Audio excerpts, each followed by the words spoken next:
Not sure what happened. Technical difficulties as far as that. But welcome to the Women's Fair versus Manosphere. We got Roberto. How you doing, man? I'm great, man. How about yourself? Doing good. Man of Prestige. Yes, sir. Nice to We meet you have finally. Charles. Hey, what's going on? Mr. Rucker. How are you, man? What's up, man? Prenup first. M3 Knowledge and Relationships. Salute everyone and get your minds right. All right, and we got Orshawn. How you doing, man? Well, sir. Welcome. Thank you, gentlemen. Hello, everybody. Listen, one thing I want to give a disclaimer is that listen, we're not gonna be talking about everybody, right? Not everyone. Would everyone agree that we're not gonna be speaking about everyone in general, right? But if you feel offended, we're talking about you. If you feel offended, listen, you are the one we're speaking about. Okay, you are the one that needs to get a job, fill out the applications and so forth, and go from there. To come together with these black brothers, I had to, I had to pull my pants down a little bit. I had to pull out some. I had to get some. Where's my Kool-Aid? I had to get some Kool-Aid and some fried chicken. Now I can articulate the words that your brothers are saying. So, Mr. Rucker, you had a good show on, right? You had a good show today, actually, right? Yes. What was the show about, if you don't mind telling me? Yeah, it's about men just being independent, not relying on women, and the consequences of doing that. You can get, your stuff thrown out, messed up in front of you, and you really have no right but to complain because you put yourself in that situation. So you get what you get. Yeah. I'm Ever I'm seen? prenup, right? I'm prenup, right? Yeah. Prenup first, man. Prenup always. You got to protect yourself. These women, some of these women, some will change their mind, and if she has her name on stuff, she can take it away from you. There's nothing you can do about it. Just like, it'd be funny to be put on social media, and I can make fun of it, but let's try to avoid all that. Yeah, I mean, have you ever seen a black man that's outside with a garbage bag, like a few garbage bags, and that there's no trash can anywhere near him? He's been thrown out, right? He's been so. I mean, like, but we're laughing, but how can we avoid to reach that level, right? To reach there, I've had it. Listen, I have my own trash bag. My mama threw me out, and my girlfriend at the time threw me out. So I am the Pookie, and Ray Ray was right. So let's take a young black man, right, or young man, period, that didn't have his father, grew up in a single parent household, and didn't have the tools to become the man that he should have become already, right? Because even 20 years old is not that young anymore. What are some of the things that he can do? Okay, what can he do to start to develop those skill sets? He doesn't know nobody, whatever. I don't, what exactly? Where can he go? What exactly can he do to start to develop those skill sets as just being a man? What do you think, Roberto? My my personal reason, I think men should try the military when they're at a young age, especially if they don't know what they want to do, because that'll really jumpstart your independence because you're on your own. You don't have anybody to rely on. You have a steady job at the time, so it'll be easy for yourself. Um, you got free room and board, and that'll help you start off the process.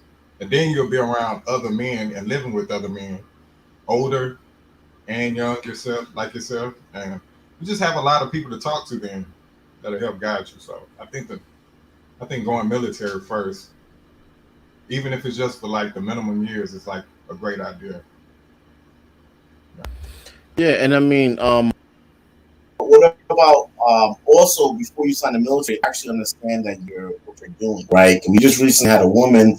She made I think like a TikTok video, crying that she's got to go. She got to go to Ukraine, I support Russia, so just to throw that out there.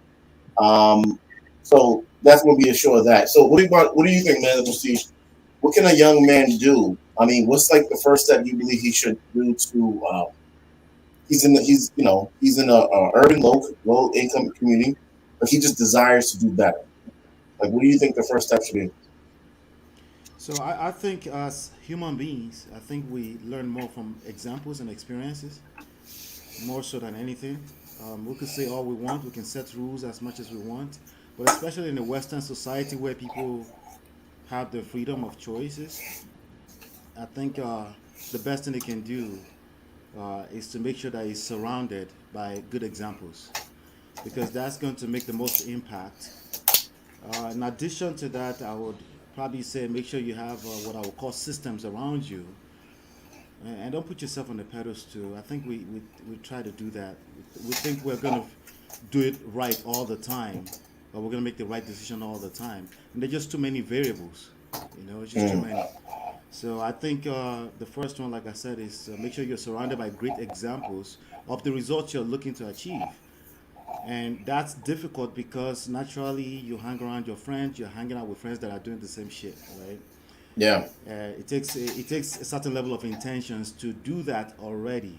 I just think the way we apply the intentions, sometimes we try to act like we're God and we're not. But where where does it start? Okay, you're hanging around. You grew up around people. You have family members that were selling drugs. You just grew up, but you want to do better. Where does it start? Okay, you have the idea. Do you go? Is there anywhere you particularly go? Church has been around forever, right? But we all know when COVID hit, there was no more healing. It's like Jesus disappeared, right? The preacher was not out there, no more healing. Not even collecting tithes. So, is there somewhere you think he can particularly go to start that process, or? So, if you're watching me right now, it's up to you what kind of YouTube channels you're subscribed to. That's number one, right? Yeah. Then in the community, there's a good chance that you are. There's a high school in your neighborhood. There's a counselor in that school, right? And I think it's high time we start putting some more light on this kind of counselors and making sure the right counselors are in those schools. When I was in high school, I went to high school in Nigeria, and even in Nigeria, there was counselors in every school. And that teacher who was the counselor was the least person that was used, the least used person in that school. Because we're like, we don't, like, honestly, we didn't even know what counseling meant. Most kids never used it, never used that part of the school, right? So if you're really having this issue in your neighborhood and you feel like your family and you don't have good examples around you, let's start with the counselor, and then they may have certain resources to place you within certain types of mentorship programs. And then I'm looking at a bunch of fine gentlemen here too, right? We can also start putting programs together for this kind of kids, because honestly, it's really looking bad out here. It's looking bad. Yeah, that's part of the reason why. I make a lot of jokes and so forth, but 99.9% of them are true. Kool-Aid is still being drinking, still hood, still with that amount of sugar. So Charles, right? Let me ask you. You have a black kid, right? Well, you consider yourself black, right? Yes. Okay, so let's take you from where you're at right now, bring you back to 20-year-old nappy-headed black kid. If you grew up in a really bad household, right, and you want to start to do better, you at the age you're at right now, where would you tell your 20-year-old self exactly where to go? Like, what would be the first step? I don't think there don't is say KFC or Popeyes. Don't say that. That's not where you're gonna go, but to do better. Nah, I don't think there is really anywhere for you to go. Like Man of Prestige said, I think he hit the nail on it on this whole thing, because it's not about like any like scripted or somebody can tell you the rules or lay it out for you. Like, you got to just go through your experiences. You got to observe. I think if you don't have that figure, you're surrounded by a bunch of like negativity and negative environment. You got to like look around your surroundings, and if you want to better yourself, you got to look at that person's mistakes and say, what, I'm not going to repeat that, right? Like, you see other people ending up dead, ending up in jail, deadbeats and all this other stuff around, like all that negativity that's all around you. You look at it and you're like, what, I'm not going to go that route. So you just got to like put yourself in a different path, and you got to just like, you got to go through the experiences. You got to live and learn. You got to observe. And I think that's the biggest thing. That my main advice is to, use your senses, like observe, like look at like what's around you. And if that's something, you got to want it for yourself too. That's another thing. Like, like no one could like force your hand or try to make you better. Like, you have to want to be better. And if you want to be better, trust me, you're going to pay attention to your surroundings, and you're going to know, like, what, that's not for me, and that's what I did. So, I didn't grow up around like, you know, a positive area, like with school and friends and stuff like that. But you know what? I started seeing, like, even during high school, like I started when I first was in ninth grade, went to the 10th grade. I saw like all my friends were still in ninth grade. When I was in 10th grade, went to 11th grade, I saw all my friends either still in ninth grade or dropped out already. So it was just like I had to start choosing a different crowd. I had to like move a little different. So like I said, I think it's all about living and learning experiences and observing. But the most young black men experiences in jail. You know. Well, that's So probably because they followed in, and again, there's probably because they don't want to help themselves. They probably see, you know, and it also is about perspective as well. You know what I'm saying? Like some people think, you know, the way of, you know, better life is getting money, like, you know, and then people that's all around you with the negativity, like, oh, you know what, we could go ahead and rob somebody, you know, down the street, or we could like sell some drugs and make some quick money, but. You know, and those are the people that's going with the experiences and they end up in jail because, I mean, initially they didn't want nothing better for themselves. Doing something like that and following that lead and that footstep, it doesn't, you know, I do believe that people can make mistakes. People get themselves in a jam. You know what I'm saying? Like it does happen, but, you know, and no one's perfect, but, you know, you do it once, understand, you know, you do it twice. It's like, okay. And then the third time, like, yeah, you're an idiot. Yeah, you know. What about you, Mr. Rucker? What do you think? What do you think about even? I know we're joking around stuff like that, but even learning about the prenup. I watched a channel on the you know, the lead attorney. You know, he said shout out to E Black because he was interviewing him. He said even if you don't make enough, even if you don't make a lot of money, even if you make under $40,000, a man getting married should still have a prenup. But I mean, the thing about this type of information is if it's not being taught in school, I mean. When a man wants to start doing better, I mean, where should he go to start to learn this information? That's like $1 million question, really. It really should start because boys turning into men really start at like the end of middle school. High school goes by so fast, you're gonna be just hit with everything. Girls are starting to develop, and you starting to be distracted with that, and just wow, that's all you're into, and wind up getting her pregnant. Now you're just kind of lost, or you're just doing something else that you're not supposed to be doing. So I think around the end of young man's middle school years, before he gets into high school, he should really look into other men that he looks up to that has nothing to do with drugs or being an athlete. Now, if he has athletic skills, he should look up to like a basketball star, football star, baseball, whatever sport, and just follow how that athlete got to where they're at and just copy that. Now, if they don't have that ability or they got injured somehow, they need to also look up to people who don't have that ability, but they're still successful in some way. That's nothing to do with drugs or anything, but that's like the first thing that they see. But now, since we're getting into internet age, they can look up to other successful black men that are into like any kind of trade skills, like a plumber, electrical technician, construction worker, finances, anything that's really that people look up to and they respect and they make good money, and just follow that path and start asking them questions. If they have a book, start reading their book. They'll let you know how they did it. What school did they go to, or did they go to community college? Like step by step of how to like copy that or simulate that. And like Man of Prestige says too, you can also talk to your high school counselor because you may not know. You may have like 80 ideas, and maybe he can hone on to you and just do a test and say, okay, you're really good with this, you're really good with that. Have you ever thought about doing this? And just try. So their high school year should just be one big experiment of like in finding out what they really like. If they find out something that they really like, and they should really hone on to that, starting their junior to senior year, and they may have to go to like a secondary school to get some skills to hone that. But yeah, high school is the time where they need to experiment with who they're trying to be, trying to mold himself into a man before the other society gets him and they make him into a stereotype. Yeah. What about you, M3? What do you think? What a young man that wants to do better, maybe he has family that's doing wrong, uncles, and people that's really close to him that have been influencing him, and that's currently because have you ever heard of someone that's trying to do better? They get made fun of by their peers for trying to do better. Got a good. Oh, I thought you was frozen. Getting good grades and so forth. So now you're making fun of. So now you're trying to hide the good that you're doing. where should a man? I mean, is there a location? Where's a starting point? He wants to do better, but doesn't know. I mean, is there somewhere if you were speaking to a 20-year-old version of yourself, where would you tell yourself to go, or what's the first step?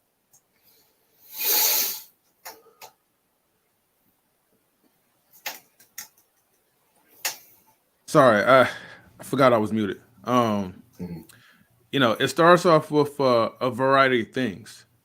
Like you said, like first you have to want, right? So we're at the point where the young man wants to learn how to become a man, despite of the absentee father. That young man is going to have to put in a little bit more groundwork to really search for the right people.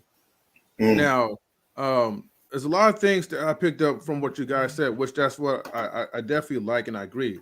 I know Roberto says about, you know, the military. The military, you know, will definitely help train a man how to be in his masculine and how to fight through certain situations. You know, Ola, you know, the man of Prestige was talking about, like, you know, community based, you know, building programs. I think when we have programs for young men to really learn and adapt to into the real world, that also helps. Charles, I know you mentioned about knowing your surroundings, and that's also important and key too, because you have to know around the people who are really beneficial to your life and that could help raise you up, as opposed to the other people that you see that stand around the corner selling drugs and just doing all kinds of wild stuff. You know what I mean? And then, you know, Mr. Rucker, I know you mentioned, you know, about, you know, like technology. I mean, you know, besides prenup, but, you know, with technology, like, you know, YouTube is definitely like a good outlet for you to learn how to practice on trades. So, you know, it's funny because when I start learning how to do like certain trades, I just went up to like YouTube and just like, you know, look at step-by-step guidance of what to expect, what do you need to do. And hold on, real quick. We're not giving any financial advice, you know. Yeah. Oh yeah. Definitely no financial advice at all, you know, period. But yeah, that's what I see. Like, as far as like taking certain steps, hopefully I'm not talking too long, AR. But No, you good. Okay. But you just have to learn how to take certain steps in order for you to become the man that you want to be. So look for those right people that can help give you that guidance, and hopefully you'll become successful. Yeah. So, Arshawn, how you doing, man? I'm good, fella. How you doing? I'm all right, man. So, what do you think, right, Arshawn? I'm pretty sure I mentioned this question several times, but because y'all not fucking answer the question, so I gotta repeat it every damn time. But right, let's see if you can get this right. Right, where exactly should a man go? Right, I'm not saying exact location, but what do you think? A man that's confused, what would you tell your 20-year-old versions of yourself? Hey, this is where you need to go to do better. I think everybody's alluded to the actual answer. Maybe you weren't listening, AR, because they've all pointed. You need to look within yourself.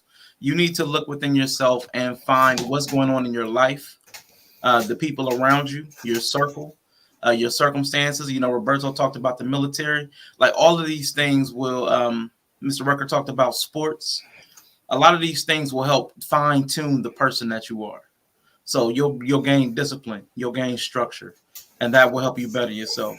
Mr. Rucker even talked about timelines. Like, even like where you at high school, you should start paying attention to certain things. So, I mean, everybody here talked about where you go. You start with the self. Charles had some really good points. You have to want to do better. So you have to examine yourself first. Examine your intentions. Like, why do I want to do better? Like, what am I willing to change? So you always start with yourself and your surroundings. What you can control is the most important aspect of your life. The things that are within your purview, what you can control, what you can influence. Because what can you do today to change? Like, what if you're stuck in like gang culture and you can't just walk away under threat to your life? So you might have to make specific and targeted adjustments to how you operate. It may not.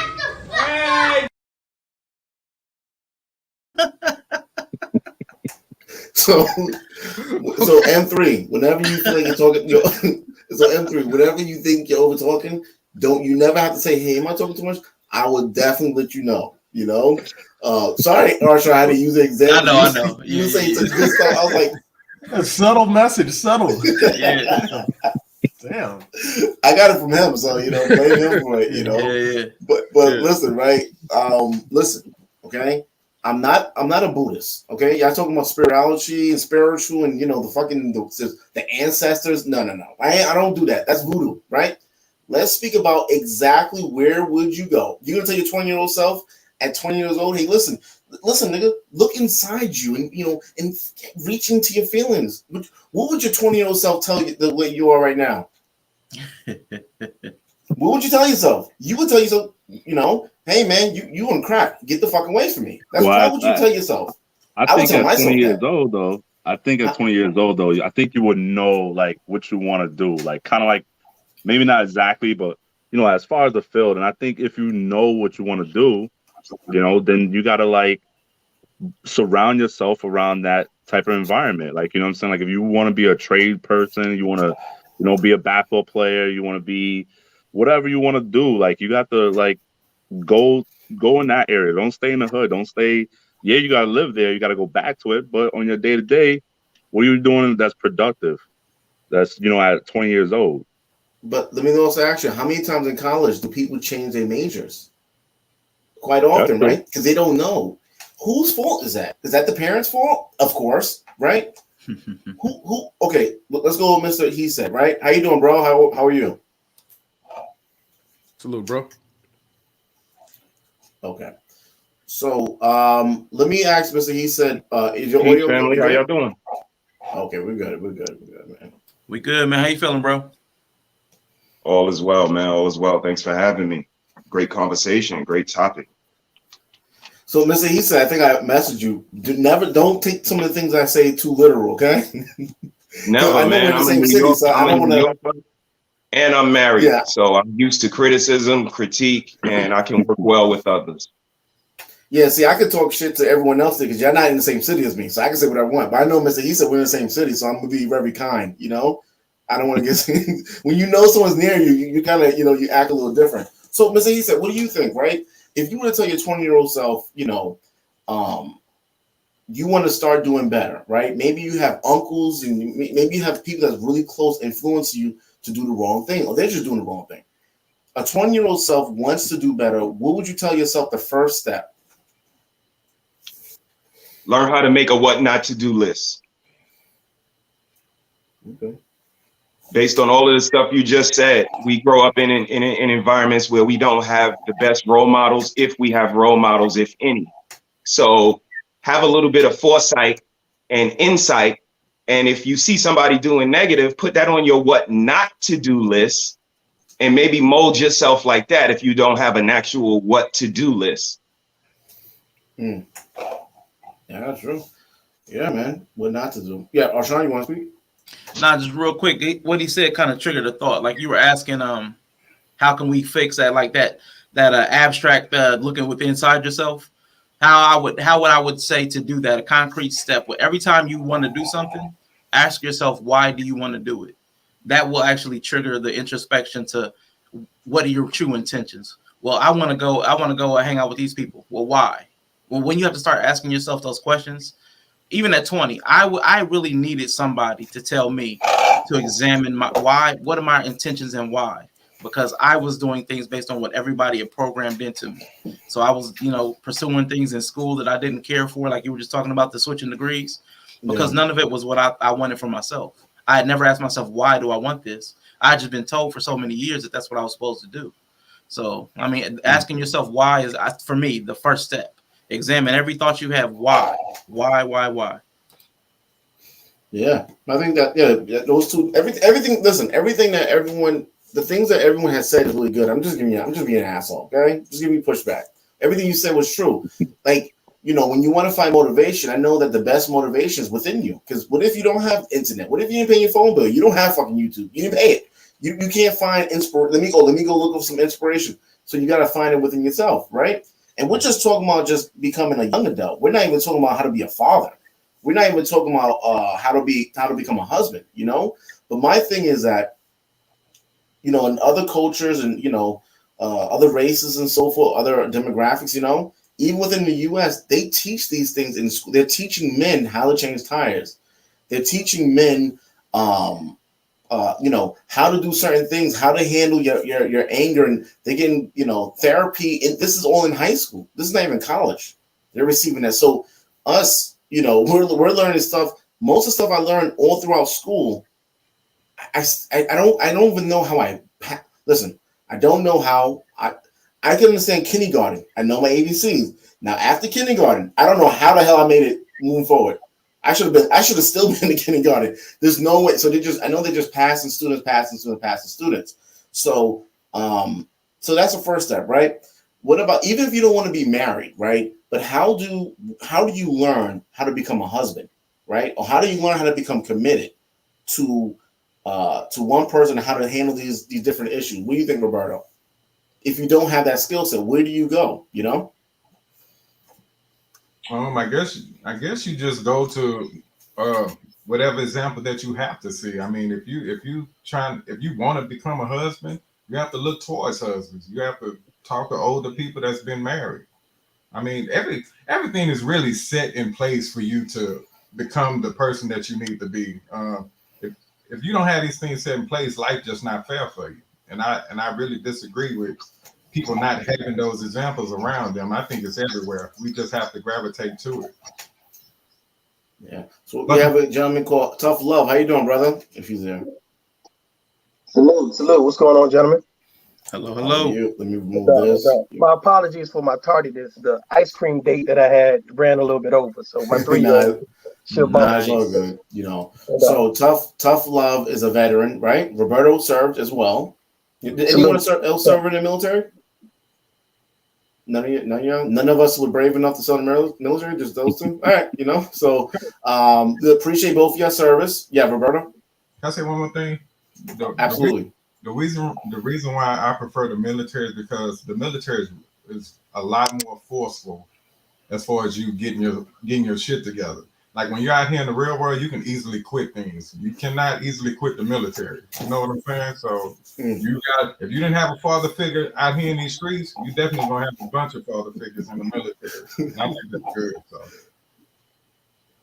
Yeah, and I know some military people are supportive. Y'all still speak to people you serve with, right? Going back, yeah, people still supportive. So Tough Love. Yesterday you actually did a stream. I think you was interviewing people that are foster care providers, not providers, but the parents, right? Yes, it was kind of my journey through the foster care system, and I had some social workers on there and also some foster parents on there, so it was cool. It was really cool, right? One thing that stuck out to me one of the most is when the lady said what hurts the child so much in foster care is when the therapist switches on them, changes. Why do you think that is? Tough. I know this is a little bit different, but since he's here, I just want to touch bases on that real quick. Yeah. I think anytime you build a rapport with someone and you're used to sharing your story and venting to them, you get comfortable. And so especially with kids going through the foster care system, you some tend to latch on to the adults that show them kindness. And when those adults leave them, they almost feel abandoned. So that's why it's very important to try to be as consistent as possible, having the same provider. So I definitely can understand that sense of abandonment, because a lot of people in foster care, those children feel abandoned. They feel like, we weren't good enough. So when the counselors move on, a lot of times they don't get the explanation that should be provided to those children. So what they do is they go to the next counselor, and they're probably a little bit more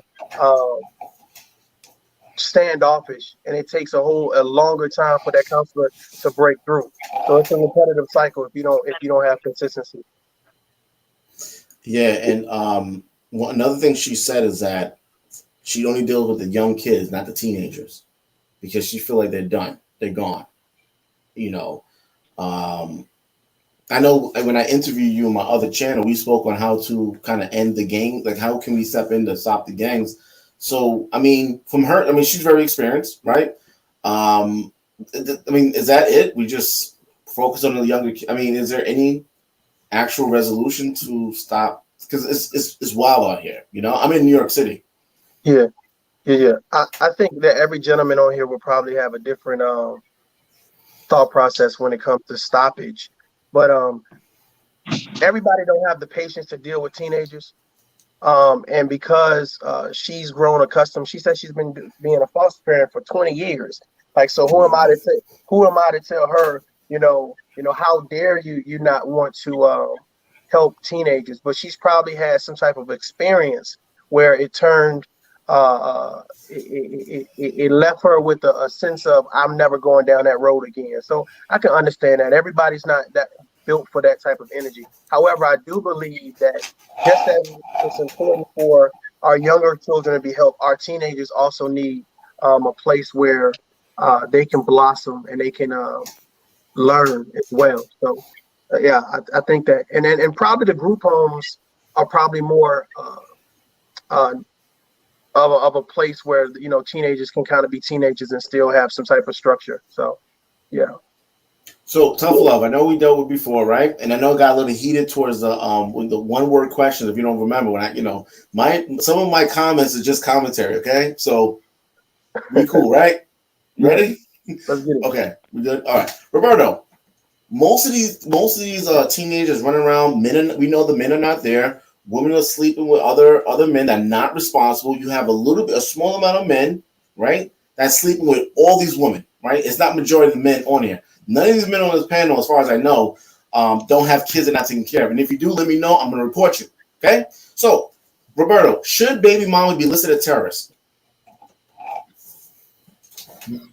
No. Why not? If they're raising these bastards to run around and cause terrorist attacks on the community, why shouldn't they be listed as terrorists? Sound like Cynthia B, man. Damn. Nah, I don't think most of them are that bad. I just think the person that they made a baby with, their relationship is just toxic. But I think with them not being with each other, I don't think they're as bad.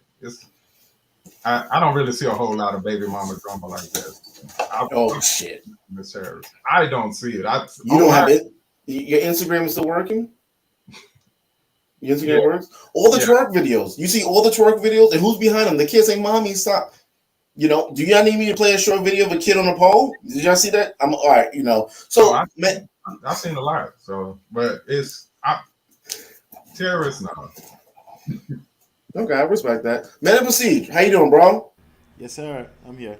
So, should we call the FBI on some of these baby mamas and tell them, listen, don't forget Iraq.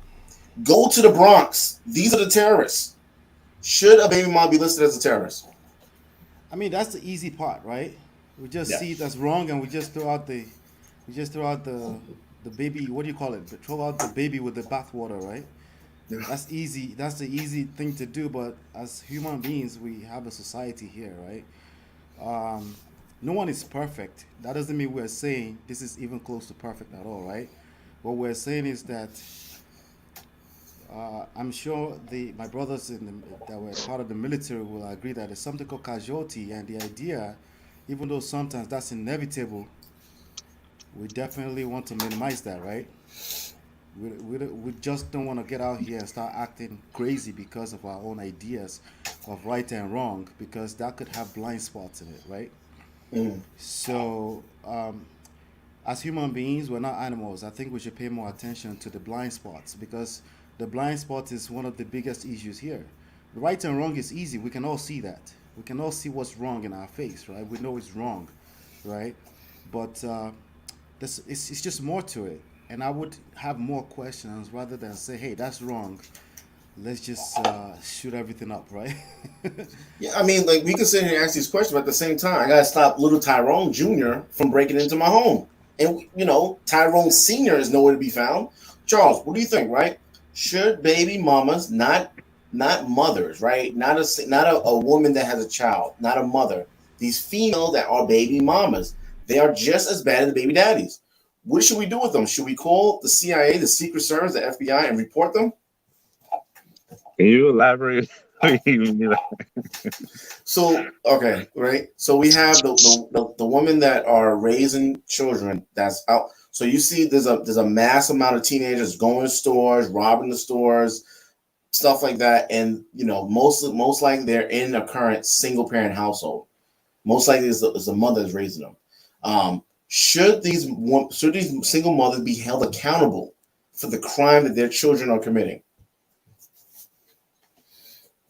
I don't know. I take it as a 50-50, but I think I will go more with yes, that they should be held accountable.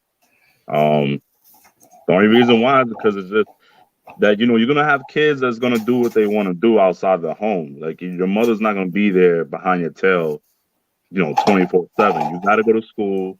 You got to walk home from school. You got to, like, you know, whatever.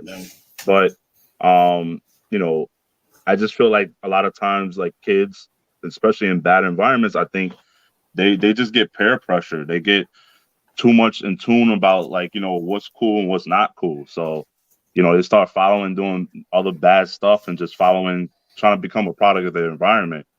Now, as far as like the mother goes, though, I think, you know, she should be heavily monitoring her child. She should not know what her child is doing out there. That's one thing that's a failure on her part, right? You know, she has to go pick him up from school, even though he's like a teenager or whatever, then she gotta do what she gotta do, like, you know, but she definitely gotta guide him in a way, like, you know, gotta have those talks, gotta have, you know, provide him with wisdom, and, you know, I mean, it's all on her. You know, the father figure is not there. There's probably no other men figure that's positive around him or in his life. So the mother got to be the one to, you know, unfortunately, you know, but got to be the one to step up and make sure she's monitoring her kid's activity. Let me ask you, right? Should you take advice from your mother? Would you take advice from your mom, if you don't know your father? Would you take dating advice from her? I would, because I feel like that's the only person you have to look towards. Like, but you don't know your father, though. Say that one time. You don't know your father, right? Which is her fault, right? Because I know there's so many situations out there. I get it. I know, you know, but we gotta blame somebody. If the father's around, we're gonna blame the father, but he's gone. You know, a speed runner, he's gone, right? Would you take advice from your mother if you don't know your father? I mean, me personally, I would, because again, that's the only person I have to look towards, like, you know, for advice or anything. But other people, you know, they may say no. They may be angry at their mother. They may blame their mother why their father's not around or whatever. But you know, every case is different. But I would say for me personally, like growing up and I have nobody else, yeah, I would definitely look towards my mother. Okay. M3, what do you think, right? So just to water it down a little bit, because I know YouTube be hating on me, you know? And one of y'all gonna probably report and clip this up and say that, you know? That's why I'm not saying the N-word, because I know how y'all are. Listen, M3, right? What do you think, right? So all of the attacks that's happening with the youth on each other. I just seen, I think it was in the Bronx, it was two 16-year-old kids and another 16-year-old kid. He just shot him and then walked off. It was like as if it was just casual conversation. So should these parents be held accountable for the crime that their child is committing? Well, damn, you hit me with a hard one. Well, here's the thing, right? Because see, it depends on the situation. It's not like the parents, okay, so it depends. I'm going to say this, right? Because there's two scenarios into this. If the child was raised by good parents and that child decides that, you know, he wants to do his own thing, despite of his parents trying to raise him to do the right things, really, it's on the child. And that child should get his ass whooped, go to jail, lock him up, and throw away the key forever. Now, if his parents are just as ratchet as he is, and they never really gave him a proper upbringing, then, you know, take out on the parents as well, too. But really, you know, the guy who, you know, delete the other person, it really falls on him mostly. Yeah. So what about you? So he said, do you think parents should be held accountable for the crimes? Because I mean, you're in Brooklyn, New York, right? I was born and raised in Brooklyn. I live in Maryland, Baltimore, Maryland. Man, oh, so I can talk shit now. You're nowhere near me. Just joking. So let me. Well, and even in Baltimore, right? Let's talk about these inner cities, the crime that's happening amongst the teenagers, what they're doing to the elderly and so forth. Should parents be held accountable for the crime that their child committing on a continuous basis?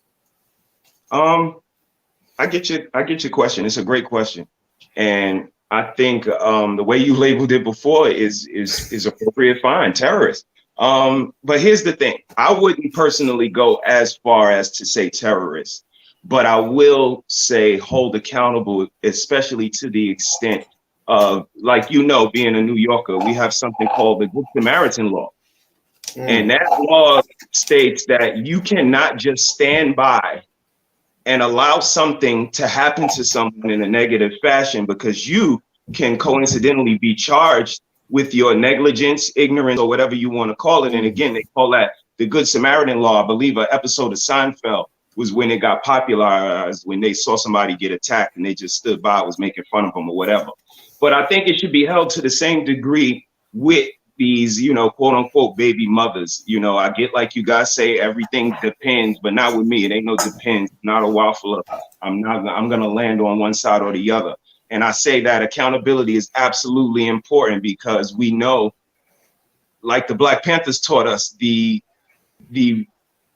kids being born is the power base to the, African American structure. So when there's a disruptance or a disturbance there, and, these homes are producing more criminals, more people that are not adding to society, that are not upstanding individuals, absolutely, it's time to start holding some people accountable. And if the numbers show that these kids are being born to single mothers, because we know the numbers show that over 70%, we got to start pulling out the magnifying glass and pointing the blame where it needs to be put. So, we can all politically correctly answer and say it depends, and it depends on the person and the situation. But no, we need to have some accountability. They're the ones in the house with the kids. They feel they can do better because we're not there. And this is the, end result of it. So, let's get to the solutions. And one of the solutions is, like you just said, holding people accountable for their children's actions. Absolutely. So, Tough Love, how you doing, brother? What's up, bro? What's up, man? I joke around a lot, but it's a serious issue. I know we're off topic a little bit, right? A lot, but it's a serious issue. 2 months ago, a lady was laying down in her bed, right? I think it was in Baltimore. I'm not sure. A lady was laying down in her bed, minding her business. Because it was outside shooting, she got shot in the head in her apartment. She's 5 months pregnant. She's sleeping. Her husband's at work. And she died, right? You have another guy. This was I think it was in Chicago, near Chicago. 4-year-old kid shot in the head from a stray bullet. The kid was in the car. The father was about to go to the barbershop to get his stepson, a haircut. 4 years old, shot in the head. It's repeatedly happening. And there's no outcry. Where's the men? These little kids are dying. Your nephew, your niece. Where's the men? What happened? What do you think? Where's the men to step on and say, hey, listen, stop the violence? What do you think is going on? Well, I think there's a lot of conversation about stopping the violence. I just think that it's reactive and not proactive. The conversation that we need to be having and holding men accountable for some reason, especially on social media. When you talk about accountability, this obviously is a platform where men can come together and talk about accountability. But I know from my platform, I talk about accountability, and it's a lot of pushback. It's a lot of pushback because a lot of people say, well, why are you worried about what this man is doing over there? And what I say is, I think that media, what it does is it does promote a certain narrative that Black men don't care about their kids, and Black men only want to smoke weed and go to jail and be a part of gangs, etc. But there are Black men out there that want to be fathers, that want to be role models and leaders and protectors. But those people are not promoted. And I say that if we have access to channels and whatever social media outlet, then we should be promoting those men. So if I know these men on this panel to be good, I need to do my job and promote these men and give these men a platform. But we don't normally do that. We give the men that don't want to be fathers, don't want to be role models, don't want to be leaders. We give them a voice. We see a lot of those men that are rappers. We see a lot of those men that are athletes, and we give them the microphone. We give them seats at the table when those are not the men that should be there. Yeah, I know we spoke on that, right? Like actionable steps that we can try to do as a people, because like, you know, take me, I'm not in a gang, I'm not in grow up, you know, like anything like that. I'm not street smart, I'm not like that. But what if I want to pitch in? What if I want to do something? I don't know, you know? And I think you told me you gotta start your own little community, right?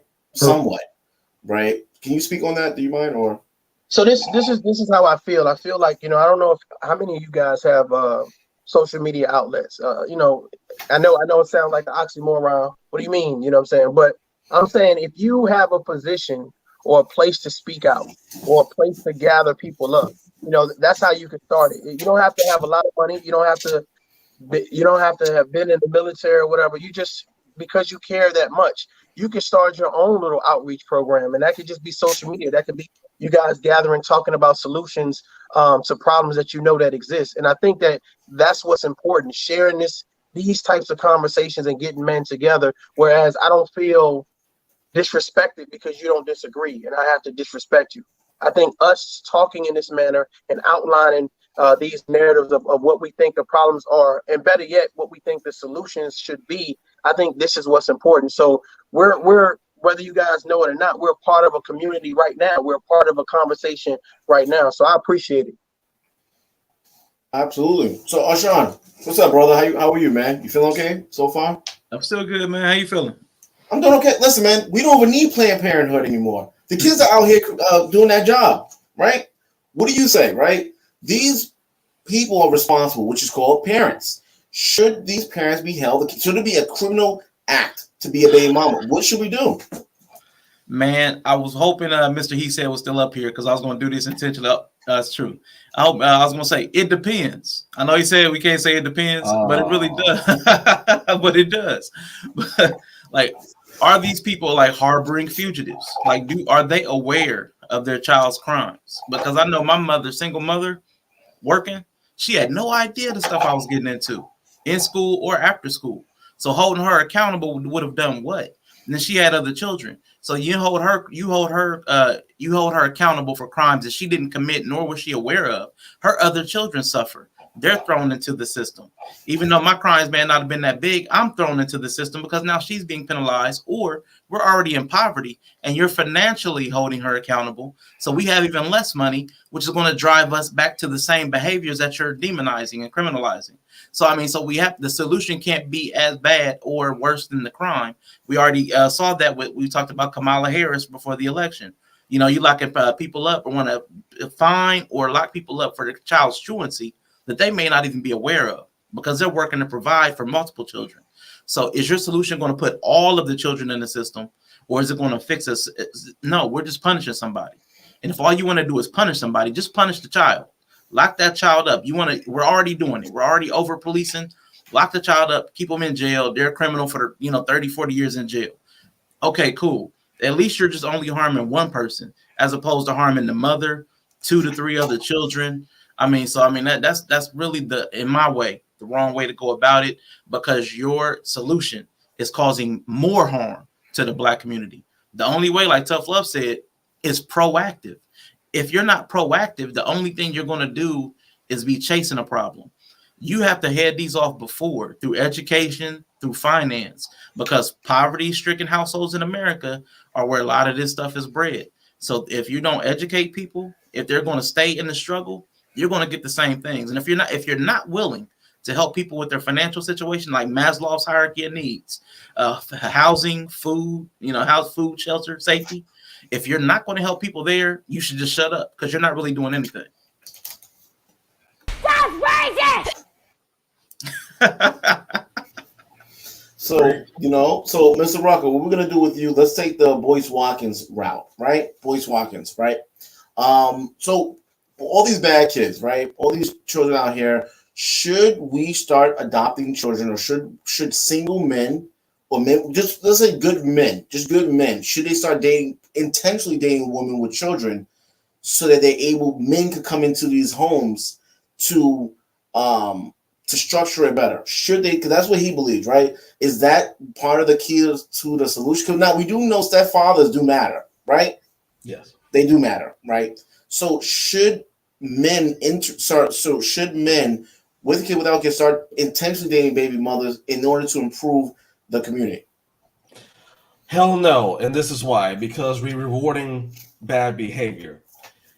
I got in trouble, well, not trouble, but like a little YouTube beef, if you guys follow me on my Mr. Rucker channel, about saying it's 50% responsible on that woman because she picked that man. There used to be a time where you brought that man to Thanksgiving or any kind of family outing, and we all check him out, the men. We ask him some questions. Some of them are really heart-wrenching. What does this man do for a living? What makes his purpose? What are your intentions with our, with the daughter, with our sister, whatever the case may be? And depending on his answers and his mannerisms, we will say yes or no. Now, a lot of these women out here are secretly getting these men because they don't want to be judged. They know that they're not any good. They know they're gangsters. They know they have a police record. They just know this, but they're playing dumb. And all of a sudden, magically, they get pregnant. And then magically, that guy is a deadbeat and he leaves. We could have possibly avoided that if she would have told people in her life saying, hey, I'm dating this guy. What do you think about him? We could have just given them the heads up. So I have to say 50% on the woman.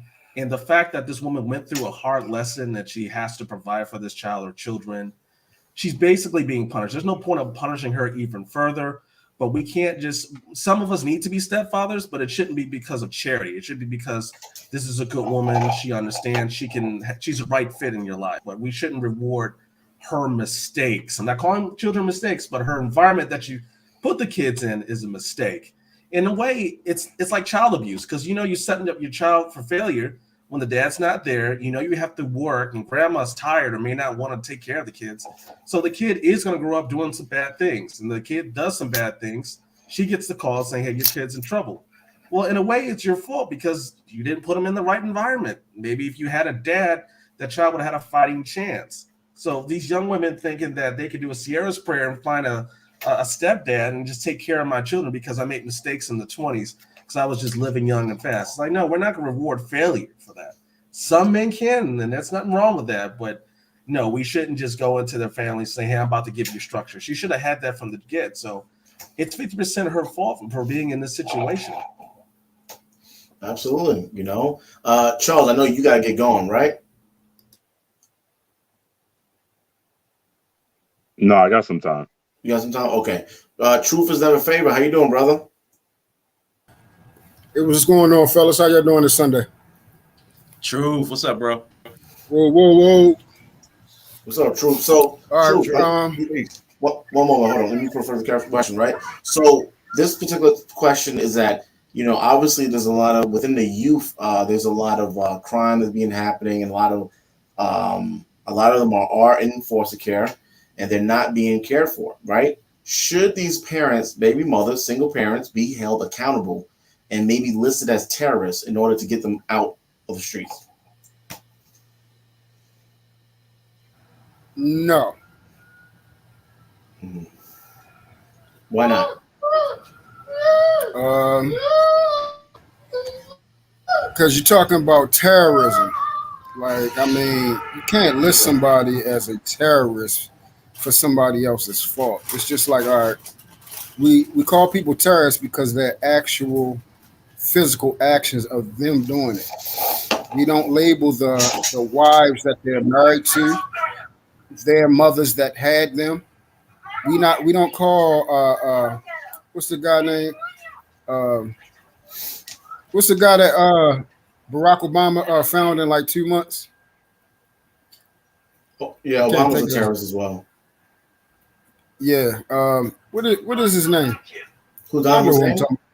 Bin Laden. Yeah, Bin Laden. Yeah. Bin Laden, Saddam Hussein. One of them. But the thing, Truth, is that if you're in the same household, his mother, we didn't call his mother a terrorist. We never labeled his mother a terrorist, so that's why. We never labeled his wife that's with him a terrorist. We labeled him a terrorist. We labeled the people that follow him and actually contribute to his actions and his plight and his his fascism as a terrorist. We never labeled the women as that, so we're not going to start doing that now with our own community. That's not happening. But what I'm saying, you're talking about a grown man. That's different. Now, if that grown man has a child and the child is doing committed, just like I forgot what was it, Texas somewhere, where the child was shot up to school, and the parents are now both parents went to jail. They're held accountable because he committed suicide on the school property. So you're talking about a grown man, but now if a man or parents have a child that's out doing terrorist attacks, which is currently happening in inner cities, because I mean you're going out, you're killing people, So should they be held? If not terrorists, that's being extreme. Should the parents be held accountable in any way? No, age doesn't matter. You're a parent until all your children die or you die. You're still a parent. Age doesn't matter. I will not think I'm stopped being a parent. I'm not one of those who, when my children turn 18, I'm no longer a parent. When they turn 25, I'm no longer a parent. When they turn 30, 40, 60, 70, whenever, if I'm still around, I'm still a parent. And I still contribute to their growth because I'm going to always have 20 years of experience of teaching my children how to get to the next level. Always. So again, we didn't label Saddam Hussein's 20 to 30 to 40-year-old mother as talking about how old how old she was compared to him just because he's an adult. I'm not going to label that person. We got children in my city at 10 years old committing murder. But we're not blaming their mother for that. We're blaming the fact that they got involved in other things. And even though I'm going to blame the mother for the fact that she's not being aware of where her child is around, I'm going to also blame the father too. See, you say I don't split hairs. Wrong is wrong. No, yeah, I get that. Not just the mother. The mother, the father. So are you saying blame the father for terrorism too? Because all I heard was you said baby mothers. Well, yeah, I said baby mothers because the father is not around, right? So because the father's not a birth certificate and he's not around, how would I be able to locate? We're really gonna need the FBI, CIA to find them. Abandonment or not being around for whatever reason is not an excuse, brother. No, as men, we don't make excuses for that. Real men don't make excuses. We say if we're not around, we're not contributing to our children. It's just as our fault because as men, we take the responsibility of being protectors of that child and that mother. True, but listen, you're talking about a terrorist guy that was in his 50s and his mom was like in her 70s. Now, my answer not going to change, bro. A 10-year-old child a parent should be held accountable for the action a 10-year-old child is doing. And that's part of the issue that's happening. No one's holding the parents accountable. Is the father a terrorist? If the father is in the household and he's raising a child, he should be held a terrorist. The issue is that we cannot find these men. The few men that's out here, yes, the men should be held accountable because he's not raising a child. The men should as well. But now, if I have my nephew for the weekend and I'm not taking care of him, I neglected him. The mother is actually be responsible. I definitely will be held responsible. He's in my current care. The father's not around. The mother's the one raising him. Explain to me why the mother is more. Who said that? I actually want to chime in here. Yeah, Charles. So I understand what Mr. He said and Truth is saying as well, but I'm still sticking to my point. It all depends. At the end of the day, mothers are not gonna always be around. If they're a single parent, and you gotta look at it from all different sides of the story, right? There's different situations. There's mothers that choose to intentionally leave their fathers out, whether it's for a good or bad reason. If it's a bad reason, then it's a different story. If it's a good reason, same thing is a different story. But I feel like if a woman, if it wasn't her fault, the father just decided to be a deadbeat, right? And obviously it's still kind of her fault because she got herself involved with that guy. She should have kind of scoped her. So I understand what Mr. Rucker was saying too. But given with the current situation, if she's a single mother with a 10-year-old and he's out there shooting up people or robbing and doing whatever he's doing, the mother should know what he's doing, right? Now, if there's like cases, there's another side of the story, right? So like now, if the school is calling, truancies is calling, the PD is calling you and letting you know that your child is doing this, doing that, and there's multiple cases where he has been doing stuff that he wasn't supposed to be doing, then yes, the mother should be held accountable because she's aware that he's getting himself into crazy stuff that he's not supposed to be doing, whether she's raising him like that or not, and what is she doing about it? But now, Mr. if she Charles, go ahead, True. Mr. Charles, let me ask you a question. Is ignorance an excuse? Very simple question. Is ignorance an excuse? Answer is no. Every man up here should know ignorance is not a damn excuse. So what I'm using that is if the father is unaware of what his child is doing, he's still held liable for that child. No. His question was the baby mama though. Wait, hold on. Let me break it down. Hold on. Everyone, hold on. I'm not finished. No, I don't. Okay, but Truth, you gotta be quiet. You gotta be quiet, and because Charles was speaking, you chimed in. The M3 is, the whole. We're gonna move off of this question because this M3. I'm gonna let you speak. I know you want to say something, and then we're gonna move on. Oh, no, that's okay. I wasn't even finished, but go ahead. All right, go ahead. Whatever. Yeah. Truth, are you okay, bro? I mean, the past few days you've been coming at me. What's going on? You all right? No, I said go ahead because you cut me off. I don't do all that, man. Go ahead. So, now, okay. Let that one go. But anyway, right? So one of the issues that we don't want to hold the parents accountable, but we want to do an outcry and do not a peaceful protest, a riot when the cops go and do their job, right? Now when the cops do their job, the cops make a mistake, the cops do good, the cops do bad. Now you want to get the law enforcement involved in order to stop your bastard child from shooting me, from shooting one of y'all kids, right? So let's get back on topic, right? What do y'all think? Should a man spend $25,000 on a vehicle, on a car, right? Which most men do. You can finance it, you can do whatever, right? What's the cheapest car out there? What do we say? Not 25,000. Let's go with what? Mr. Rucker, how much is a Prius? It starts at 22,000, but the cheapest car is a Mitsubishi Mirage that starts at 17,000. You don't want that. Damn, no other cheaper cars than that. I mean, no, that's it. It's too cheap though. It's not safe. Don't. But what's the cheapest car out there? Let's go. What's my? I don't have a. Listen, my credit's messed up. Would be like the candy one with the K. It's the candy. Yeah, that one. Yeah. That's barely. Yeah, that barely is safe to drive. What's the name of it? You say candy? Yeah, it's spelled K-A-N. No, sorry. What's it? No, K-A-N-D-I. Yeah, K-N-D-I. Yeah, K-N-D-I. It's made candy in China. Sounds a little suspect. Sounds like it's made in China. I was like, how much is it? How much is it? Around. You would say. Okay, so it ranges between I think a little less than 1,700. 1,700. All right. Wow, that's cheap. 2 years ago, it was like around like 15,000. I'm sorry, not 1,700. I meant 15,000. Sorry, 15,000. So listen, should a man invest in his first car of $15,000, or should he invest into becoming a man? Right?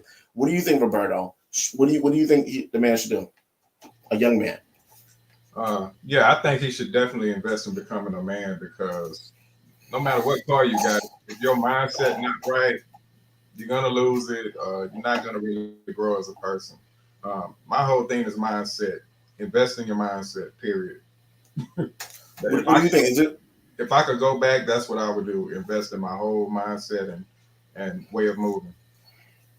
All right. What about you, man of prestige? Should a man invest? What is it? You said $15,000 for the candy? M3? 15? Yeah. Jesus. Yeah, like 15,000, 17,000. No, we're gonna go with Mitsubishi. You said Mitsubishi's like 23,000. We're gonna go 23,000 because I'm not getting stuck in the middle of nowhere, right? So man of prestige, should a man invest $23,000 into his first vehicle, finance it? It's not all at once. It's over a course of 5 years. Should he invest that into himself to develop to become a man, a husband, skill sets he don't have? So I'm focused on the word should. It should be the skill sets it doesn't have, right? All of these different things. Becoming a man. But I'm focused on the part should. That's not the reality though. I'm focused on the word should in your question. Why do you say it's not reality? Because most young men are not going to do that. They're going to buy a car. That's the reality. Well, the thing about it is that if I don't know if you heard of was it Grant Cardone, any of them, right? They got the 10X. They have all these events and people doing. Some of the young men, 20-year-old, 22-year-old, they're spending thousands of dollars to go on these events. The hotel's not included. For was like motivational speaking. People spend money on what all the time, right? So I just think so. I don't encourage people to just go out there and put a blindfold on and start making mistakes. That's not what I'm encouraging. But I think part of our growth is going through mistakes. It creates a frame of reference for us, right? Like I said earlier, the most impactful form of education for all of us is examples and especially experiences, right? And these experiences often come in the form of mistakes. So I just think, I think, yes, a man should invest in himself, right? But I also think, it's when we're addressing this as a solution, we should address the defense and the offense part of it, right? There's defense, which is education. Offense, there's, aggressively educating people, right? Defense is education, but the other side of it is preparing for crisis when you've made a mistake, when you messed up, right? We also have to educate people on how to handle that. So if you don't at the age of 20 buy a car, spend $23,000 as opposed to spending on Grant Cardone, then all you have is my words, and I doubt if that's enough for most human beings. They have to make mistakes sometimes. So that's just me putting a little extra context to it. But the answer to the question is still, yes, you should invest on yourself. Sure. Yeah. What about Charles? You there? Or yeah, I'm here. So you can leave your camera off. What do you think? Should a man invest $25,000 into his first car, $23,000, or should he put that into some sort of self-development to gain the skills of being a man, being a husband, so forth? I think he should put the money towards becoming a man, because I feel like if you do that, you're gonna get the car you want. Because part of becoming a man is like being responsible and taking responsibility. So I think if he gets that down pat, then he'll get that car that he wants. But what's a car or materialistic things, and you don't have your priorities or your life, the way how you want it to be or it should be, So everyone has a different way of defining like what is a man or like what makes a man, but like you have to define that for yourself. So you got to get out there, try to use the resources and invest in your money or whatever. I don't know like what exactly you could use your money to help yourself become a better man, but I guess, if that is going to help you go on motivational speeches or whatever the case is, then, so be it. But I think if you become a better man, you'll be able to get the car you want. You're going to get responsible. You're going to be responsible and get your life straight. Yeah. What about M3 if he's there? Well, I'm sorry, AR. Hold on for 1 second. Okay, no, bro. We'll come back to you. Mr. He said, what do you think, bro? Should a man invest in his first car of $25,000? We're talking about men that don't have the skill sets of being a man, whatever that means, right? Being a husband. Or should he use that money to gain obtainable skills to be who he should be? That is an excellent question. I respect all of the fellas' answers thus far. I'm going to kind of detour a little bit. Go ahead and get you a car, man. Because first of all, I want to respectfully apologize that you're not an astute gentleman at 25 years old. You should have already went to college, and if the age is right, you should have graduated already. So again, just going off of you went to high school, you've been to college, and if you still don't have the necessary fortitude and character that, you know, we should have as gentlemen. And especially if you characterize yourself as a gentleman or a certain level of gentleman, whether distinguished or not, you should have a certain toolbox full of tools in there for you to classify yourself as that. If you don't have that, I say you go get you a car so you can go to work and make some money and start to build this toolbox, because all the rest of this shit they talking about, you know, you invest in yourself and all that, stop it. Get realistic. Get you a car so you can get to work every day, because I got a saying that I say, I could tell you how to turn $40 into $400. Put that $40 in your gas tank and take your ass to work. Right on. And again, with this time is gonna come the knowledge, is gonna come the character. Hopefully, if you want to be a distinguished gentleman, you are gonna learn these traits and learn these to-dos and what not to-dos in your traveling life. And the last thing I'm gonna say is that we all know that only men of a certain age start to make money. So if you think you're gonna be financially astute at 25, 30, even, no, you're not, unless you're a athlete, entertainer, or a drug dealer.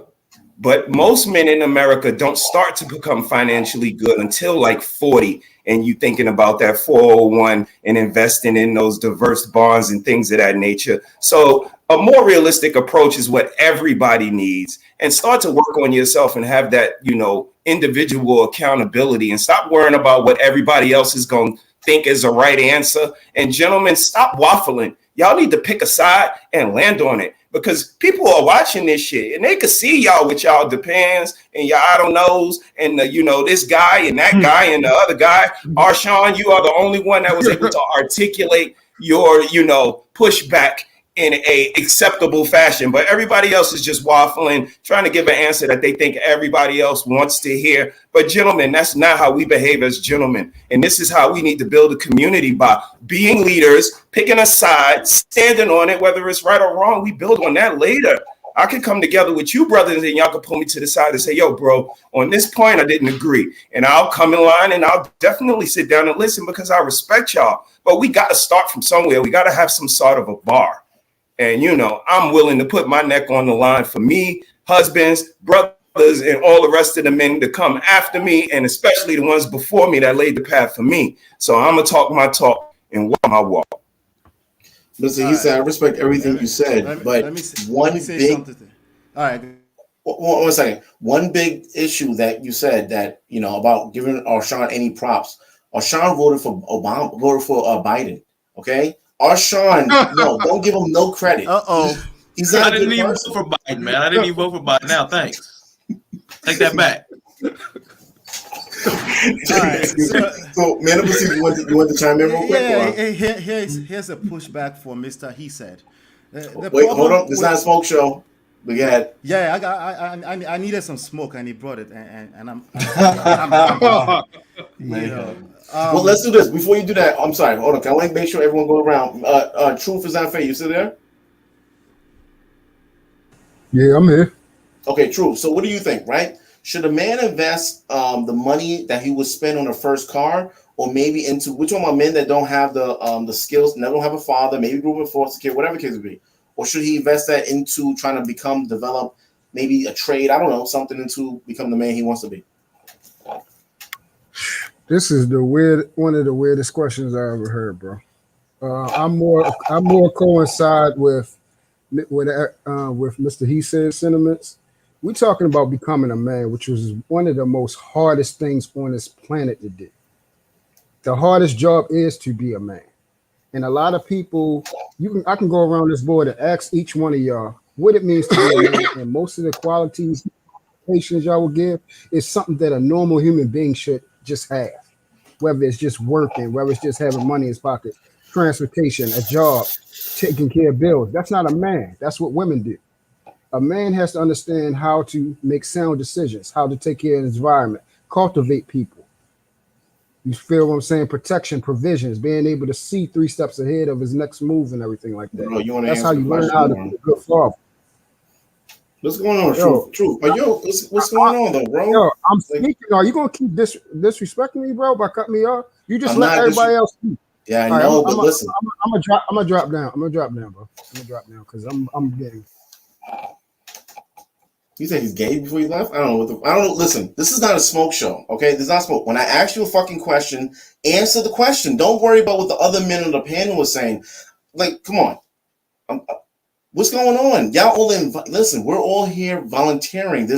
None of us are getting paid to be here. I appreciate everyone being here, but this man been coming at me from the few panels and coming at me to this is not the smoke show. If you want to do a one-on-one, I'll put you on the screen with me. I'll roast the shit out of you. I can do that. I got a joke for days. That's not what this is about. This is about, and see, this is the thing. I say things about black men, black people, and I get look what the fuck happened. We are here to try to give what I say is not going to be the same what Roberto says, Charles or M3. We're all going to say we all came from different walks of life. Anyway, so his first sentence when he started, well, this is a weird ass question. What the fuck you here for? What's up? So tough love. I have a weird question for you. You still there? I'm still here. Okay. Tough love. What do you think? Right? Should a man invest 25 or $23,000 into his first car, or should he take some sort of courses or something to I guess self-develop himself as a man, maybe as becoming understand what a husband is? And my short answer, I would say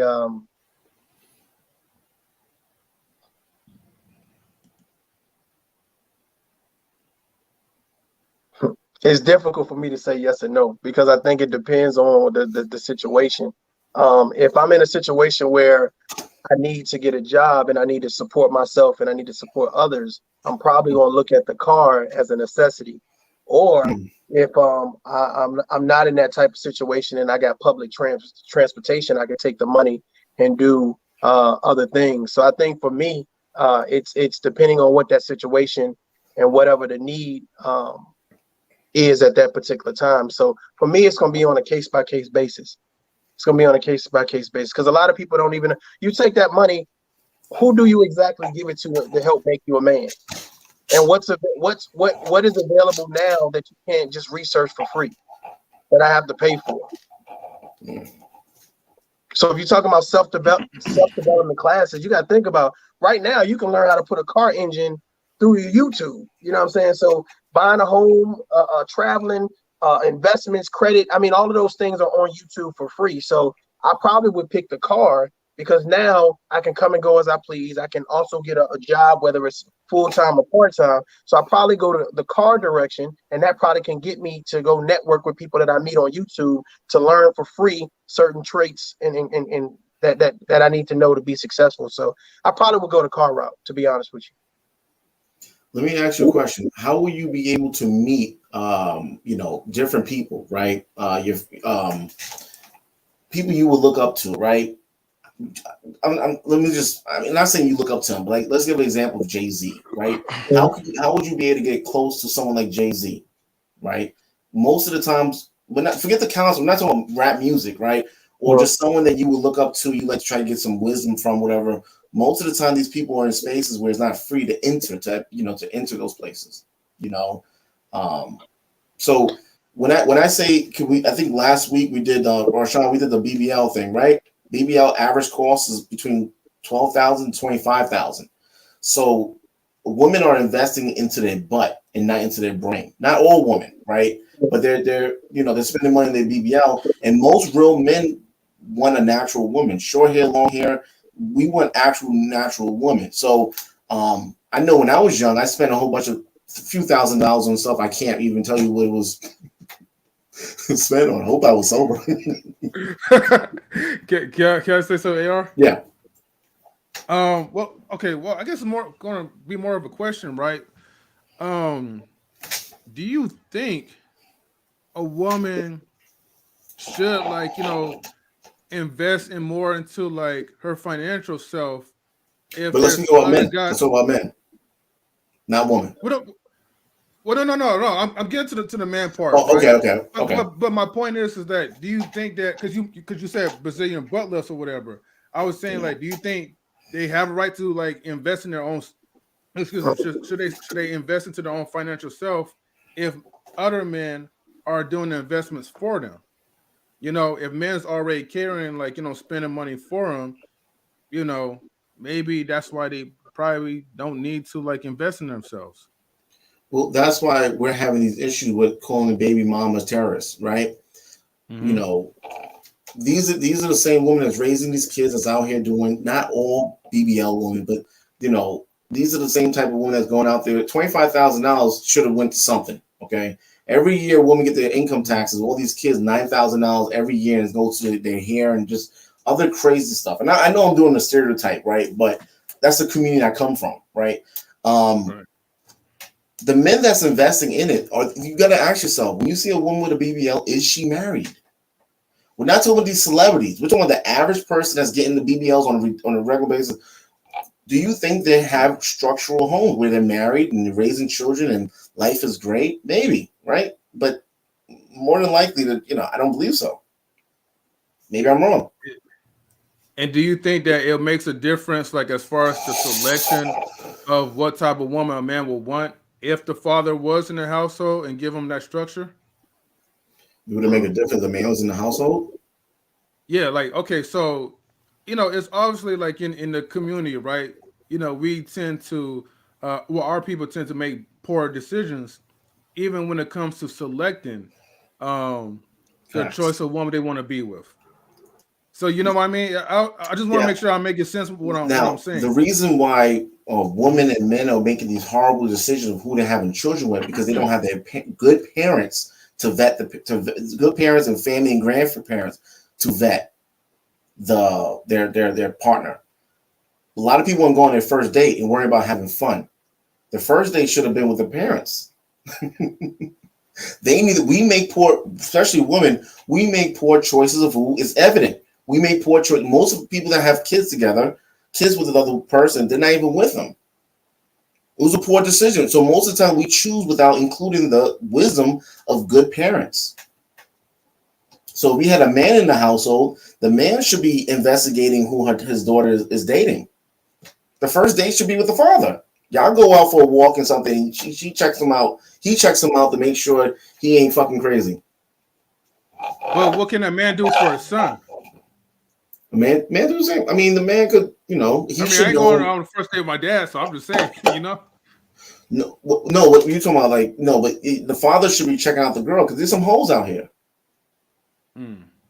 Everyone will pretend like no, all women are great. No, they're so great until you pregnate one and you're in court. The only date women take men out on is what, Rashawn? Family court. Yeah, walking into that one. Yeah. But listen, right? So, Arshawn, right?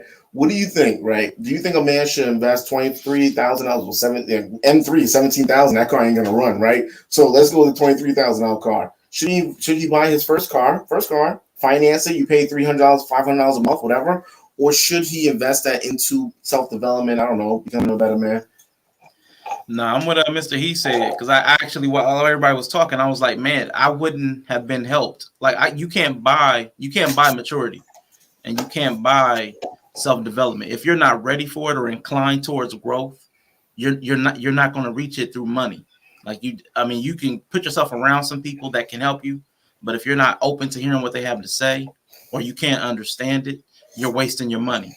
But the car would have helped me with professional development. See, my professional development, I needed that car because my city has a lot of urban sprawl. I see Roberto, give me a second. My city has a lot of urban sprawl. And to get to the best jobs, the public transportation stopped before you got outside the city where the good jobs were. And so, the car would have helped me a lot better at that time because professional development and saving that time on public transportation would have afforded me the opportunity to also like go to school and self-develop on my own time because, opportunity costs. Like either you're spending 2 hours to and from your job, or you're spending 2 hours, that 2 before and after. You're spending it in a class before and after work or something like that. So I believe the journey to self-development is better self-directed as opposed to thinking you can buy it at 20 to 25 when your mind is scientifically, allegedly, not even fully developed yet. After Roberto, after Mr. Rucker speaks, the issue is that I want to talk about everyone's basically saying that, you have to live through experience. But look at the experience we're having. The experience we're currently having is that, men are failing, right? Particularly what? We're the smaller percentage of men, black men, but we causing 65% of the crime rate. Damn. I mean, so basically everyone's saying we need to keep doing what we're doing. But we're failing. So that's we not need what to we're continue. saying. Yeah. Go, you need to live through you could clarify, right? I'm just, men need to, live through life. We've been living through life. We've been living through experiences. But I do believe it takes time to, what's that, Rashawn? How does the saying go? You want to hide something from what? Do what? You want to hide something from a black man? Put it in a book. Go That's ahead. what it says? I thought it said something else, right? So, but now, if you look at reading the book is part of self-development, right? I don't care what book it. I mean, obviously it's part of self-development, right? But if men don't start reading, a lot of men don't, anyway. So, Mr. Rucker, what do you think, right? Should a man invest into his Prius? Blood Brothers. Yep. That's a good book. But that is, I didn't read that yet. I was actually thinking about using Malcolm X as a thumbnail, but it's for the man that's developed. But what do you? And Malcolm X did read a lot, and I'm pretty sure he was around other men, right, to help him develop. Yes. Then whatever, So, Mr. Rucker, what do you think? Should a man, Charles? You gotta go. Are you good? I'll cut it out in a little bit, but I'll hang. Okay. So, Mr. Rucker, what do you think? Should a man invest into his first car, or should he invest something in becoming a better man? Well, if anybody can see my background on my shirt, yes, I'm from Detroit, so yes, you're gonna have to develop. You're gonna have to get a car first, because I'm assuming as men that we want to be responsible and have things in our lives. So we should see cars as a tool. I need my first tool to get to my other assets, and most of us need some sort of transportation. And public transportation is not that reliable. You can't really move like you want to move. It's on their time schedule, and that can cost you money. So I look at a car as your first big important tool, your first big investment that you will make. It doesn't take $25,000. You can get a cash car. Try to stay away from financing as much as possible. Get a popular car like a Honda Accord or Toyota Camry because the parts are available forever. If you work in construction, you probably need to look at a Ford F-150 or Chevy Silverado.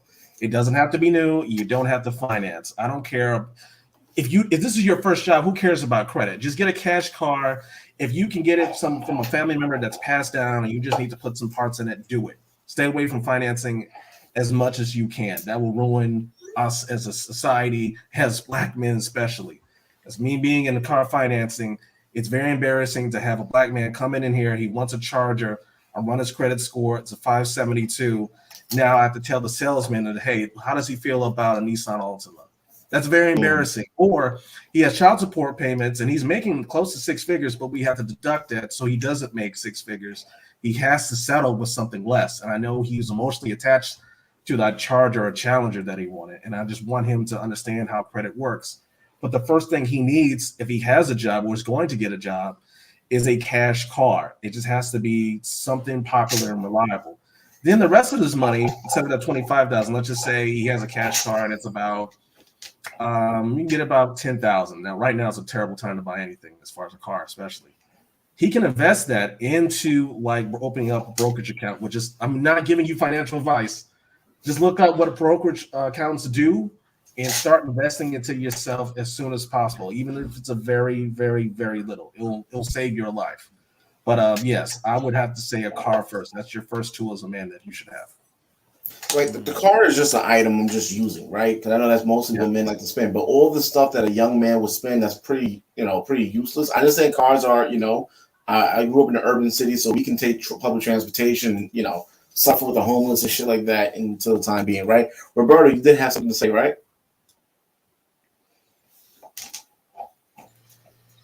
Yeah, I want to respond to Mr. and it sounds like somebody sipping through a straw. To respond to Mr. He said, because he kind of had some pushback on our answers, like me and Man of Prestige. But no smoke though. No smoke. Okay. The reason why I said, if you notice, I said if I could go back and do it again, I would invest in, becoming a man. The reason why I said this is because when I was working as a dishwasher, you know what I had? I had a car. You understand what I'm saying? What happens is it sounds very short-sighted when you say, I need to get a car and go to work. Well, you know what ends up happening? What ends up happening is you're a 30-year-old man working at a very mediocre job, and you have 25-year-old dudes that put a lot of work in school becoming your boss. You understand what I'm saying? So when we say investing, it costs money to find skills. It costs money to get more education to become better. That costs money. Everybody can get a car. You know what I'm saying? So I don't. When I look back, I was very short-sighted at first, and I would never do that again. Because once I started investing money in my education and getting skills, my money went up, and I was able to go get more than $25,000 cars. I was able to get a house. I was able to get cars. So that's really what I meant by investing in yourself as a man first.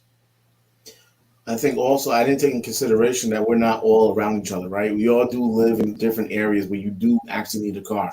I know Charles, you have to go, or you want to say something? No, I just wanted to say something. I do have to go, but I just wanted to say one thing because I did wanted to say the last comment too, as Roberto did about like what Mr. He said was saying. Just basically no smoke though, right? Yeah, no.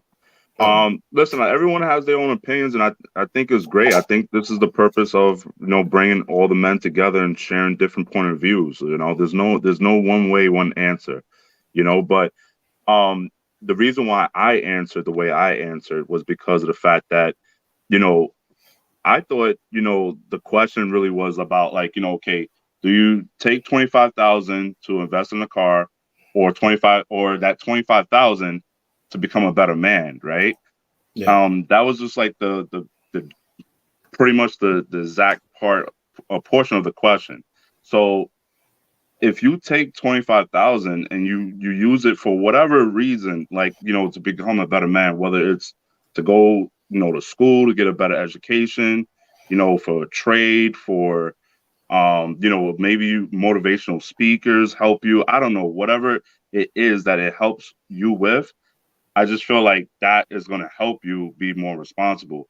I just know a lot of people that had cars and it didn't make them responsible. It didn't make them go get a job or like, and then there's some people that they did get a job, but they settle for the less. Like, they just go and just get the nearest job just to pay off that car, So, and like going off of what Mr. Rucker was saying was like, you don't need to buy like a whole $25,000 car.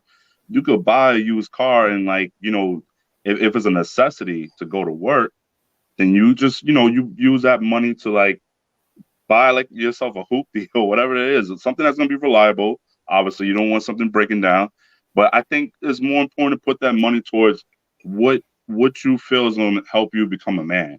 Is that, you moving out your mom's house and, getting your own place, like, right? Getting a better education, going to a trade school, doing like something else with your money. Someone brought up about the brokerage. I think it was Mr. Rucker, but investing money into your, stocks or accounts or whatever you want to do. But I think that's what's going to help you become a better man. Like, it's not all about financial and money and this and that and the third, but I think it's just going to help discipline you and give you responsibilities, down the line. And I think once you have that responsibility, then you're going to get whatever car you want, because you're going to get that money. You're going to get that job that you want. So, that was just the point that I wanted to make. All right. So before Arshawn, hold on, before you go, because I think we stepped over Man of Prestige. You did want to speak about an hour ago, right? I apologize. That's okay. One thing I found about manhood is that the number one skill, at least the top three, is probably patience. Just patience all around, right? And sometimes when we're trying to get to this solution, it seems like it's taking a little too long. When we hear depend, we get triggered. Like, wait, can you make a fucking decision, right? But sometimes we're dealing with human beings, and part of being leadership is to know that most people's answers is probably going to depend, because even if you don't use the word depend in the beginning, there's a good chance you're about to add nuances anyway. That's the same thing as depend, right? So it's a lot of patience that's required when we're trying to solve problems for a whole community, because we're not a monolith. If you can hear my accent, I was raised in Nigeria. I can be a little bit different, and there's multiple layers of differences. You're a man, you're a woman, you were raised this way, you were raised a different type of way, you were raised on that side of the block, on this side of the block. So what we're trying to come up with something that works for all of us, and that's difficult by itself, in and of itself, right? There's nuances there. What you did a fantastic job, Roberto and Charles. I would say it depends on the value of whatever choice you choose, right? What are you using the car for? What do you mean by becoming a better man? Because a lot of people's idea of that is bastardized too, right? Mm-hmm. So I'll just leave it at that. But I think it's a fantastic conversation so far. Yeah, keep in mind, everything that everyone's saying is probably not it's probably really not for us, right? It's really for whoever's watching, hopefully, right? Or Sean, you did have something to say. And also, we got in the chat, we got Sugar Bum, right? She says, how you advocate for prenups? Well, most men make a little as 50,000. You know what? I love when women say that. Shout out to you for watching. Thank you. You know, don't click off. That's my next comment. But these are the niggas you choosing. Listen. When you become a baby mama terrorist, you date men that make under $50,000. He has an EBT card, or maybe he's using some of yours. Section 8, and have the pants hanging. You know what? I should have drunk some Kool-Aid to really interpret the question that she wrote. That's some real nigger shit, right? But listen, right? Sean, you had some stuff to say. Yeah, I just had one sentence, and it's based on like what you just said. So after we had the whole conversation about baby mama terrorists and the violent youth, you can't replace a lifetime of no quality parenting with $25,000 of an investment. That's an impossible ask. How long usually it takes to pay off a $23,000 car? About 5 years, right? If you finance it, something like that, 3 to 5 years. I mean, Mr. Ruck, what do you think? 3 to 5 years, something like that, right? So now, if you take that money over a course of time and you invest it, now when I say invest it, I'm not talking about there's not no fucking Bitcoin. I ain't saying none of that shit. Get that right. I'm not saying that. I'm not saying it's a bad thing. I don't know nothing about that. I'm not talking about. Do your own research on that. Yeah. No financial advice. Right. Just do your own research. Do your own research. But yeah, we'll leave it like that. So based off of this, before we move on to the next topic, does someone want to chime in on something? No smoke, because y'all Negroes don't play, right? Hell yeah! I thought I was shot. When Mr. He was saying, I thought I got shot. I got smoke from the chat. I'll say this because I didn't get a chance to get my insight on it. Well, I got interrupted by my wife, but I'll say this: it is like depending on your values. Okay, what do you value the most? If you value that car, or do you value trying to invest in yourself so you could make more money for yourself? But here's the thing: if you already have a car, you don't really need to spend so much to even get a car. You know what I mean? Now, unless you already, well established, you already have your good job and you're cool, then I mean, by all means, feel free to spend whatever you want to spend for your own personal luxury. However, I think as a starter, look, you don't even really need to spend $25K on a new car just to get around to work. Look, you could get like a used car. There's used cars that's like around like $5K and a little bit up, and then use the rest of the money to really try to invest in yourself, like take trade schools and all that. So I kind of agree like on both aspects, because one, you do need the transportation to get around. Transportation, like if you're trying to catch like, the bus, AC Transit, whatever, those transit stations are unreliable.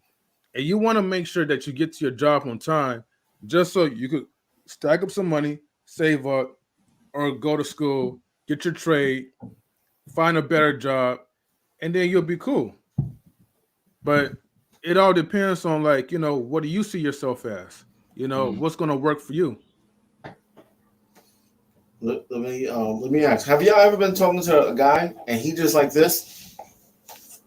You talking to him, he's just like this? Every woman that passed by, he can't stop. Have you ever dealt with a man you know, you try to talk to him about just about life or whatever, and he keeps looking at the ads going past. I was You know, I was that guy. Yeah. So Mr. He said, what do you want to say to that? You said you have something to say. I mean, you know, that's all of us at one point in time. I think, you know, it speaks in totality to the conversation that we're having and the level of man that you become. You know, we grow, we mature, we understand that there's a level of maturity that we must display, no matter what your curiosity is. And it's the same thing with us in relationships. You know, it's not like us as husbands and boyfriends and them as wives and girlfriends don't see people that are attractive, that are alluring. But again, that's not what these things are about. These things are about responsibility, duty, and honor. And I know I see girls that I would love to jump on. My wife sees guys she would love to jump on, but it's bigger than that. It's bigger than us. And that's, you know, and again, in totality, I think that's what we're talking about, the level of men that we are. You know, some men understand that every fat ass is not to be gawked at and looked at and, you know, catcalled.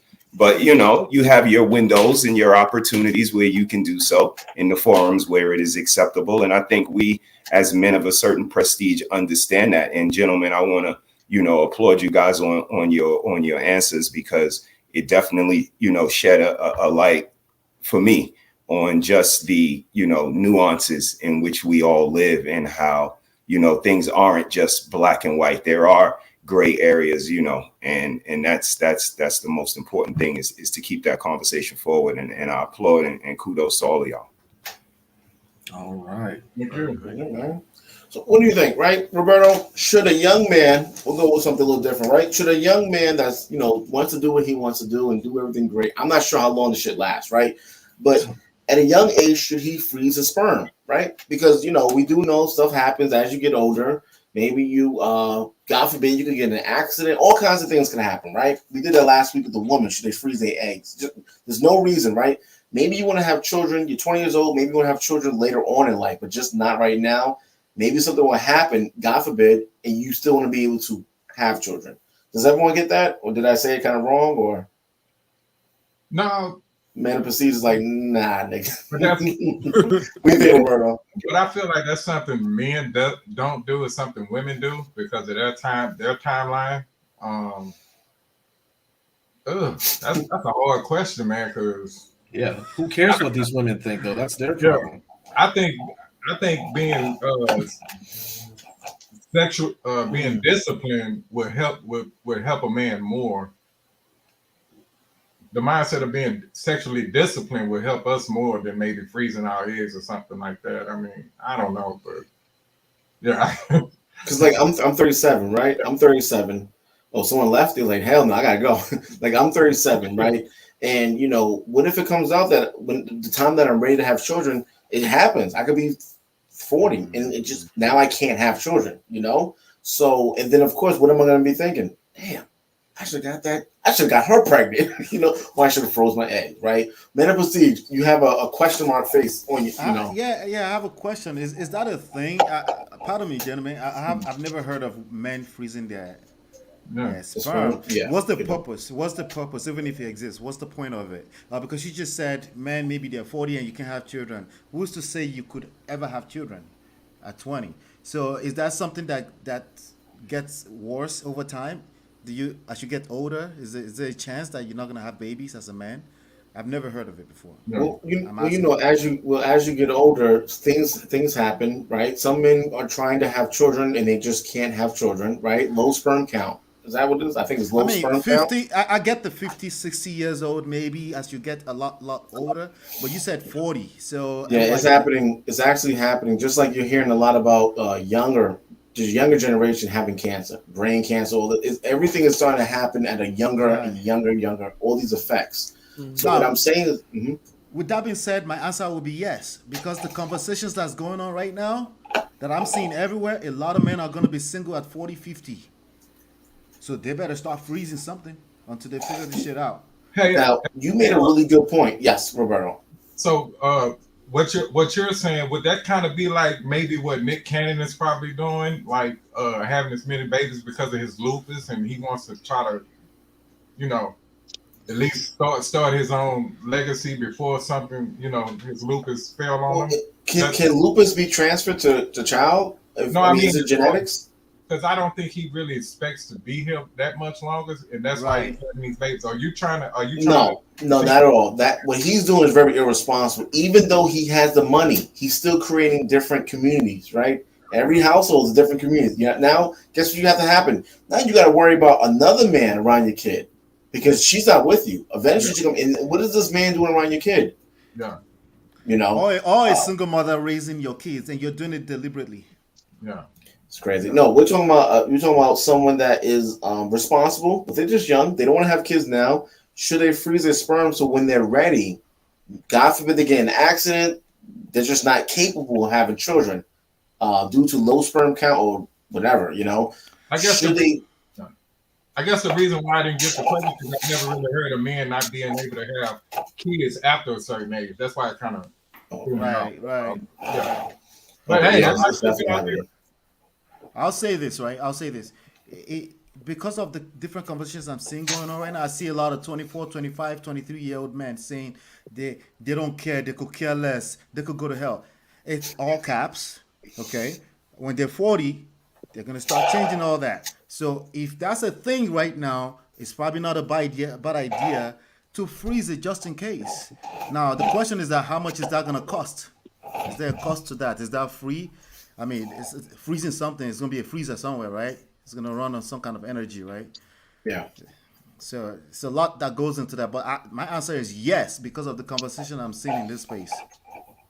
Yeah, because me personally, I'm 37, and I'm not sure when I want to actually have children. So me personally, that's something that I'm going to be looking into because maybe I want to have kids when I'm 45. Who knows? You know, what if I hit 45 and like, damn, I can't have any for whatever reason. So M3, you still there? Oh yeah, I'm still here. So M3, what would you do? Right? Would you bust your nut and freeze a sperm at a young age in case later on you're not able to have children, but at least you have? Oh, he out. He's like, oh, you talking about busting nuts? Nah. Oh, no, he's still there. Someone left, right? So, what do you think, M3? Would you freeze a sperm at a younger age? I mean, okay, if I really want to have children, I guess in the future, like I probably would, but my mindset right now is like I don't really want to have any kids, so you know, I'm good off of that. What if you change your mind in 2 years, but then you come to find out you're not able to have kids? Yeah, it's just a decision I would have to live with, you know. And you're okay with that? I mean, yeah, I'm definitely okay with that. I'm cool. Right, I don't want to give no birth to any bastard children of my own seed, so I'm all right. No, it don't have to necessarily be a bastard, right? You can. I'm messing with you. Oh, okay. Yeah, it could be with the woman that you want to be with, right? Like I'm gonna do it with, but God forbid if I come to a point where I can't have children, like damn, now I gotta go take my nephew and nieces, claim them as mine, my taxes, right? So, Mr. I don't think he went yet. No, Mr. He said, I'm pretty sure you disagree, right? But what do you think about that? Yeah, no, that's not logically even needed. What I need to freeze my sperm for, I can have babies until I die. It's always going down. Yeah, but we generate millions. We generate millions of sperms a day. So but I know theoretically, okay, hypothetically, if I couldn't, or one day possibly I couldn't. No, shops just closed, just like girls when they start celebrating. Like, no, it's over. I can't have no more. Shops closed. You can't get any more. That's what it is. You can't get none. I'm sorry. Am I the only one that have kids here? I have kids. I have 4 kids. Okay. I have a son that is almost 30 years old.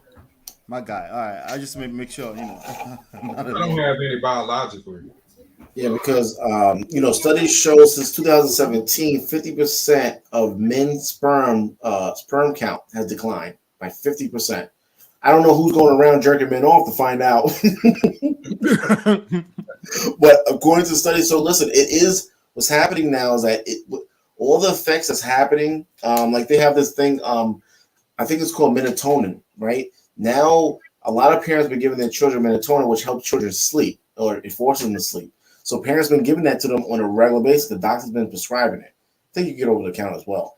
So now what's happening is that usually when you get older, what's that thing when you lose your memory? Oh, not Alzheimer's, but Alzheimer's. Is it Alzheimer's? I would Something say like that. Alzheimer's. Do you have Alzheimer's? No, but what's happening is that now young children around 6 are having. I don't think it's Alzheimer's. It's something else. They're starting to develop that due to what? The stupid medication the parents are giving, so the kids can go to sleep. So every kid got ADHD, whatever, right? So what's starting to happen is that some men are just incapable of having children, or it's more difficult having children, right? So me as a 37-year-old, would I do it? I'm just afraid that someone may out of nowhere to claim this, this new. I'm being served to go to court. How the fuck you got my sperm? How you got my sperm?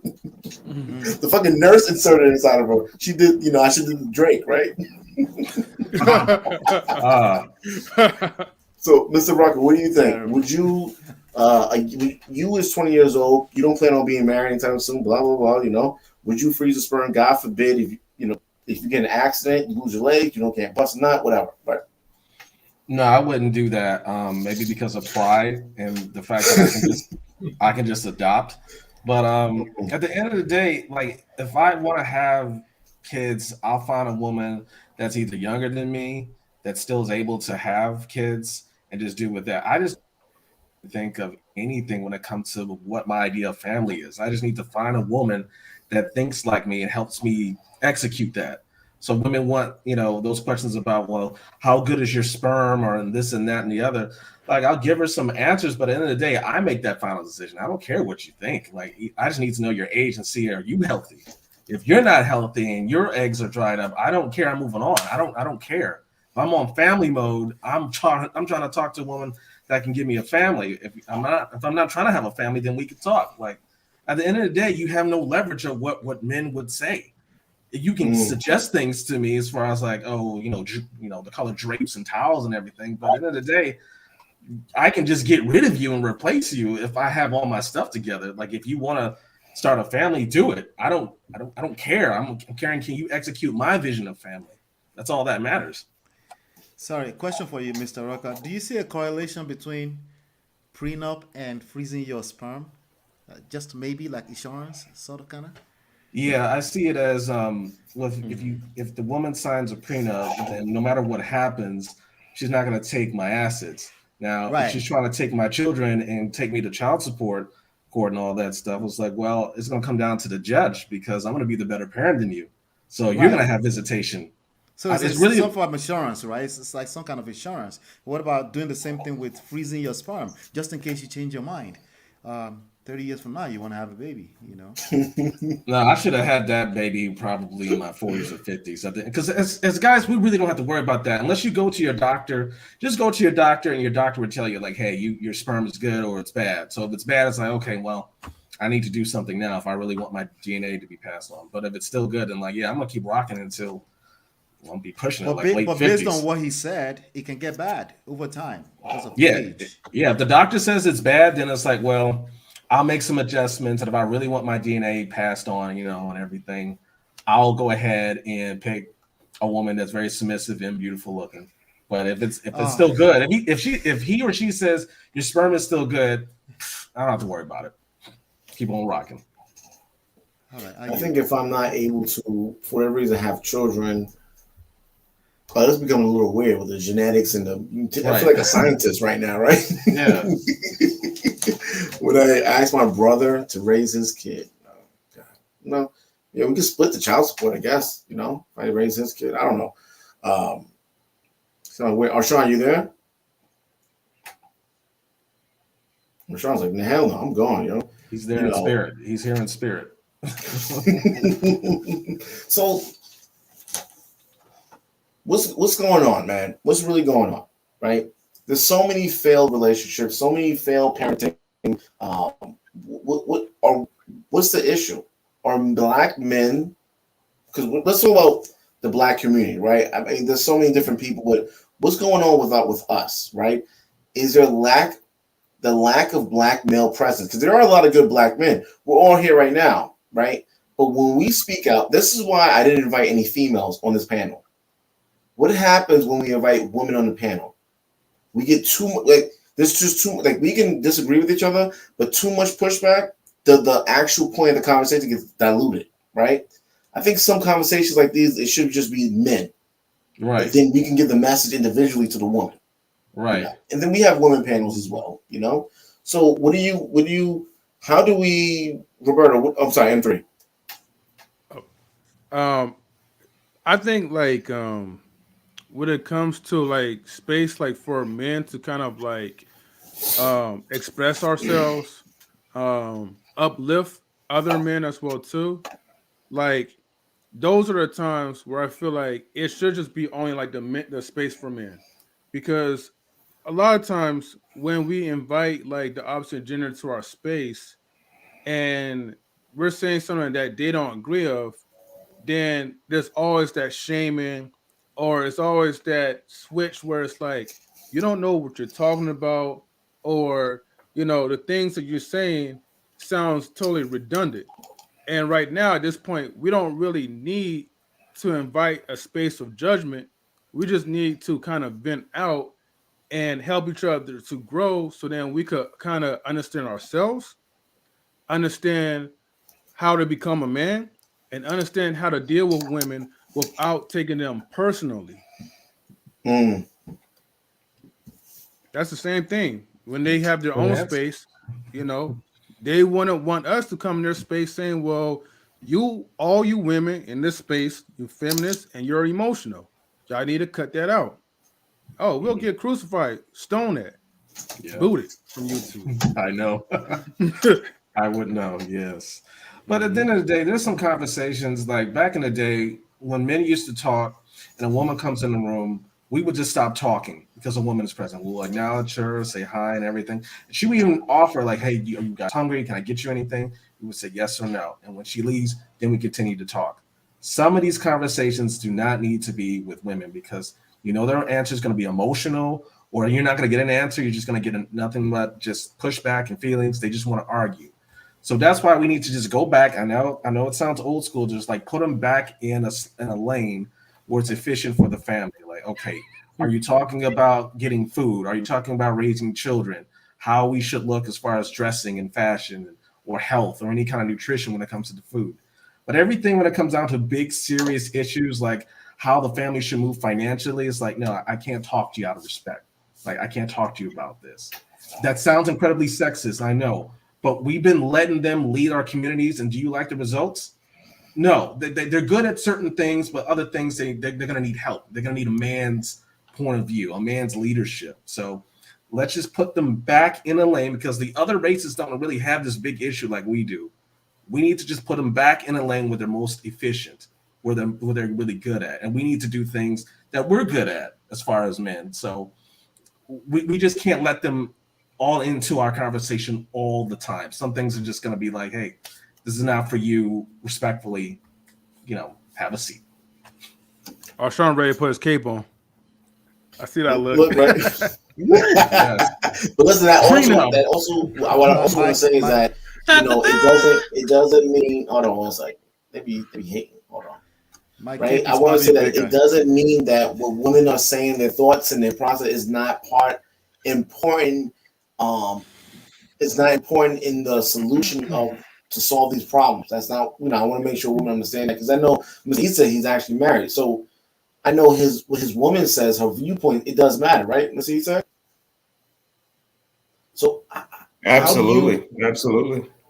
So how do you, as a leader, how do you do that when you want to make these decisions? Of course, your wife is involved in pretty much everything, but how does that go when you, as a man of the community, you as a man, how does that you're not influenced by some of her decisions or I don't know? I mean, this is an incredible topic, great topic. But here's the thing. The only reason that we have the approach that we have in regards to my family and my wife and the difference between us, and the answer is common. It's logic. We present a certain logic to a conversation where words like respectfully disagree, agree to disagree, so on and so forth. These words exist in our space because it's something that needs to happen in order for the conversation to continue to move forward. Now, when we let the ladies in this space, ladies, I love y'all, but you know, I'm also a realist and very logical.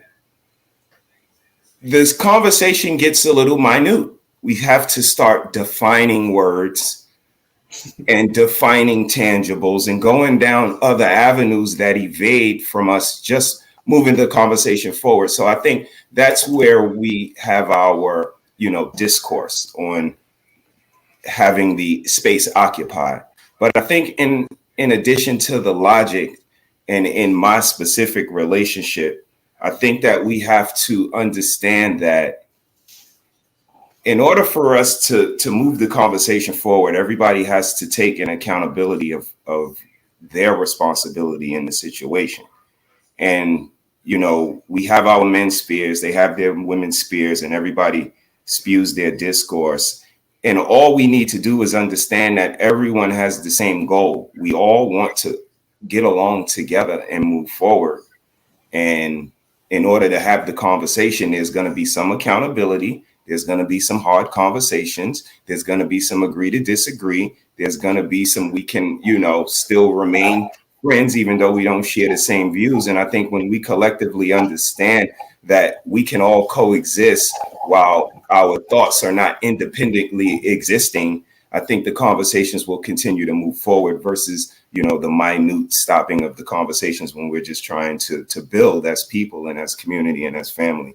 My specific family, again, I'm the husband, she's the wife. We understand our roles. We not partners. We not power couple. We not none of those buzzwords that everybody talk about. And we understand that marriages are not about happiness and you know, that tingle that everybody got to have. It's about duty, honor, and responsibility. And it's bigger than us. And, you know, I can go on a whole tangent about that. Once those young people understand that, that's what it's about, they'll understand that, you know, moving collectively would be better than moving adversely. Yep. So we have Mrs. She Said. Who's that? Mrs. She Said. Who is that? Why is it Mr. He Said? Exactly. I know. She says many women have not had the privilege to explore boys, teen boys, and such. Really venturing and building with them, listening, especially in younger years. Men have right to be heard too. Amen. Is that the wife? I feel like she came down from the heaven to tell me that, wifey? Right? That's what's up. That's what's up. So before we get into, I want Mr. Rock, I want you to speak on this, right? I did not know. Hold on. Right? Not right now, not yet, but hold on. Right? So Arshawn, you was going for a while. So we were speaking about men, right? Freezing their eggs, right? So freezing our eggs? Sperm freezing. sperm, No, no. Freezing out sperm, right? Yeah. If you're a 20-year-old man and you know you can, I'm not sure how long it'll last or whatever, but you know that God forbid you get in an accident, you may not be able to have children, which happened to my uncle, right? And now he regrets not being able to have children. And or you know, as men get older, they can develop where their sperm count lowers.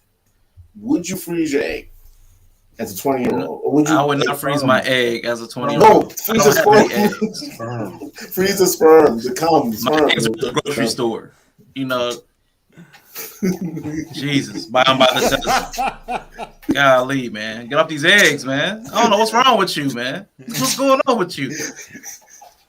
Golly, now I'm starting to wonder about the whole conversation about that gun last night. I'm starting to wonder about you, man.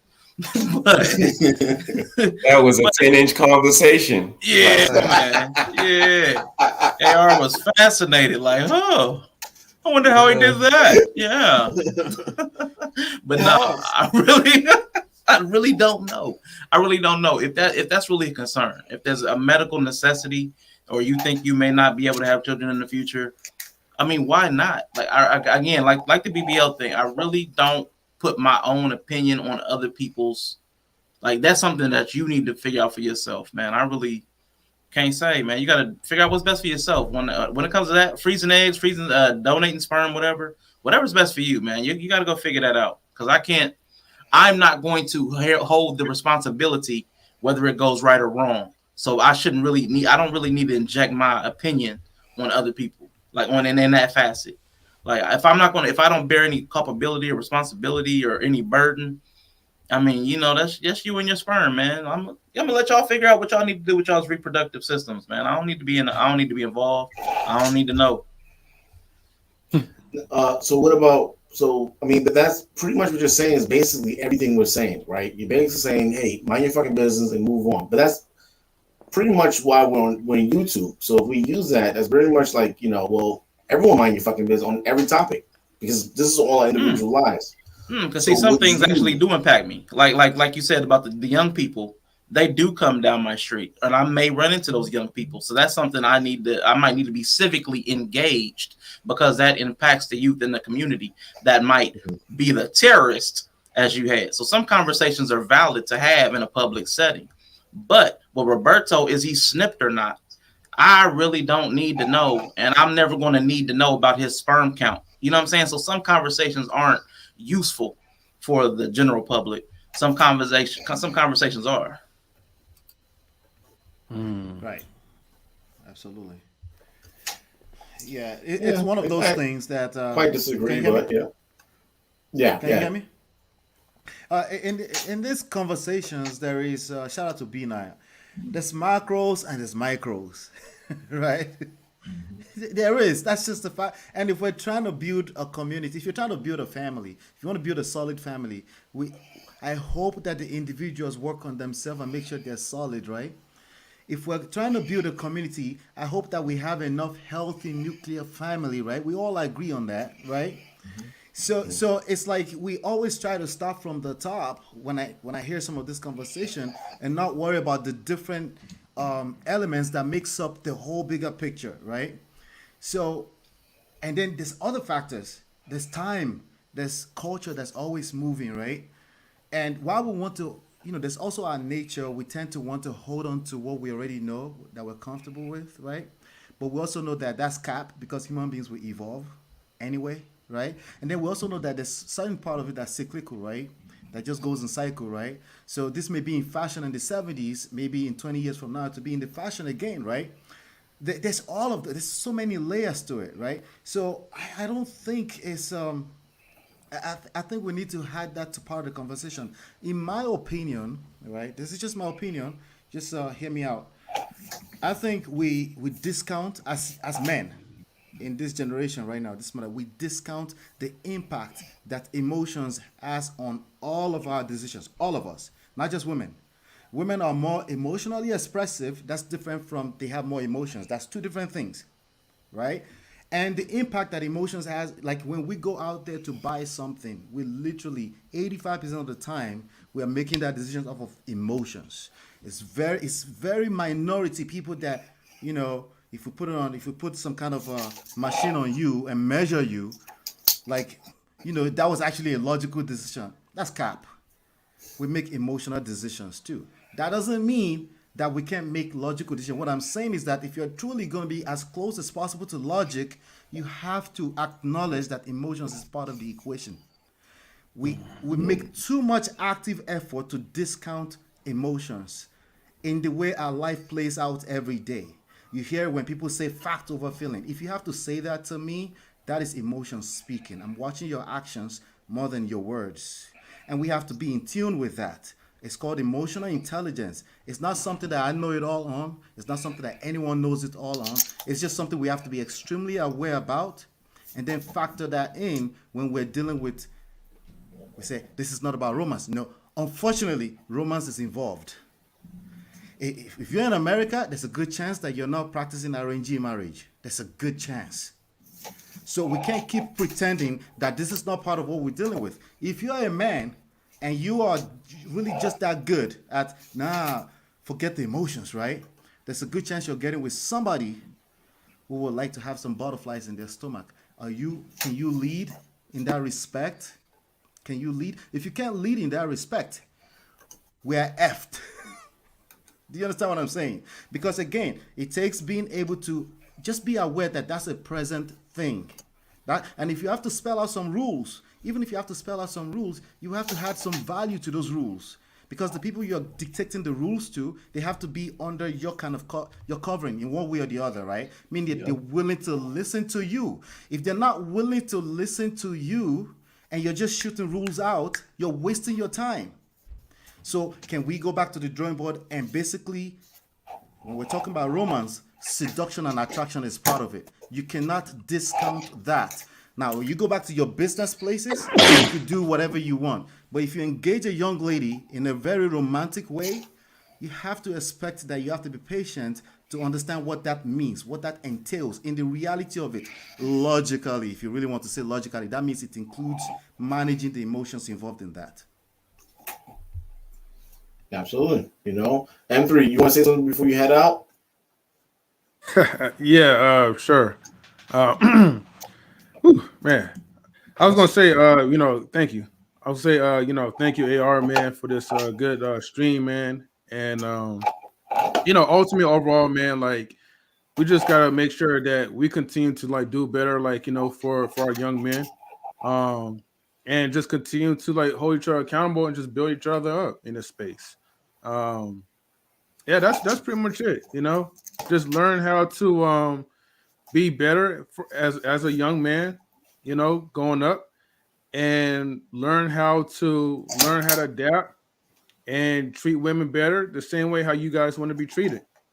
But it starts off by understanding who you are, your goals and aspirations, and what do you want in life. How's your relationship? Appreciate you stopping by, man. There's your link right there. Thank you. So Mr. He said, I know your wife was saying that you have a YouTube channel. What is the actual name of your channel? I don't think you can drop the link, so I'm gonna try to share that. It is Harris Tribe Media Group, and our show is He Said, She Said, Love in Abundance, every Thursday at 8:00, man. We would love if y'all check us out. Yeah. Did I add you to the men group on Instagram? I don't think I did, but I'm not sure. I believe we text, back and forth together. Okay. But I'm so not sure. But I would be more than happy. Please do, sir. Thank you. Appreciate it. Absolutely. Yep. So other than that, so we got like a few more questions. I know I'm taking up a lot of everyone's time. Does anyone have to go? Y'all got some time or? All right. One more hour. Yeah. Okay. So listen, Mr. Rucker, right? Do you mind if we speak on this? Because maybe I'm reading this wrong. Rich people ruling to stop wealthy New York couples from shopping for the divorce court judges. So I didn't know you're able to choose the judge that you want for your case. Is that something new, or is that something what's that about? I never heard of this because I'm living in Texas and you don't really get to choose your divorce judge. And seeing that, man, if that doesn't scream prenup, then I don't know what. Now, you can go to a judge and all of a sudden you see her, she might as well be as feminist as possible. It's like, you know what? I'm going to lose half. Might as well keep doing it. Just here, sign, do whatever you're going to do. Let's not even drag me to court. Because the moment you see a judge or you Google that judge and you see all the past rulings, it's like, yeah, I'm not going to win. Even your own lawyer will tell you, like, hey, just see if you can settle out of court. So this story is like scary. Hopefully this is a rumor, but oh my God, this will be a nightmare for men. Men just, oh my God, prenup, man, this is a nightmare if this is true. Damn that. God. Millions of dollars. So I didn't know So this is bad. Yeah, unless you you want to give away stuff, you like volunteering money if you go through a divorce. Man, divorce is terrible, man. Men just get railroaded, take more than half. Okay, and then if you go for a judge and all of a sudden that judge is, anti-man, it's like, well, here goes all your stuff, man. Oh shit. Damn, so we got to go back to the drawing board. Make sure we're not ending up in divorce. Yes, and prenups will help you with that just in case, because women change their mind. Well, I mean, that's I see that absolute answer. like, I can't believe that you're Yes. able. I didn't know the wealthy they're able to shop and choose what judge they want. Um, that's crazy. So one thing we Oh, need to so talk wait, about. I'm sorry. So they were choosing judge. I thought they were choosing attorneys. No, No judges. That's the The judge. judge. No, not Shit. attorneys. No shit. I thought you just get assigned, a judge depending on where I you mean, go. I didn't. Right. do you see the operative word in there? The operative word is wealthy. I think when you're wealthy, you get to do a lot of choosing that us regular and even rich don't get to do. So, oh, That's cry for me, Argentina. I don't care about Ben and Jennifer don't want to be, he said and she said, not for one day. We could be them easy. But they cannot be us. And that's the difference. You guys need to know that we the real superheroes. They could never be us. They could never wake up every day at 6 o'clock in the morning and go to some job you don't like to pay for some gas that you don't need, that's too high, to pay for some bills that's fucking stacking up as they come. Like, they don't understand that this is what frustration is, not just one thing. It's all of these different things. And this is what creates these terrorists. And again, I want to just go back to that. Like, I don't know if you guys know about New York, but we have these things called project buildings, right? Project buildings have 14 floors, 14 apartments on every floor, families of 4 and 5, maybe even more in every apartment. So now you got 2,000 and 3,000 personalities that need to get together on a hot summer night. But besides that, you have elderly people that live in there as well, because these are, income adjusted apartments. So these elderly people that live in these project buildings with these quote unquote terrorists have to get their necessities and go in the house by sundown, like 4 o'clock, 5 o'clock in some instances. And they are prisoners in that building until the next morning, because those boys and girls are out there doing the imaginable in their buildings, their elevators, their lobbies, their hallways, their vestibules. And they are just prisoners in their own home until a reasonable time. So when we say terrorists, I think you guys think it's just a quote, but in certain neighborhoods, they are terrorizing certain people that they can't even move after a certain time, because the quote unquote, real people is outside. And the best thing for you to do is just stay inside until the next day. And if you need something, but you're a prisoner in your own home, how do you get it? Yeah, I mean, I still have family that's in the Bronx, in the projects, and I like, when people come up on these panels and they want to act like, no, don't call them that, and okay, you're focusing on the word. What's happening? They're not even 18 yet. These young kids are going around they're all armed with these guns, and like Arshawn says, I may have to deal with them physically just walking down the block. What about them on these little scooters and motorcycles at a ridiculous rate? And they're robbing people. Like, what's on your feet is more than I got my account. You got the new Jordans on and you're robbing me. I should be filling out application work for you, sir. But yeah. To an extent, I do think that I don't know the verbatim. I forget the verbatim. English is my 7th language. But it's basically, no, I'm just lying. It's my primary, but you know what I mean. but the drastic problems require drastic measures. That's how they say it, right? I can't speak too much to the experience of the hood here. I lived in Newark when I was in college, but that's college years. I didn't hang out with people. I just basically got out of my apartment and went to school, right? So I can't speak too much to that experience, right? But if it sounds the way I'm hearing it, right? If it's that bad, right? Then it's going to take drastic measures, right? But when I say drastic measures, remember I mentioned earlier, there's defense, there's offense, because again, we don't want to throw out the baby with the bathwater, right? So that's why we need to continue these conversations.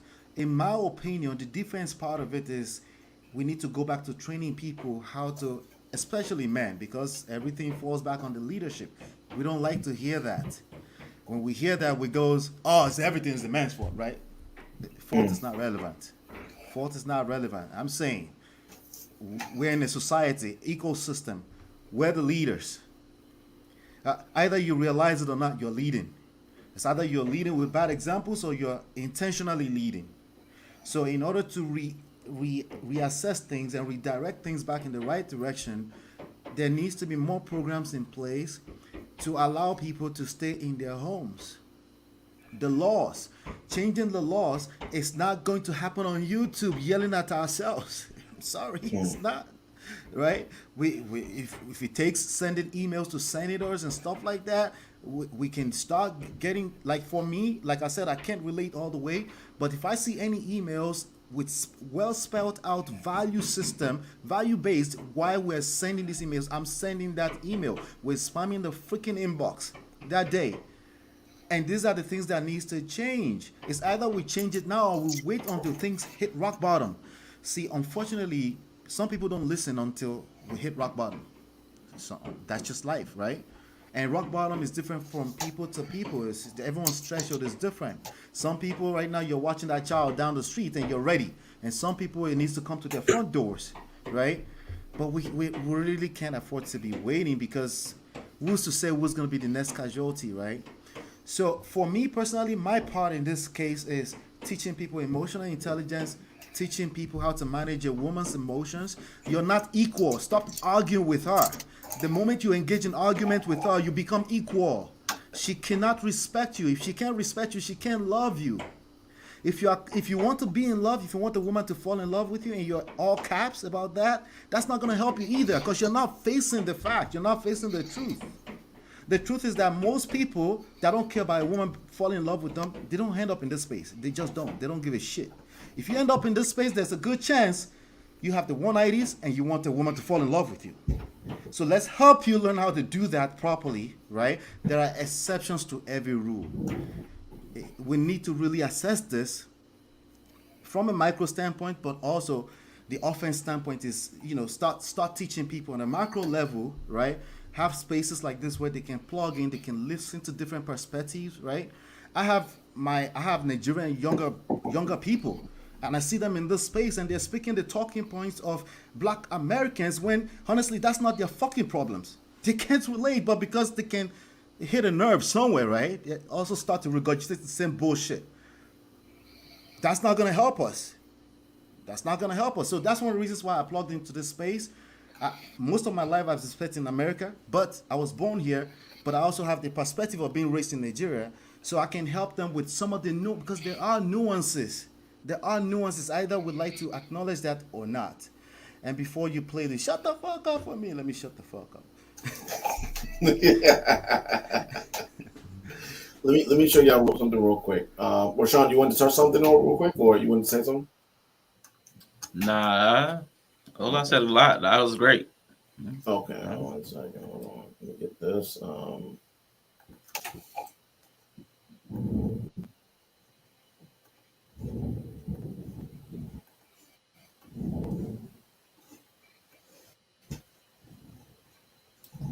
I don't know which one of you gentlemen it is, but one of you have a great night.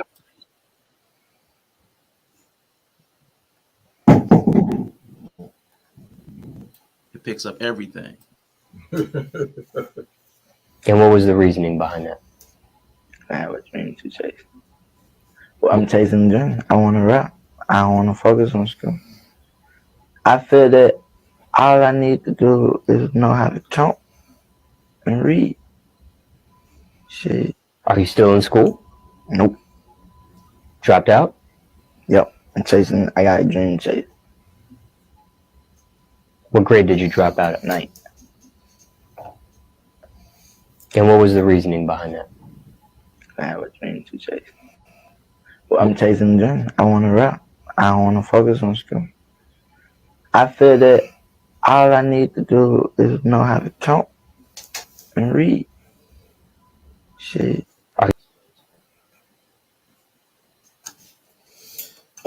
This is what we're talking about, right? That's the rapper NBA YoungBoy, which he caused so much issues on himself and other people. This guy, right? This young man said, all I need to do is read and he said, read and talk. The motherfucker can't hardly talk while he's on there, right? How the fuck are you in the 9th grade dropping out of high school? Okay, so some people that dropped off said, we're not going to hold these parents accountable. Let's find the person who's nowhere near in the picture. Let's become, Batman and become a detective and find a man okay? Shouldn't his mother be held accountable? How the hell you drop out of high school at 9th grade? And I don't know, is everyone familiar with NBA YoungBoy somewhat, or a little bit?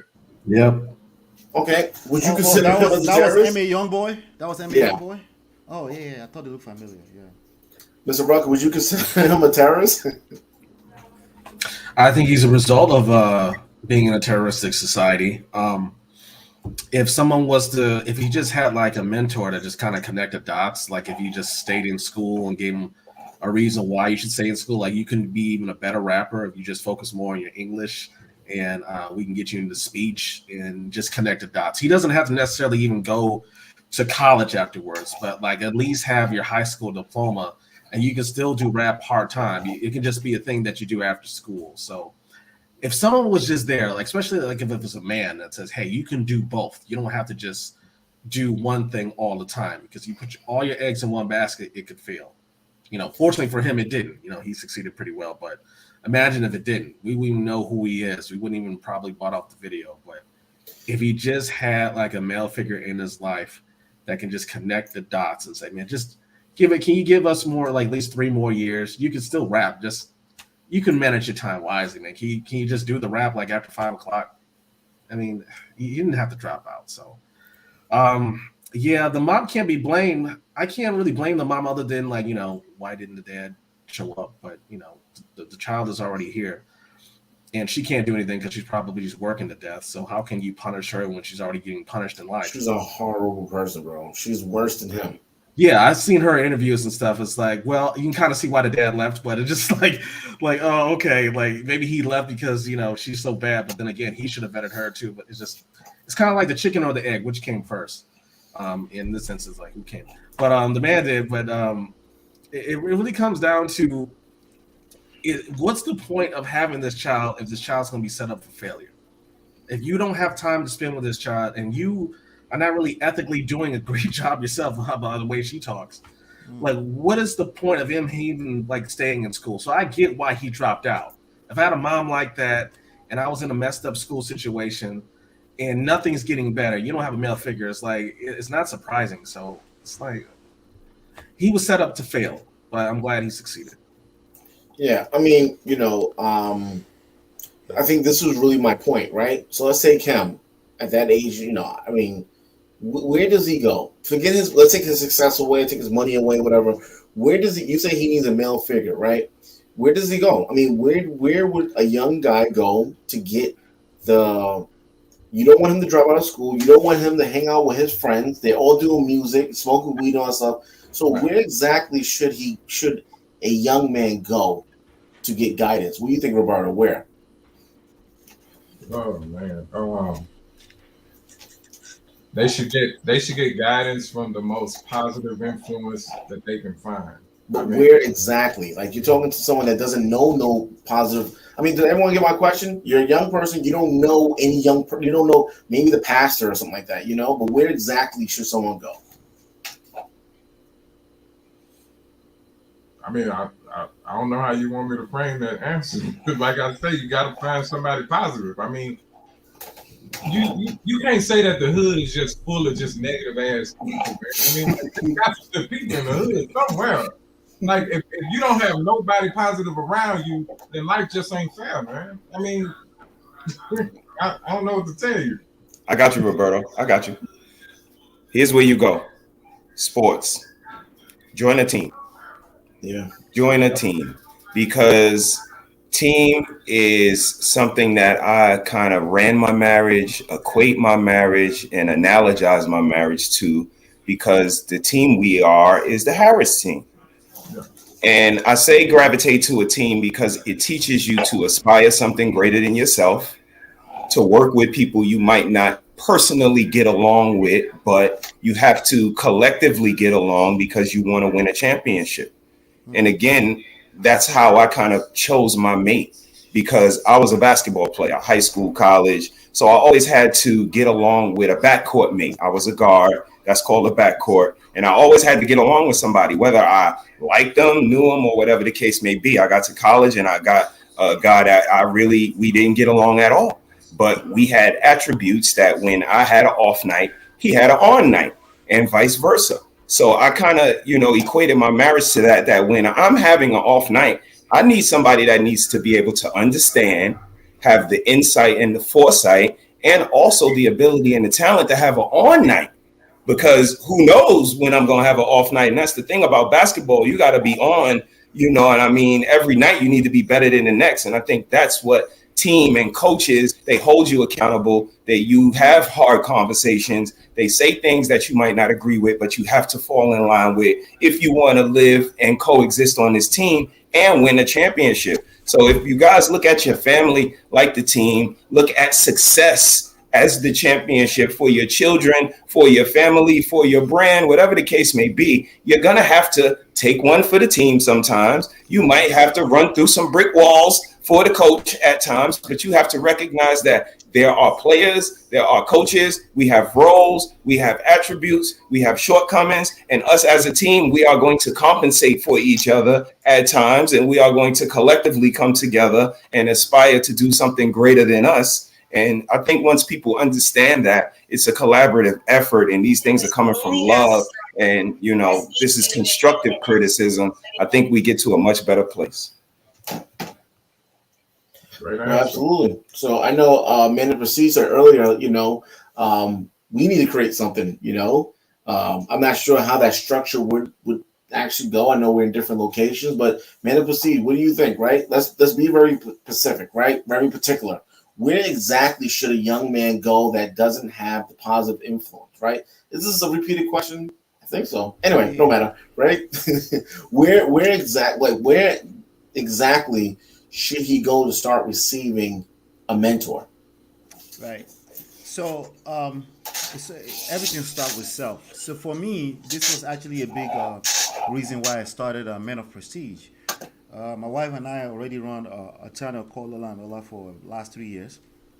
I was okay with that, but when I stumbled into this space, and I see some of the conversations, I was like, whoa, this is bad. This is going to get worse, right?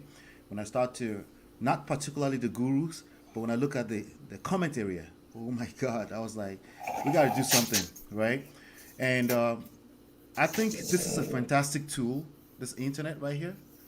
I think it's our responsibility to recognize how people like to receive information.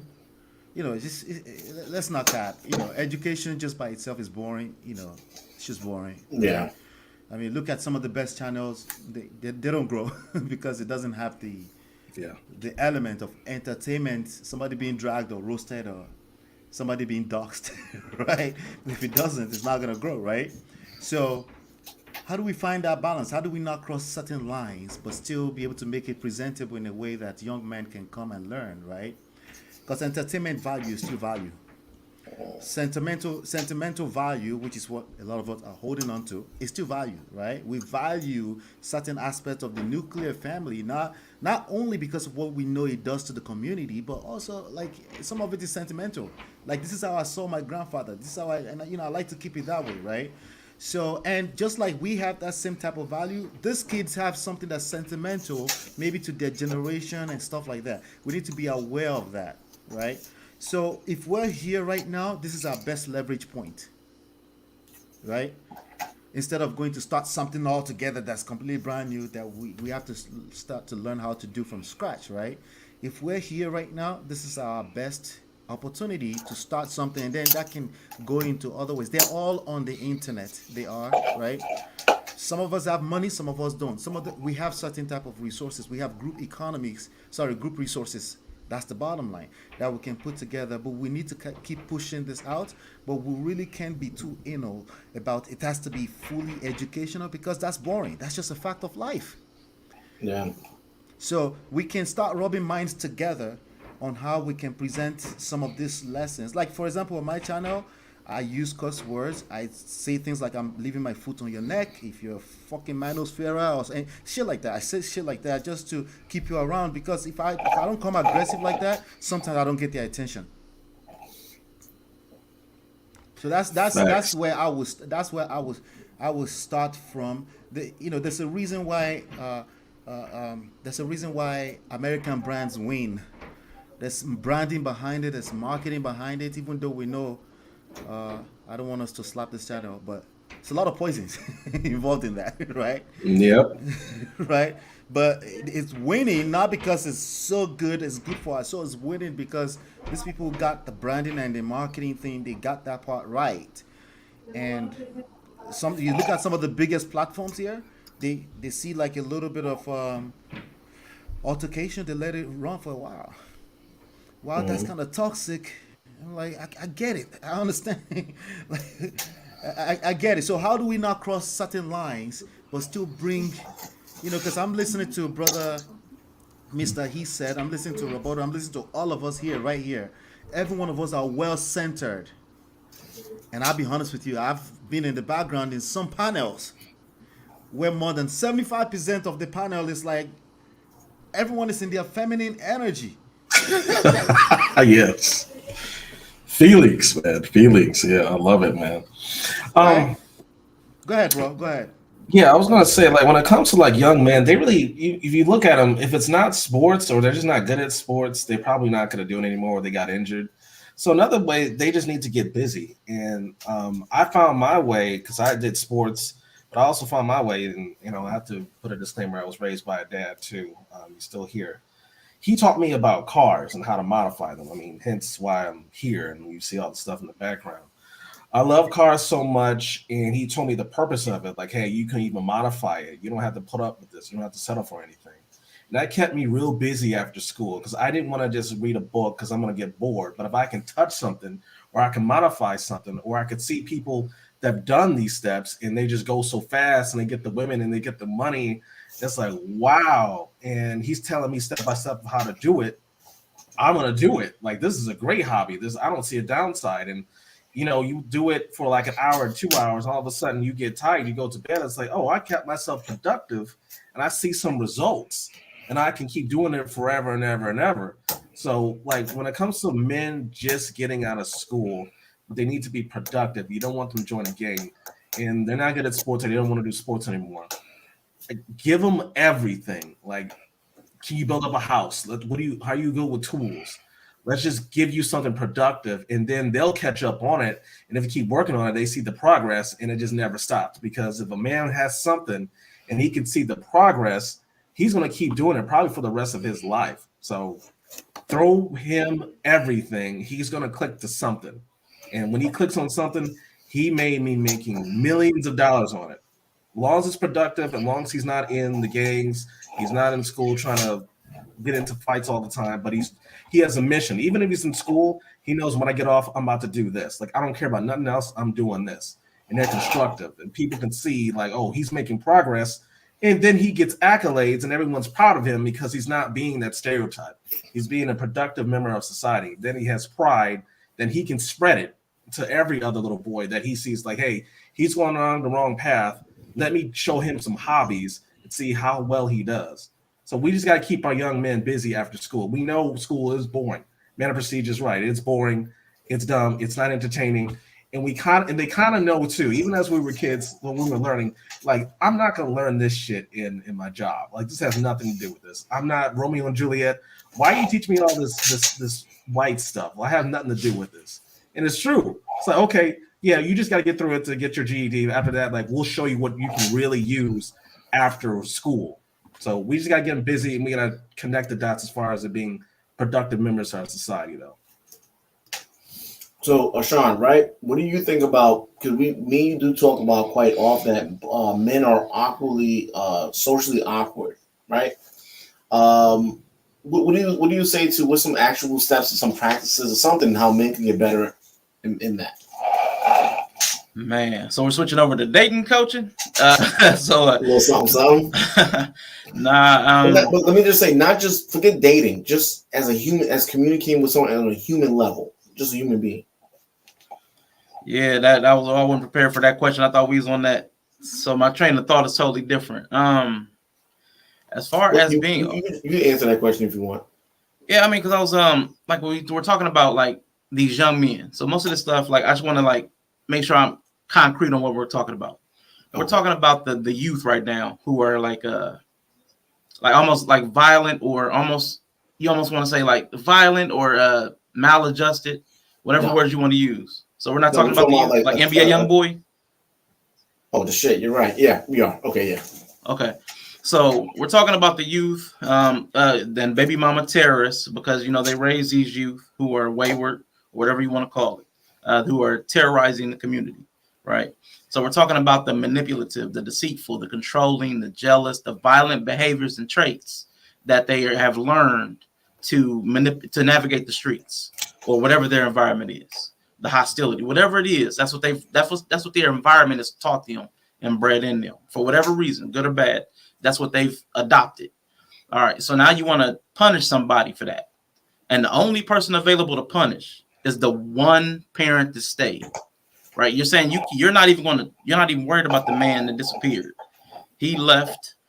And in my mind, in my thinking, I would be like, I would want to punish the person who is responsible for that trait not being there. Who was supposed to make sure it was not there?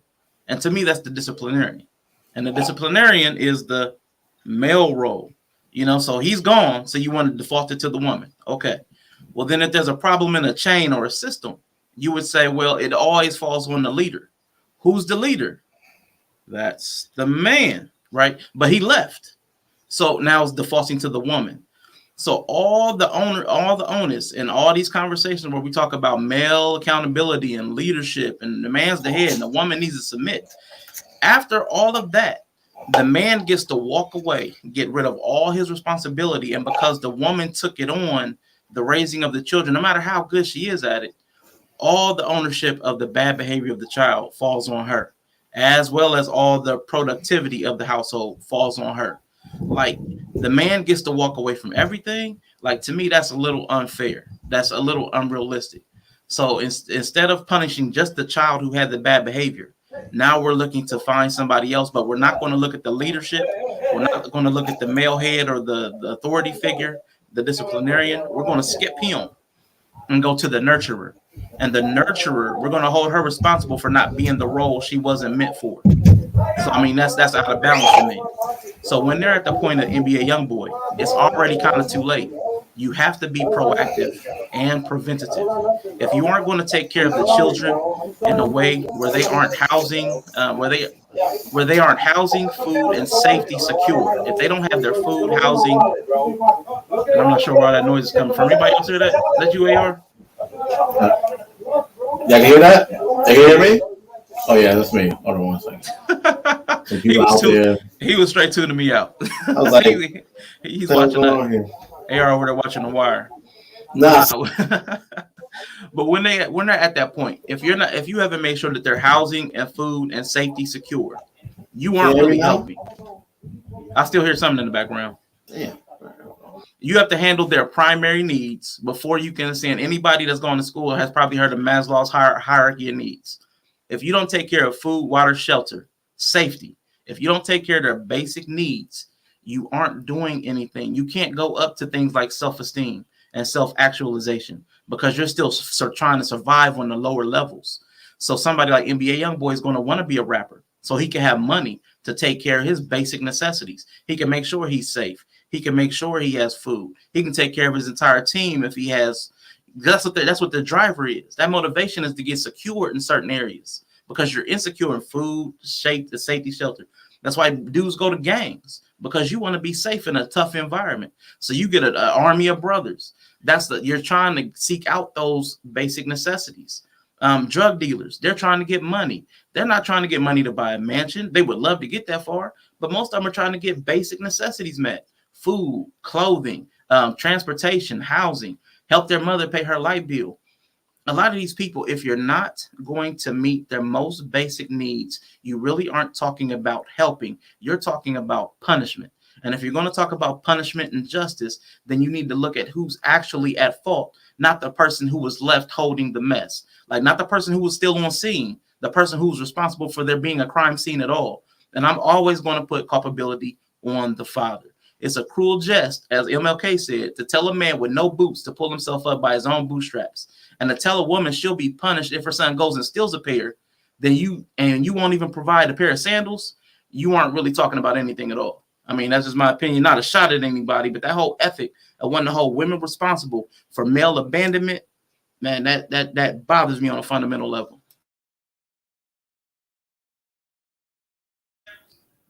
Absolutely understandable and respectable, brother. Absolutely. I think NBA Youngboy is a unique individual, and I think it speaks to a greater conversation of quintessential America. This is the America that we live in, that, you know, the young fella says he wants to drop out of school, yet he wants to be in an occupation where words are intricate. It's a complete occupation made up of words. The more words you know, the more, you know, adequate and eloquent you are on the mic. And, you know, this is the America we live in. And I say that because, look, we have Kim Kardashian saying people don't want to work. So, you know, and this is why I bring the energy that I bring to these forums. And I want us to grab a stance, because all of the individualism, all of the what do this mean to you, that mean to you, that's what this leads to. It leads to this land of confusion where no one stands on any purpose, where a young man that, you know, needs to know similes, metaphors, double entendres, he needs to know these things and is gonna use them. And this is the thing about about quintessential America, is that they jump inside of this double Dutch rope where, you know, you're sophisticated to say you're hot as the sun, which is, again, a simile, a metaphor, but you don't know you need to have registration, insurance, and a license to drive a Bentley, which is a $200,000 car. So your sophistication is in the car and your belt and the girls you date and the foods you eat. But when it's time to have a level of education and have the necessary man tools that we talked about earlier, that we all have to have a certain toolbox with common sense, courtesy, you know, debonair, suave, all of these things that make us men. We have to have, you cannot jump in and out of this double Dutch rope and make me believe that you don't have this level of sophistication. When somebody hit record and that instrumental is on, you possess all the swag, all the debonair, all the swag that's possible. But when they hit that record button off, you go back to being a damn idiot. I'm not going to believe it. I'm not going to accept it. And we definitely have to hold everybody accountable, fathers, mothers, the people, the kids. And that's the thing. Let's get accountability going. Let's get solutions going. And, you know, my solution to this and everything, find a way to love a man. Pause. I'm from New York. Right. Yeah. Pause. Exactly. But find a way to love a man, y'all. Like I said, I speak about Brother Malcolm all the time because I adore him. I love him, the way he moved, how he handled tough situations. And it's completely other brothers that I adore as well, and regular mere mortals like Arshawn and M3 and AR and the brothers that, again, I get something from each and every last one of y'all. And I'm not ashamed to say that. I appreciate y'all. I love the thought. I love the difference of opinion. Brother Roberto, Man of Prestige, Mr. Rucker, I love y'all, man, because y'all bring something to the table that I could learn from, that I could grow from, and make me a better man, because I did not have a father. I did not have positive role models. I'm from Bed-Stuy. All I learned was a not-to-do list, and Bill Cosby and Dwayne Wade is one of the most excellent men in the world. I think Dwayne Wayne is this is who I had to put it together like. And if you got to put it together because you don't have it there in front of you, fellas, put it together. But you got to be better, man. And like Mr. Butler said, the hunt is on and we the damn prey. So recognize and move better, fellas. I love y'all. Yes. Man, great words, man. Great words. Love you back, bro. I hope as men that we are not trying to be friends with everybody. There's certain things that we have to do that we're going to be looked at as the bad guy, but it really comes down to structure. Like, we're doing this for a purpose. We're doing this because we're trying to have a family in a nice, safe environment. And as men, that's what we naturally want to do. Yes, I may hurt your feelings because my words may be a little bit stern, but it's for a purpose. And it really does come from love. So if a father is on your ass, or a stepdad, pause, is doing the same thing, and he's trying to put you in a very productive manner, as a kid, you're going to look at him as like an evil guy, as a bad guy. But if you really get older as I got older, especially in my late 20s, I love my dad even more so as a man because it's like, damn, he was just trying to make sure I don't get a girl pregnant. Or he was trying to make sure that I didn't drop out of school. He was just doing all this, and I was just so mad at him. I was like, damn. So like every time I speak with my old man, I just thank him. Like, thank you. Like, man, as a kid, now I understand why you're so stingy with money. You were preaching prenup to me and all that stuff. Like, it makes so much sense. Because as a kid, we can't really develop everything, even if we see it. But we may put everything together like when we get older, especially if we go through it. And we go through it as men, it's like, man, that's what he was trying to say. Or if we don't have a dad in our lives, like a celebrity that we might like went through it, and you read like all the details of what they went through, and you try to avoid what they're doing. It's like, that's why they made that move.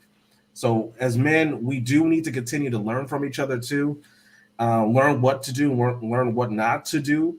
But like, if you find someone we can detect what's disrespect and what they're trying to give to you. They may give you advice, but it's in a very stern way. Like, just take a moment, pause, and be like, is he trying to insult me, or is he trying to spit game to me, but in a very stern way? Because I can take the stern way, because I'm not going to take it personally, because I know there's knowledge in what he's saying. But we just have to be a little bit more in tune of saying what's an insult and what's not an insult. Like, knowledge can come from any kind of form, but we just need to make sure that we're not too sensitive that we can miss information because we're so focused on tone. But as long as we understand that it's out of love, like, okay, he's spitting to me. He didn't have to give me knowledge of money or anything else. But if you just take it as an insult, like, okay, let me just take a minute and just not say anything, not try to react so fast. Like, let me make sure it's not an insult. So on these YouTube streets, we just need to be a little bit more analyzing, is it an insult, is it a slight insult, or is it just coming from love? So I'm glad that we have love for each other on this panel. I just hope, like in the future with other channels too, that we can detect what's an insult and what's like actual knowledge. Most of it is knowledge, but some of it is some slick shit, and it's like, okay, let me just analyze a little bit more just to make sure. But I appreciate the love and the knowledge that we're spreading here. Definitely. AR had to step away. Go ahead, Ola. Okay, all right, good. One of the problems that I see is that we go from one extreme to the other extreme, right? So we have a lot of problems going on in the society, in the community, within the family structure especially, and then we get reactive. I think somebody spoke earlier to reactive as opposed to being proactive about it, right? I think that's one of the issues. I'll give you an example. My 13-year-old, he wanted to, I'm away right now, like thousands of miles away, and he asked his mother if he could take a walk to go meet his friends at the park, something like that. It would be the first time, he's 13, that we'll hear something like that. So the mother told me, and she had already told him no, right? But then she goes, okay, let me ask your dad. And then he said, never mind. Now, guess why he said never mind? Because he knew I was more stern. That I'm either there, I'm not in between. Like, I'm like the bad cop in the house, and mother is mother. Nurturing in nature and stuff like that. So, but that didn't sit well with me. I was like, why never mind when it was time to ask me, right? So I was like, okay, I'll speak to him. So I spoke to him. I said, okay, here's the thing. I need you to put on a little bit more weight. I got to take you to another self-defense class. I need your voice to crack up a little bit. I need to be sure you can defend yourself. Just a little bit more. You're 13. You're going to be there in a minute, right? But I had that conversation with him. I said, what's the other reasons why I wouldn't let you go right now? I don't know, because it's not. So I was like, yeah, that's part of it, right? But I had to calm down with my stern tone and basically have a conversation. That's what I mean sometimes when I say it's neither here nor there. Sometimes you use discretion, right? As a person yourself, being an individual, you have your own personality. It's probably a function of how you were raised, right? Funny enough, the way I was raised is a little bit more liberal, right? So, but in a Nigerian household, liberal to me, to you guys, maybe a little bit on the other end, right? We get whooped. And that wasn't child abuse. That was just norm, right? Right. So So so my personality is more so of the stern. So I needed to be aware of that because I want them to feel safe to come to me, to ask me questions. As a leader in the household, that's my responsibility. Now that is not end all be all rule for everyone because not everyone has my same personality. Some people are too soft on their children, and they need to come a little bit towards my end, so they don't end up with a child that has no structure or rules in terms of mindset, because this is what they take into their life, right? They need to understand that life is about structure, rules, and it's a society. There needs to be structure, right? And some kids were raised in the way that anything goes, right? And we know that either one of those extremes is not good for the society, right? So that's the context I wanted to add to the conversation. You need to identify who you are in this equation. Are you the one that's always too stern, or you're too soft? Do you feel like your children is taking advantage of the fact that you do? Like if your children are taking advantage of you, there's a good chance your wife will take advantage of you. When I come into this space, my first approach is to say, hey, as a man, what did you do? Like, how did you handle that? And some people receive that as like, what the fuck, you're a simp. That's how they see it instantly, right? Mm-hmm. Right? Instantly. And I had to wait around for at least 6 months to hear this space out to see where they're coming from. See, I had to practice what I'm supposed to practice on just my wife. I had to practice on them. I had to be patient with a bunch of grown men. Some of them are 60. Right? For me to, as a place of humility for me, so I can hear where they're coming from, as opposed to me approaching them with my stupid solution that had no respect for where they're coming from. And then after a while, you start hearing the cases, the divorces, what some people have gone through, and then you can understand it. I'm saying apply the same thing when you're dealing with your woman, when you're dealing with your children, when you're dealing with your household. You have to be patient enough to at least hear where they're coming from, because a lot of time, all of us, we run our mouth, but that's not really what we're trying to say, right? We're coming from a different place in the background, and if you don't listen long enough, you're not going to hear it. So from one extreme to the other, it's not going to help. That's just being reactive, because you're dealing with human beings, right? And yes, the society is messed up. We need to bring structure. This conversation is part of the structure that we're bringing into it. And I want to keep encouraging and that love back at you, Mr. He said. Thank you so much.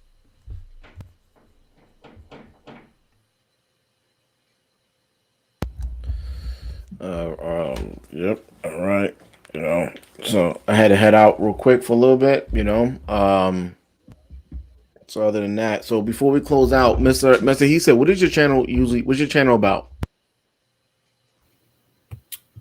We try to have a variety of topics, but we focus on relationships and marriage and people that want to be married, because we feel we bring a certain amount of meat to the meal in terms of discussion. And being married for the years that we've been married, and being through the ups and downs and understanding what it's about, I think we add a little bit of a unique perspective. We always try to add a little bit of light as well. We got sound effects and things like that, but I'm also very realistic, and sometimes I'm going to give you medicine. Medicine doesn't always taste good, but it gets you better. And I think that's the ultimate goal. The young lady has a comment that I just want to speak to. I rarely do this, but she says, she wants to know, do we have daughters? And are we teaching our daughters to be submissive or to be independent? And she wants to know, are we teaching them to have their own goals, or are we teaching them to be helpmates? Me particularly, I have a daughter and she is 22, and she does not want to have children, and she does not want to be a wife. Therefore, my teaching, and my wife as well, and our family teaches her to be self-sufficient and to be realistic, that, she is going to be 100% responsible for her life, and she's going to have to take everything that comes along with it. And, again, being the most realistic is the only thing that I can give to her, because when I was younger, I was not astute financially. So me and my wife collectively came to an agreement that what we can give our kids is honesty. and we can give them, a realistic mindset of what this world sees them as and what is expected of them. So again, with her being the age that she is and her ultimate goal to not be a wife, to not have children, our goal is to teach her to be aware of her surroundings, to be self-sufficient as far as her independence, and hopefully, be empathetic and sympathetic to her siblings. So let me ask you, right? When I ask younger generation around 20 years old, 22 years old, the reason why they don't want to get married is because they feel it's scared. They're scared, right? Meaning that like the older generation has failed them. Do you think that's part of the reason why she doesn't want to get married? Because it's just scary, divorces and all that stuff. I mean, I said this Thursday. I think they're absolutely subconsciously taking care of themselves. Not only is it hard to be in a relationship, it's hard to grow with somebody for 50, 60 years. And then one of you guys have to continue one without the other, realistically. So, this is a very mature game we are playing. And I think some people are subjectively and subconsciously keeping themselves from that maturity level and realistic output of what a real relationship is, and growing old and walking through life with someone. And maybe for some people, they ain't ready for what it really takes. So, I understand your thought, but again, I ain't never walked into a store and seen the 50% sign and said, nah, I'd rather pay 100%. So, I walk through life, with my wife because she shares the responsibility with me financially, emotionally, physically, and all the rest of the things, because going through it by yourself is, pretty hard, especially somebody that didn't have a mother or father, and how we come up in our hood. I really wanted somebody to walk through life with. Yeah, man. I think during this pandemic, a lot of people realize what it is to be single. How lonely if you live by yourself, and during the pandemic, I'm in New York, we was locked down, right? After we had a curfew, you started to realize that damn, having that person I was with wasn't so bad, So Roberto, you have a channel, right? Called Roberto's Perspective, correct? Yeah. What is that about, sir? It's gonna be about reaction videos, fight companions. I'm gonna incorporate more of these type of panels, because it's a lot that I have to say, and we really don't necessarily get to all of them on the panels. And that's pretty much it. Is there something that you wanted to say that you there's probably a lot, right? That you could remember? Oh, yes. It's always a lot.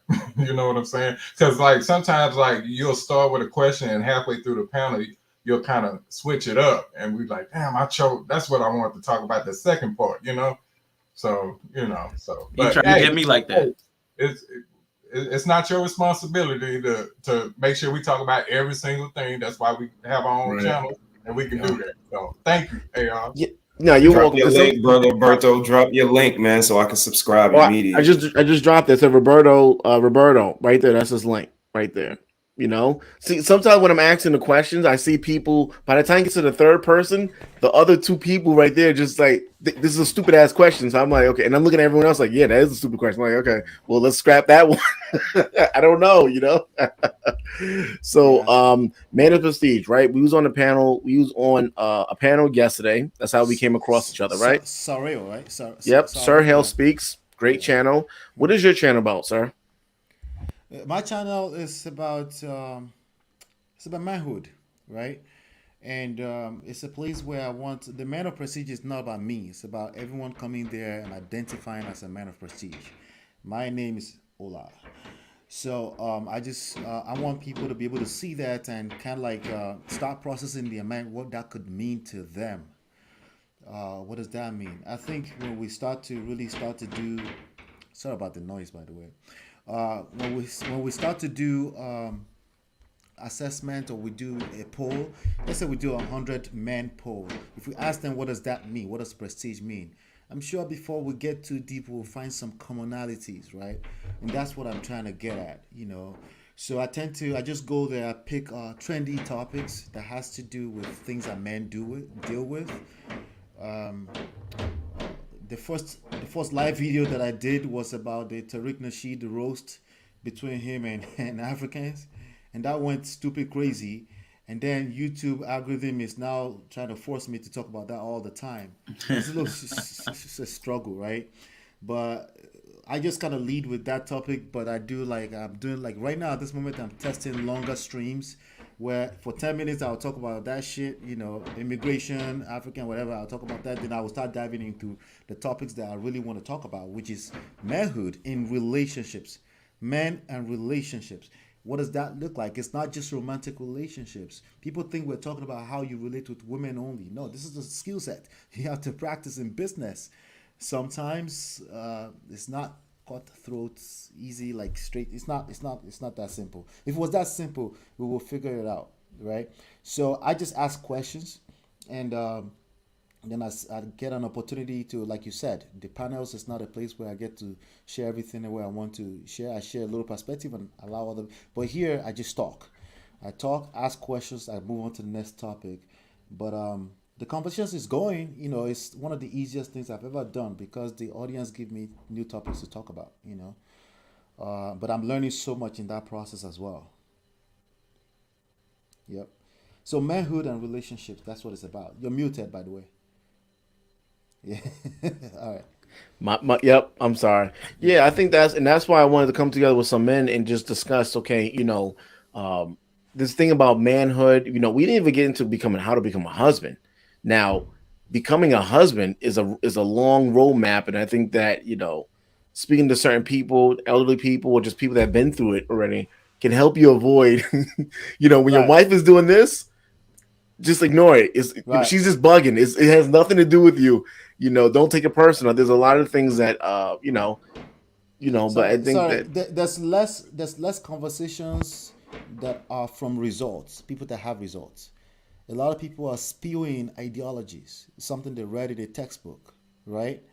And I understand. I guess panels are designed for that, right? You just say something from a theoretical standpoint.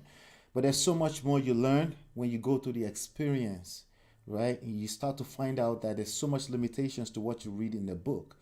And I always tell people, my experience is not enough. I've been married for 15 years. I think I read in the thing that brother he said has been married for 26 years, right? Listen, that's last 11 years on top of that 15 years, there's some shit he knows that I dare not go near him.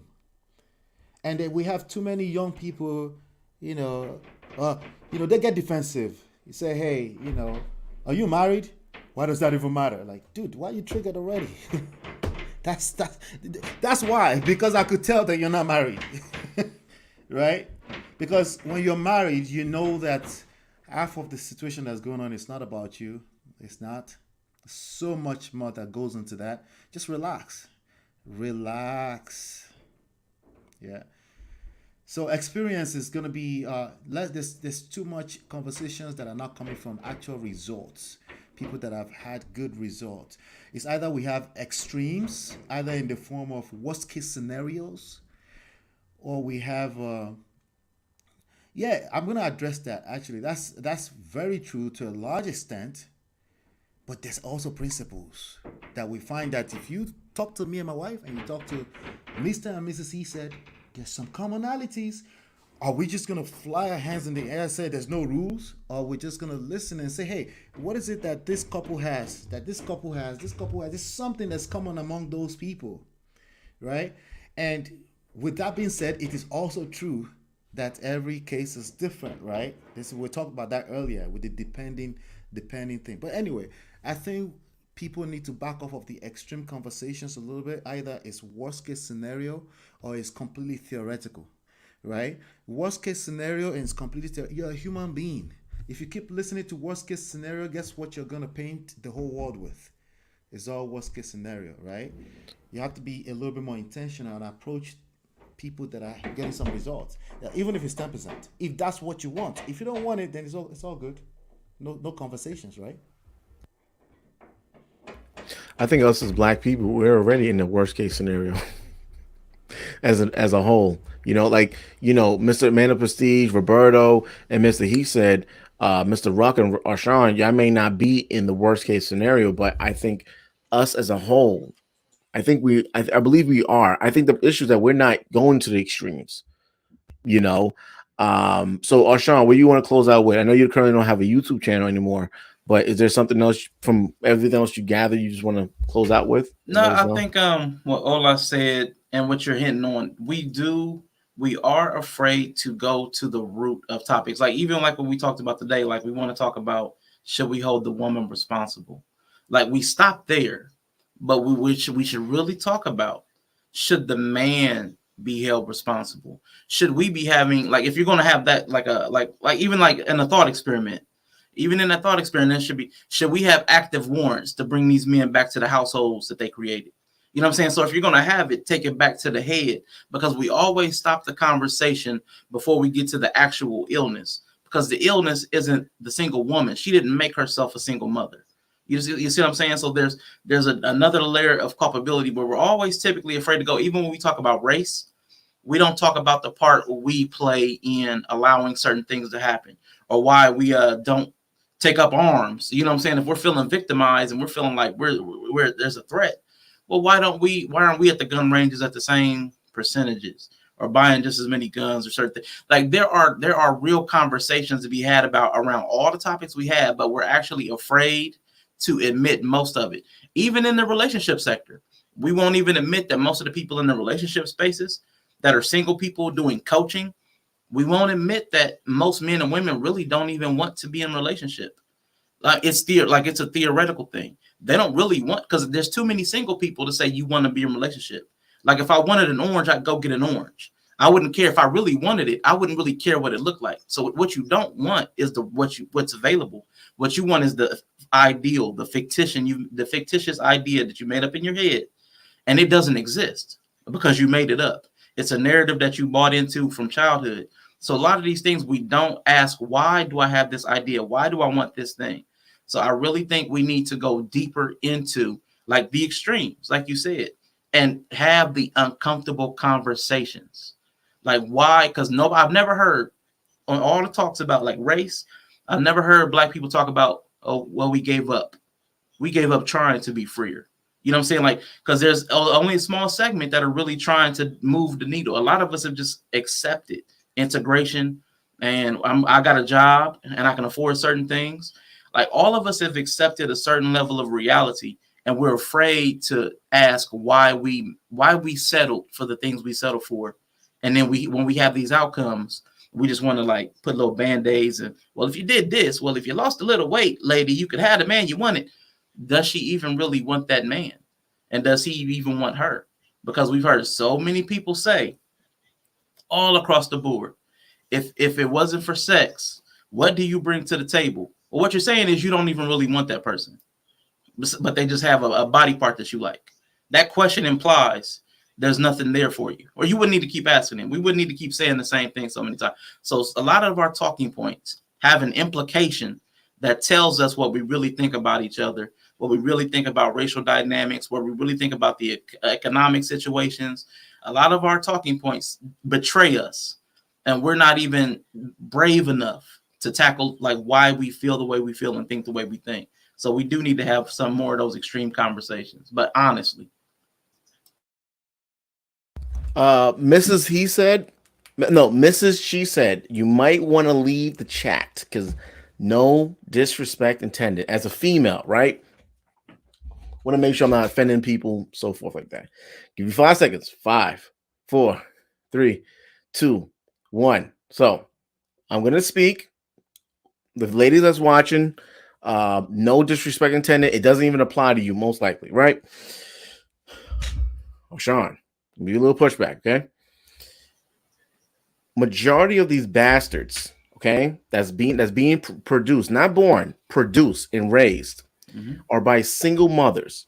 There's a small percentage, okay, of men that are going around. We just did the example the other day that's spreading their seeds. Responsible men are not out there sleeping with Shaquana, Shanique, or Sharkeisha, right? So what's happening when they get to the hospital? There's no man on the birth certificate.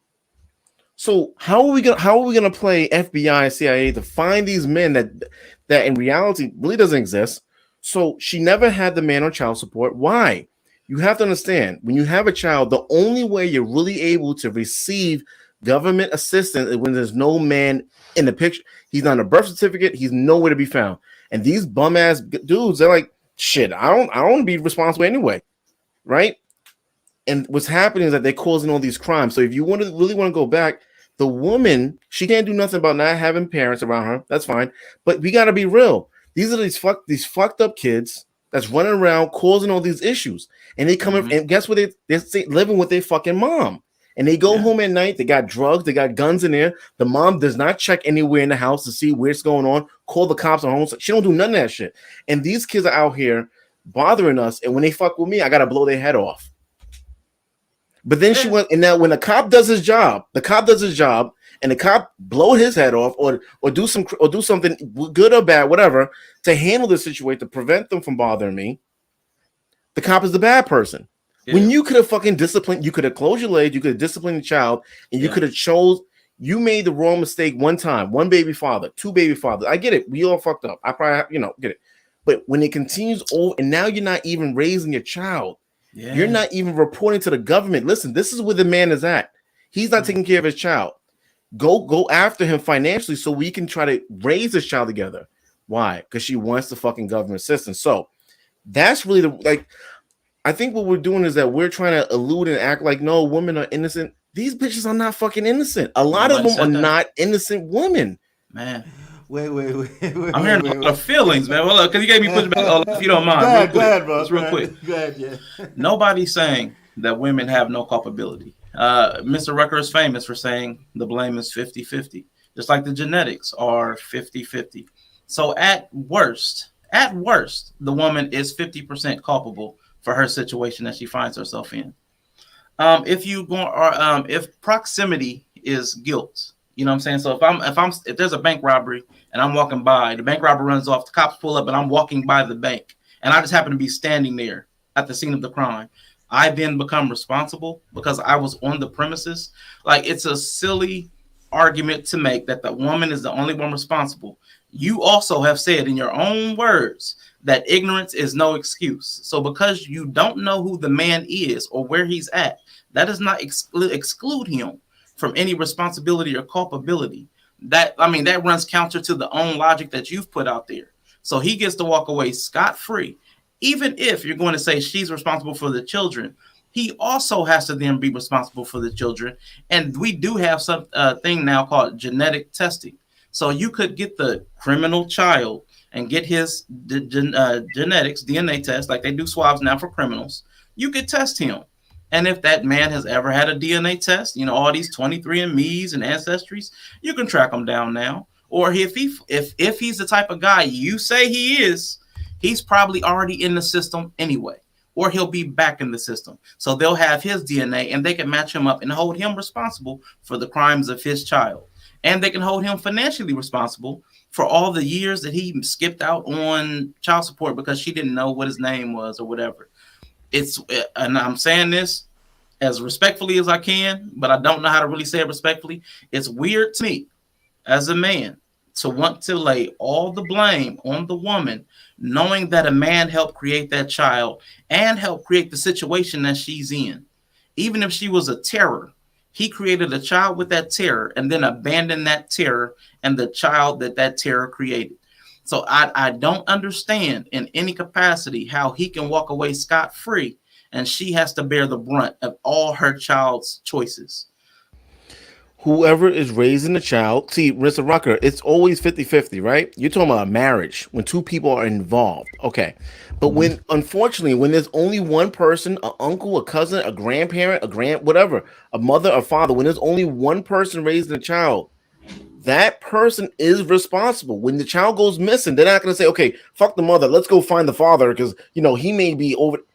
When the child goes missing, who are they going to go? Who is raising the child?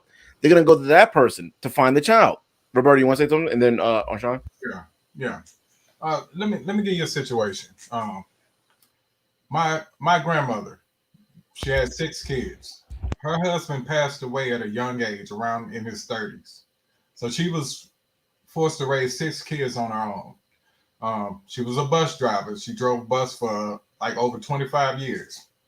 Out of 6 of her kids, 2 of her kids chose to get on drugs and, get into some trouble. Now, by no means my grandmother was a ratchet, okay? One of the sweetest women you'll ever meet. She didn't use bad words to discipline us and stuff like that there.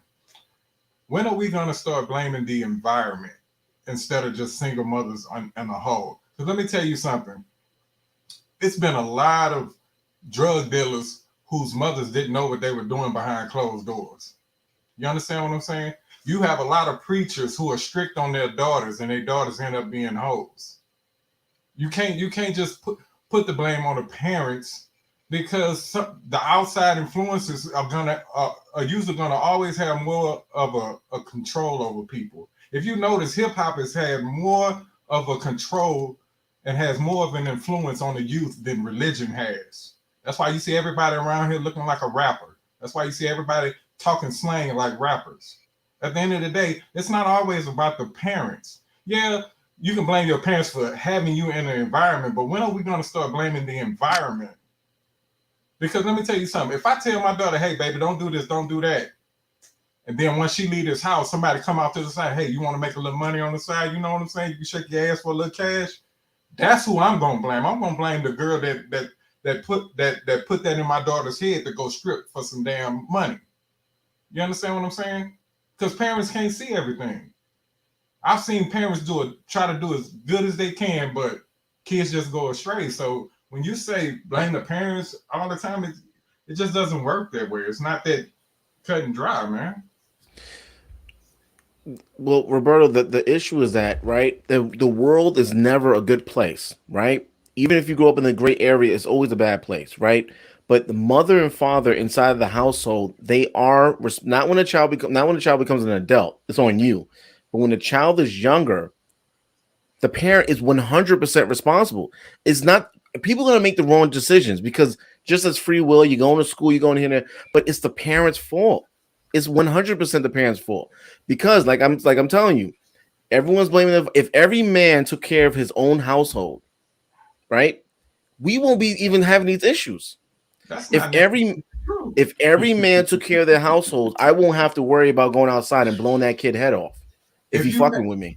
If you have a husband and a mother in the house and they both instilling all the good wisdom into their kid, once they get outside, man, all these influences come to a head. And hey, sometimes kids choose right, sometimes kids choose wrong. I've seen good kids with great parents go off the rails.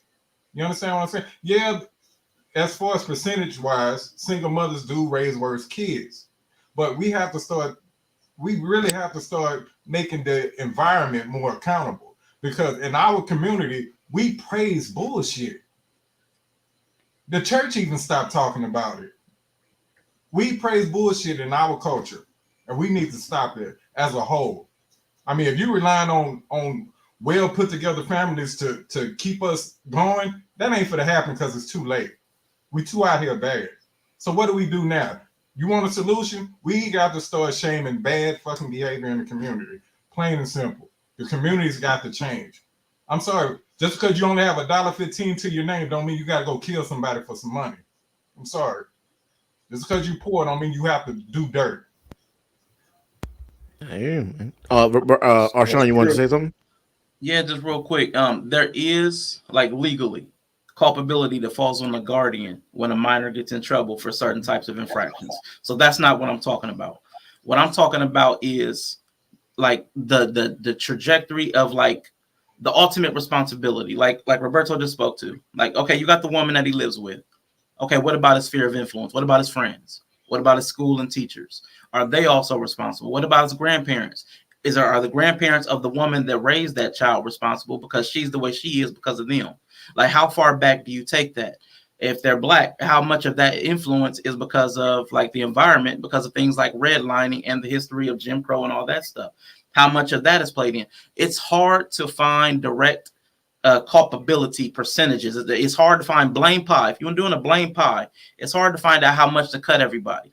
So you're just like, you're doing the low hanging fruit. The easiest answer is the person on scene. Well, I saw you standing by the bank. You must have been the one that robbed it.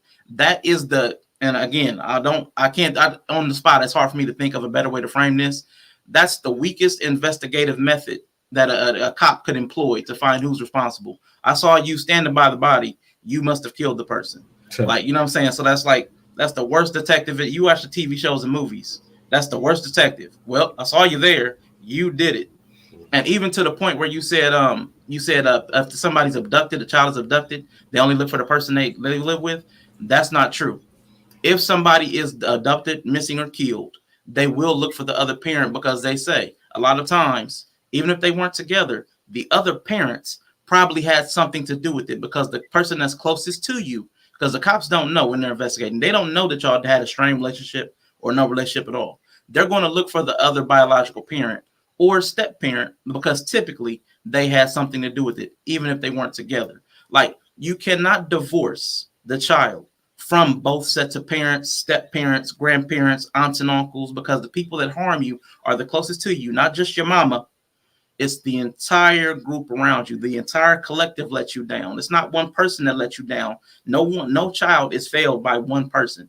I know you're shaking your head, but there is no one person failure. It's a systemic failure to create the type of people that we're seeing in these streets.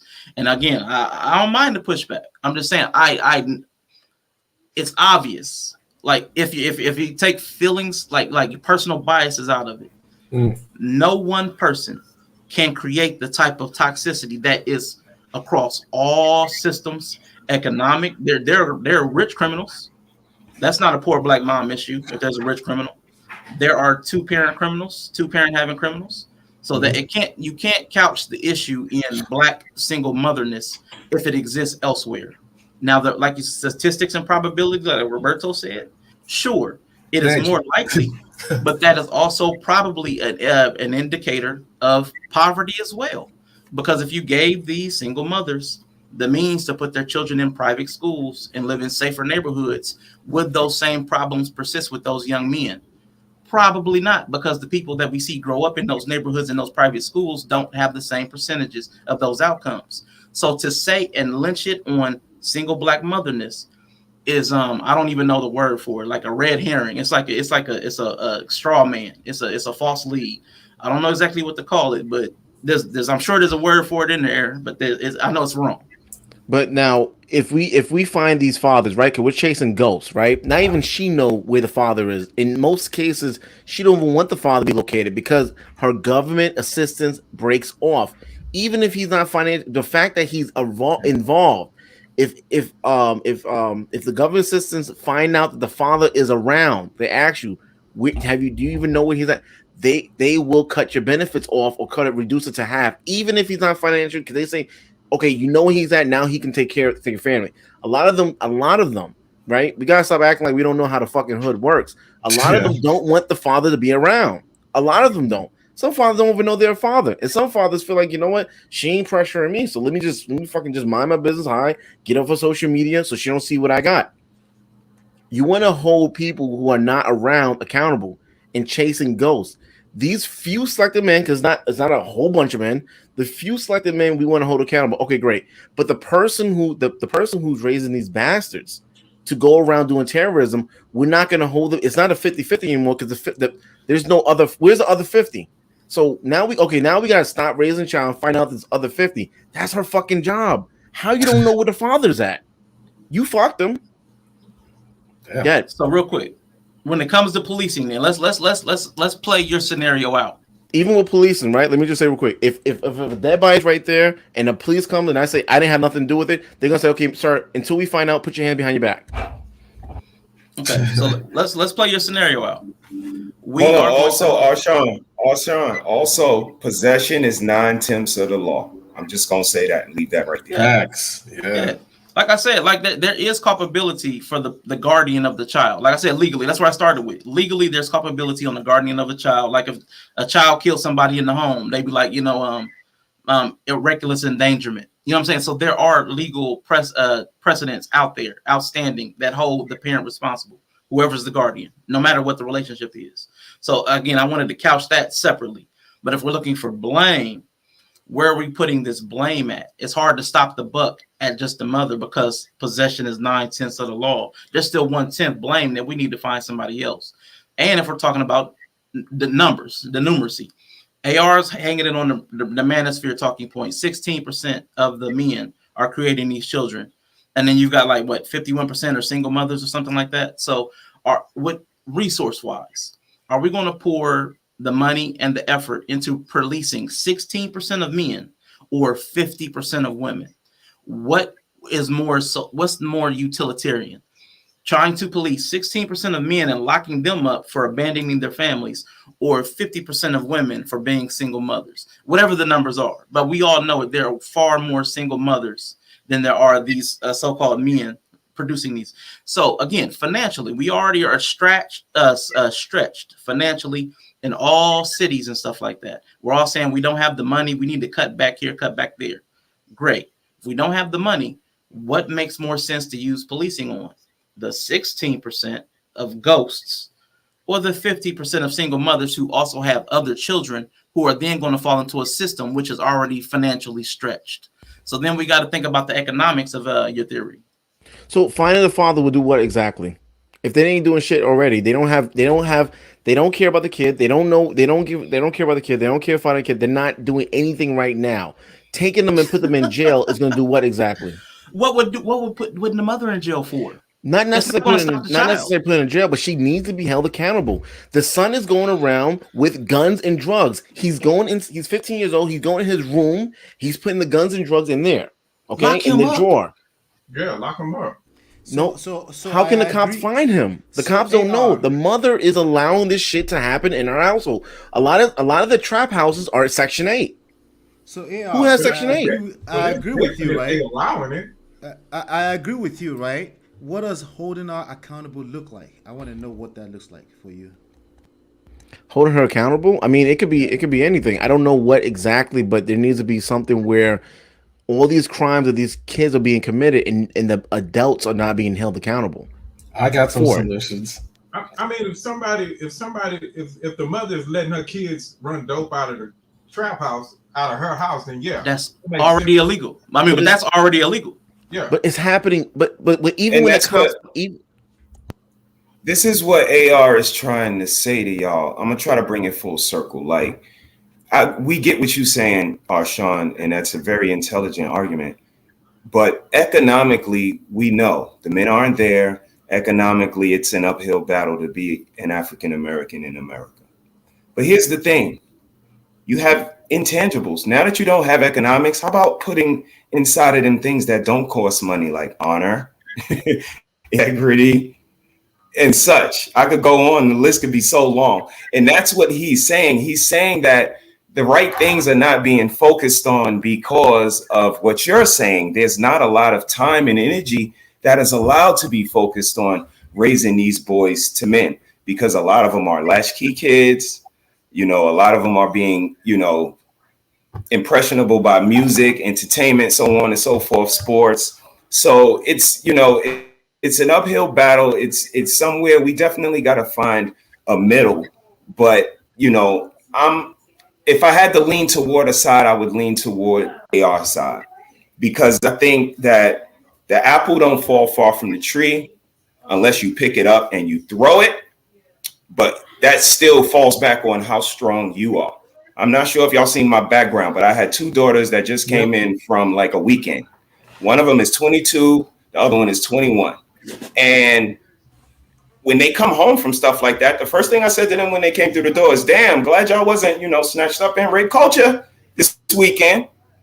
And it's harsh, but at the same time, it shows them that they have a parent that is astute, knows the statistics, the numbers, the possibilities, how America perpetuates the R-word culture. They got to cover their drink. They got to go to the bathroom together. They got to leave together. They got to let everybody know what they're doing. So you have to have a level of astuteness to be a parent. And again, like I said, you got to understand that it's about the championship now. It's bigger than just you.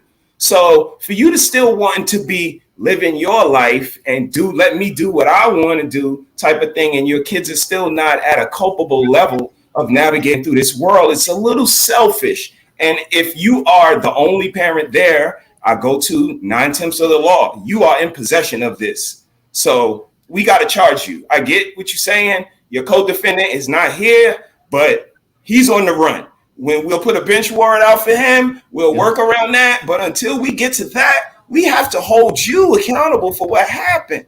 And, we got to go from there. And we really have to look at things more realistically versus trying to, make one side feel better than the other or understand the plight of this one and that one, because we all have plights. We all come from certain walks of life and backgrounds. Brother from Nigeria, please don't even get him to talking, because none of us can hold a torch in comparison to go and, walking 6 miles just to get water for the rest of your family to wash up and go through the rest of the day. So miss me with all of that, listen to my story, because like I say on my platform, I'm listening, but I'm also listening. I'm not just picking up your story from where you say, oh, you a single mother and you got plights. Why are you a single mother? Let's start peeling this onion. How long were y'all together? And what was the so on and so forth? And you don't just get to tell your story, because I also understand that it's 3 sides. There's your story, his story, and in the middle of all of that is the truth. So I get what everybody is saying, and I am one of the most empathetic people in the world, but I'm also one of the most realistic people in the world. I'm not just going to let you tell me a story like I ain't been somewhere and I ain't did some things. I saw that smile when they came to hug you. I saw that smile. I know you're empathetic. And this is how, this is how we operate. We operate like we ain't been through some things and we don't know some stuff. You can't just tell me anything. Go ahead, brother AR. I'm sorry for being so long. No, it's okay. Before anyway, we just had the Blue Man come in. Now, I want everyone to remember this panel, right? Arshawn is right, Roberto's right, Man of Proceed is right, Mr. Rucker's right. Blue Ebony, I haven't heard you yet, but I'm sure you are right. Arshawn and Mr. He said, and AR, of course, we're all right? Because the solution to the problem is obviously man and woman need to fucking be there, right? But now we're going to have the back and forth, but this is really for the people that's listening. Hopefully I can clip it up and maybe someone else can hear it. Because the fucking issue is, Arshawn, look at all the men on the panel. We're all taking care of our business. These men, they hide. They fucking hide. Yeah. And everyone should get the Ring camera, just so you know. I just had a situation, that's why y'all was hearing all that sound. And so... yeah, but everyone should get the Ring. It's cheap. Yes. But I think that's really a problem. The Blue Ebony, how are you doing today? I'm doing well. How are you? I see you're back on StreamYard. It was much easier for me to hop in here. So I got to go back onto Restream. Give a little difficulty, right? Restream is great because it knows how to utilize the entire screen, right? But, it's all good. So what do you want to add to this? He was kind of active in the comments, right? What's going on? Very active. Very active. I agree with Mr. He said, and I didn't hear everyone else go. But one thing that I really struggle with is that for some reason, and I actually listened to another show, so I think my comments are actually from this show as well. But I know that there's no standard that we set for this. And when the idea of single motherhood comes up, we shift it immediately to, okay, well, we can't just blame them immediately, which I understand wanting to make people feel good, but we have to understand that that's not something that we can pedestalize. Women are telling other women that they're so strong as single mothers, that they're great. What they're doing is great. But there's no one who's saying, hey, we can't let this continue, because that's not the best way to go about it, because they're so afraid of hurting that single mother's feelings.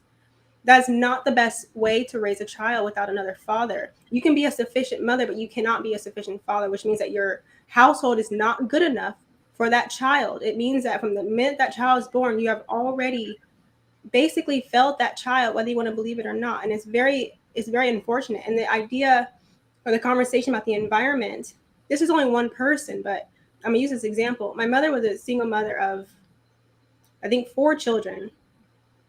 And even before, maybe 3 at this point, she moved out of LA, South Central, because she said, I will not raise my sons here.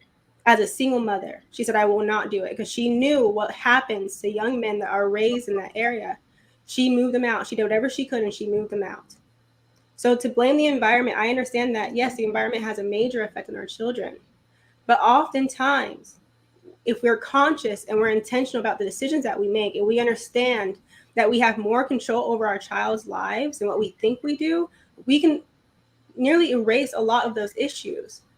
And I see you shaking your head, Roberto, but I don't understand how we can't say try. I don't understand how saying try to take your child out of that environment, try to put up as many obstacles as possible to keep your child from getting into drugs, from becoming a prostitute. Do whatever you can. It may not happen, but try. I don't understand how that gets pushed back. Thanks. I agree. Good point. So we're gonna live. I know, Mr. Rucker, you said you have a few ways that we can solve this, right? Yeah, sorry, Mr. Rucker. The same question that I had for AR. This is where I struggle. I don't disagree with. But hold on 1 second, Mr. Proceed, man of Proceed. Let Mr. Rucker speak real quick. Okay. Yeah, my solutions are going to be a little bit more strict. It's basically where our society and our laws currently are incentivizing single motherhood. So instead, maybe we should do the opposite. So when it comes down to child support, she should get it by going through some hoops. She should get it by having a mandatory DNA test on the father. And if it is the father, then she can get some benefits. They have to stay together, or at least we know a man and we can charge him child support. So we find a man, now we can put some responsibility on her and him. When you do that, then they don't have to be like, well, I'm a single mom, I don't need to have a man, because if I do that, I won't have these incentives. So we should do the opposite of just incentivizing having a father that's truly the father of this child, that's based on the DNA test, have his name on the birth certificate, and then get some incentives of being in a relationship. Something. And if you don't want to be in a relationship, that's fine. That goes back to my 50-50 thing. Like, okay, well, you should pick better next time. So when it comes down to even before that happens, way before that happens, should we acknowledge that women are very gullible and they don't make really wise decisions when it comes to picking a man? Like, if we teach our daughters, like, hey, you're going to run into a boy, please don't just believe his words. If he really loves you, can you make him go through some hoops? Is he going to come out with a plan as far as taking you as his wife? Is he going to marry you? Does he have his own job? Why can't I see him? Why don't you bring him to me if you really want this thing to work? Why can't I judge that man? But some of these women like to hide their men because they don't want to be judged. All of a sudden, magically, they're pregnant because they don't want to be shamed. Shaming should come back to our community because we're trying to prevent bastard kids. Now, if a woman's just pregnant and like, hey, the baby's coming, fine. If you know what the father is, let's put him on child support. You don't know what the father is, you should get no incentives, so you should be shamed. You deserve to struggle. Matter of fact, you should be charged as child abuse because you putting that child in that environment. You could have avoided all that if you just would have done the steps. You don't even know who the dad is the most reckless thing that you could do because there's a lot of health also involved in it too. That dad could be having a great job, 6-figure job with all these benefits, and he doesn't even know he's the father of this child because you didn't want to be shamed. That could have been benefits, but now as a society, now it's our problem because you just didn't want to be shamed. I mean, our daughters, they're smart enough to, if they're academically smart, because if we can agree as a panel that women are very smart when it comes to academics, but yet when it comes to picking a man, like all of a sudden they're dumb and they're in their feelings. Like, what's with that, man? I mean, let's be a little bit more harsh with that. How come our daughters keep falling for these men's words and not asking for more proof, asking for more for him to step up, any kind of commitment? Like, why can't they get through that? But then when they make a decision, they're a victim. Like, why do we accept that as a society that women are just victims, but they're smart enough to get degrees? I don't get that. Man of Prestige, you want to push back a little bit, right? It wasn't exactly a pushback. It was more so of I'm asking for clarity. I hear the word accountability a lot. I think where I struggle is that, and I asked you the same question earlier, I wanted Mr. He said, and now Mr. Rucker, to speak a little bit more specific to what does that look like. I think Mr. He said already said honor and stuff like that, but that goes back to raising a kid, right? We're talking about in a situation where they got in trouble. What does that look like, holding a single woman? I would never sit here and tell you not to hold an adult accountable. That's terrible. It's a society, right? But what does that look like? Let's move on to that part of the conversation. That's easy, man. That just looks like peeling the onion. So, you know, a single mother may tell you something like, oh, I was young. Okay, you were young. How old? I was 22. 22? Did you go to college? Yeah, went to college. Did you graduate? Yeah, graduated. Okay, that right there, that's what I'm talking about, accountability. You went to college, you sat through the seminar where they give you statistics on what single parenthood looks like. And if you decide to not require marriage and let a man into your body without prophylactic, then you know the consequences. Now let's stop that. After you have sex, there are 33 forms of birth control, not including the morning after pill. Now you telling me that that's not a decision, that you chose to bring this child into the world to run a race with a hole in his foot. And you expect me to just listen from the point when you say, oh, I was young, and I go, oh, okay, you was young. Go ahead, keep going. Yeah, and I was young, and he was abusive, and he was toxic, and all of the buzzwords, again, they're going to use these things to get you to be sympathetic and empathetic because they know that Oprah and Montel and Donahue and The Talk and all the rest of the forums that women have, how many forums do men have? Forget that. How many shelters do women have? How many do men have? So again, when you look at things in totality and don't just, take somebody's story, because that's what they're going to say. Oh, whoa, listen to my story. Let me tell you. But that's exactly what they want to do, to lure you into lack of accountability. And when they get with their friends that say, you go girl, manifest it, and all the rest of the buzzwords, boss chick, when ain't nobody making no money in these businesses that we have. We all got LLCs, but please ask me what the bank account looked like, because I'm realistic. But again, you ask everybody what they doing, ask them what they went to school for. Oh, I went for law. What the hell are you going for law when your kid needs you to go for early childhood development so that you can homeschool? But everybody got their mind on the bag and this, that, and the other. And again, this is when you find the imposters, the chameleons. When you start peeling the onion, somebody gonna cry. And I am an onion peeler. So when you come to me, you better be right. So I think that clarifies something for me. So you're not talking about punishment. You're talking about making them acknowledge that they fucked up. Oh. I'm talking about punishment. There has to be some sort of punishment that needs to come across with it. No, absolutely. I can't list the punishment on YouTube, but listen, okay, she knows her child been in and out of prison. Okay, I have family that these young kids are in and out. Now, why? Fucking Democrats are number one problem, right? They're right up there with Satan, right? You look evil and you list a Democrat, and they're like right there, right? They're allowing these kids to get out of prison on a regular. Let me stop. We got chaotic truth in here. Chaotic truth. Listen, brother. Chaotic truth. Hold on. Let's slow down. How you doing, brother? How are you? What's up, man? I just got your live stream, but listen, we gotta slow down a little bit because whenever he comes on, I gotta make sure I tone down a little bit.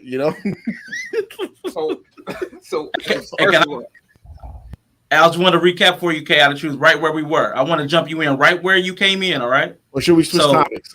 Right, like there's Satan, and then there's Democrats right under that. Now go from there. Yeah, so here goes the thing. I just got the StreamYard link. I don't know what you guys are talking about, but Arshawn said something that's really interesting. He said there's Satan, and then there's Democrats underneath it, right? Yeah, listen, I'm a staunch conservative. I believe that the liberals are the worst group of people in the country. They've single-handedly have destroyed the country. And if there is a devil, he has not met his match when it comes to the Liberal Party. I don't even know where to start. But yeah, I've made videos after videos after videos about the demo Nazis, the Democrats, and yeah, hopefully I'm following you guys. But go ahead. Like I said, I just came in. But go ahead. I appreciate you, brother, a lot. Or Sean was trying to set you up because he knows we can get you started, right? But Yeah. we would have the Bloom and Ebony. Bloom and Ebony, you here to hang out for a little bit, or you got to kind of go? A little while longer. So Yeah. I didn't get the. Yeah, I'm sorry, Arshawn. If you don't mind, let me tap out. Hey, Arshawn, hold on. Hey, Arshawn, Okay. before you go, right? Do you watch Star Trek? Yes. Look what the liberals did to Star Trek Discovery. That's all I gotta say. I watch it. Yeah, it's a hot mess, man. Unwatchable. It's a hot mess. And I wish that Negroes watch Star Trek so I could go in and black out. Look what the liberals did to Star Trek. Go ahead. Sorry. Arshawn, God bless you, brother. I appreciate you coming on. You know, I appreciate everybody. you staying with me. It's been a pleasure. You have a good one. So one thing I do want to touch on, right, is that I didn't hear from Blooming Ebony. Blooming Ebony, what do you think, right? Let's take it in your case, huh? Go. Oh, okay. So in your case, let's take a young lady, right? Let's say she's 20-year-old. She grew up in a fucked up home, single parent, terrorist mother, good mother, whatever. Doesn't matter, right? Terrorist father.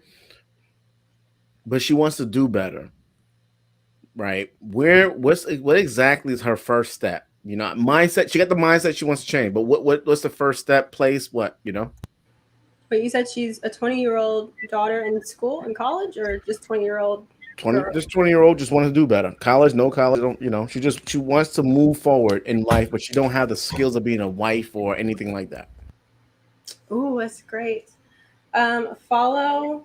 I'll give her a list of YouTubers to follow, feminine YouTubers. I would tell her, don't sleep around. It's not worth it. Stop in your tracks. We demand dates. You know, don't just no talking. We're not going to talk for 12 months. I don't even know what that is. I think that's the dumbest thing ever created, ever. No talking. If he wants to pursue you, he asks you out on a date. He has to be direct. You want a man that's direct, where he says, I want you. Let me take you out. And you say yes with the biggest smile ever, because you are a lady and you are a flower. That's where I tell her to start in terms of being a wife. And then I would tell her, pick a trade. You should still have a background. I think accounting is perfect. I think education is beautiful. Medicine can be good if you want to be an MA or somewhere in the medical field, where you can still have a great background. You can apply those skills to your household. But if something happens to your husband, you can jump right back into that career and not have to worry too much about pay gaps because you took time away from work to take care of your child. So I would give her those things. You have a backup plan. You have somewhere to go in the meantime, but you will still be dating with a purpose. But, you know, Blue Baby, let's go a little further, right? This woman, she's 20 years old. Where should she go to learn how to become a woman, right? There's a difference between a female, difference between a woman, right?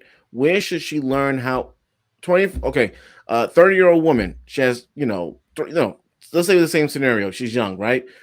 Where exactly should she go the first step in order for her to, she was going to use $25,000 for a BBL, right? She was going to do that. But she said, you know what? Maybe I can apply that to my brain. How exactly can she do that? Oh, she has money. When you said 20 years old, I was thinking maybe not the most money. But she could finance it, spread it throughout 5 years. It's available. She has funds available to her. Yeah. So. Hello. Why don't you stop sharing it? Oh. What? Okay. Sorry. I don't know if that's from my end. Okay. Sound like a terrorist baby mama. So 25K. I would say community school. There I say education, accounting, somewhere in there, banking, go to community school, right? Super inexpensive, and half time that's already covered. Anyways, you can get a grant for that very easily. So you might still have $25,000 to play around with. I would say finishing school. You need to learn basic etiquette. You need to learn how to cook. You need to learn basic elegance, how to carry yourself like a woman, hygiene, wardrobe. You need to understand the type of man that you want, and you're going to learn that in finishing school. They're going to teach you what type of woman are you and what type of woman can you get, what type of man can you get. So finishing school, wife school is great. I think finishing schools are a bit more like all-inclusive. They dabble in a bunch of different things. And then different courses, different workshops. So when I say courses, I'm saying do things that, how can I say this? Because I don't want to make it like men do this and women do this, but do things that are a bit softer to help you kind of soften your personality, right? That are a bit fun but still graceful. So like ice skating, equestrian classes, cooking classes, go wine tasting, things that kind of allow you to know how to move a bit more gracefully. So if you are working all day, you're doing something where you don't really have to think as much, right? You're relaxed, but you're still developing a skill. It's fun, and you're developing a hobby where you are building a sense of individuality. So when you do get married, you don't just kind of lose yourself in your husband. You still have something that you do by yourself for you to help you maintain a sense of happiness that's separate from him, right? And you build a community of people that are disciplined, right? Because to be a figure skater or do equestrian or yoga or any of those things, you need to build discipline. You have to show up, you have to practice, you have to do all those things, but you're doing it in a way that's a bit more on the feminine side, right? You're wearing cute skirts, and it's different.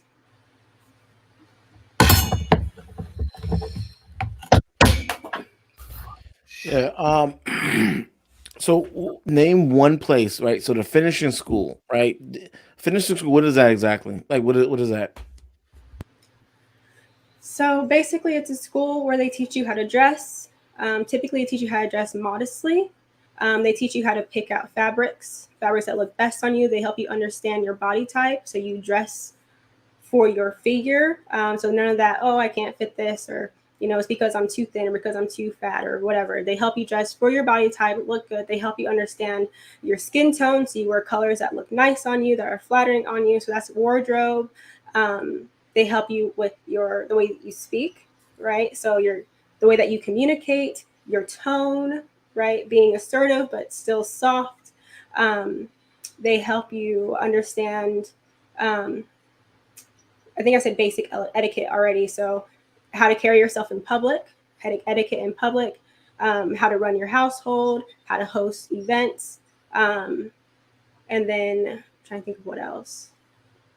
Managing a household, so being a wife, understanding how to balance those responsibilities, how to act with your husband, understanding how to deal with things in public. So if you have a husband that's a bit more well off, you have to know how to keep things private, right? You have to know how to choose your friends, who to keep around you, who to not keep around you. So you learn a lot of those basic skills there.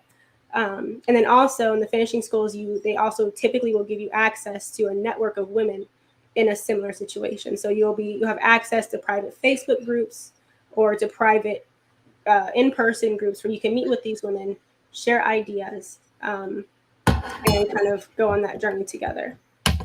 Do they have something like that for men? A finishing school for men or something like that, or they probably be a trade. I never looked into it. Yeah, HVAC. Yeah, Mrs. She said, if you can, now that you're moderator, you can drop your link in there. You can do it periodically, so people can know that to subscribe to your channel. Now we've been here for a while, right? I want to be considerate people time. Mr. Rucker, do you have to get going, and Roberto or Man of Prestige? Or yeah, I have to get going in a few minutes though. Okay, so before we close out, is there something you wanted to contribute to this conversation, Mr. Rucker? Yeah, I just wanted to say this. If you are doing something that's not making you happy, whether it's your religion, politics, or anything, and you're still unhappy, you got to change. So if you are from a Democratic background and you're still unhappy and you're always mad, ask yourself this. Maybe you should change them. Maybe you should be different. Doesn't necessarily have to be Republican, could be libertarian like myself, but it could be just anything. You got to realize what you're doing in life is not working and ask yourself, am I really happy? Am I on purpose, or I'm just going with the flow of feelings, how this population is going wise? If you're not picking, if you keep getting bad boys in your life, ladies, you got to ask yourself, how come you keep doing it? How come you're always in a situation? Why are you always a victim of something? Is it yourself, or is it your environment? Is it the environment that you put in yourself? You really got to ask these questions. Like, if I keep doing the same thing, is it me? And most of the time, the answer is yes, it is. You're the common denominator. So I know with my channel, I joke around with prenups. I say a lot of prenups to a lot of people's channels I subscribe to in the chats. That's my new way of saying hello, and also let people know that men are starting to become more financially stable and more financially knowledgeable. So before we get back into love, we're going to mention prenup and see how I react to it. If you react negatively, then yeah, you're probably not the one.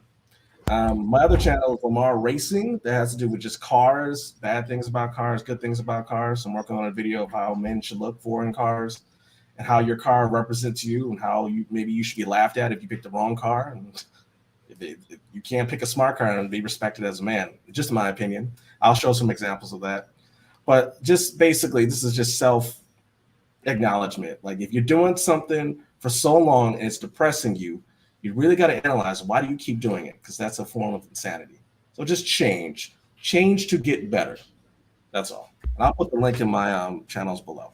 Yeah, I believe you're a moderator as well. So if you could just drop your link and we'll go from there. I appreciate you, Mr. Rucker. Back again every Sunday, right? Thank you guys. Yes, sir. Every Sunday. Yep. Appreciate we'll everybody. Have a good one. So, so Chaotic Truth, right? Since you're leading the conversation, if we take a 20-year-old guy, right? Yeah. No parents, horrible parents, good parents. What it doesn't matter. He's lost. He has the desire to do better. What is his first step? Where should he go? You know, should he spend $25,000 on his first car? You can finance it, right? Pay $300-$400 a month, including insurance. What most young men do, right? They get their first car, or should he use that money in order to develop into who he should be? Well, I mean, obviously, the second choice is obviously the correct answer. I mean, that's a car. I mean, that's a depreciating asset. Why not take $25,000 and invest in, obviously, in the stock market? Maybe like low risk financial assets like common shares. I would suggest doing stock options, but that's high risk. People are getting into Bitcoin now. People are getting into commodities. Right now, I think it'll be the best thing to do right now is to invest in gold or silver, etc. Definitely. And I wish I would have got into real estate when I was much younger, but that's neither here nor there. But definitely investing in some sort of asset, some sort of tangible asset or financial asset. That and everything else will come into play. Trade. If you want to go to school afterwards, if you want to go to a preferably, I would suggest a trade school. Despite the fact that I have a strong academic background, with academia becoming oversaturated, pretty much 90% of jobs will probably be disposed of in the next 10 to 15 years due to automation and due to low pay. So I would suggest investing, making enough money, and then pursuing some sort of high level trade or something that's practical, like a medical degree. I don't know if you guys know this, but there's going to be a doctor shortage within the next 10 years. So I would suggest that if you had that kind of money, definitely invest enough and make enough to go to medical school or something like that. Sorry for overwhelming you, but go ahead. No, it's all good. So now you also have a short channel called Chaotic Truth Live. Is that the one you want to promote, or you have another one? Well, that's. Mm-hmm. Okay. So what is your channel about? Well, I'm a staunch conservative. I'm a staunch conservative, so I critique a lot of trending topics. So, for example, Black Lives Matter, a lot of other racial issues. I'm trying to debunk this whole systemic racism nonsense that I think that the liberal left pushes via the media. And they do a damn good job at it, and not just debunk it, but I try to debunk it with facts and evidence by presenting, evidence instead of just me saying it. So yeah, that's what I try to do on my channel. I do a lot of videos on supposedly wage disparity with women and men. I try to debunk that as much as possible. My last video was about the Ukrainian and real topics like the Ukraine. The Russian quote unquote invasion of Ukraine. And I did I think 3 episodes, 2 in particular on the Africans that were crying, grown men crying about not being able to evacuate instead of fighting for the country that hosted them for years. So yeah, I do a lot of stuff like that. A lot of controversial things. Yeah. Yeah. All right. I think did you are you able to comment so I can make you a I moderator? did. I said exactly when the young lady was talking because she was making excellent talking points. I have to, and I wanted to say that, but I don't want to cut her off. Yeah, she's definitely she understands what domestication is, and that's a perfect thing, especially in this day and age for Black women. You know, the good Lord made women's hands small enough to wrap around a mop, and I think a lot of women understand that. A lot of women are understanding that now, and I am a staunch believer that a woman's. And I'm not trying to be funny, AR, but a woman's hand should be wrinkled from being soaked in water for washing dishes. I really believe that. Now, mind you, by the way, my parents are both professionals, but my mom still was domestic. So I talk about a lot of women's issues too. And when a lot of women get mad at me and upset with me and come to my channel, but I try to say, listen, man, it's nothing like a woman being at home taking care of the household and the family. By the way, I don't have any kids, but I do have a wife though. So, but I have very staunch beliefs. So I do agree with her in some of the things, well, many of the things that the young lady was saying. And I talk about that on the Chaotic Truth Live, AR. Absolutely. So, man, and also, Chaotic Truth, you know, I don't necessarily trust me. There's a lot I don't know about the social media platform, how to work stuff. So I think you got my cell number, right? You gave it to me.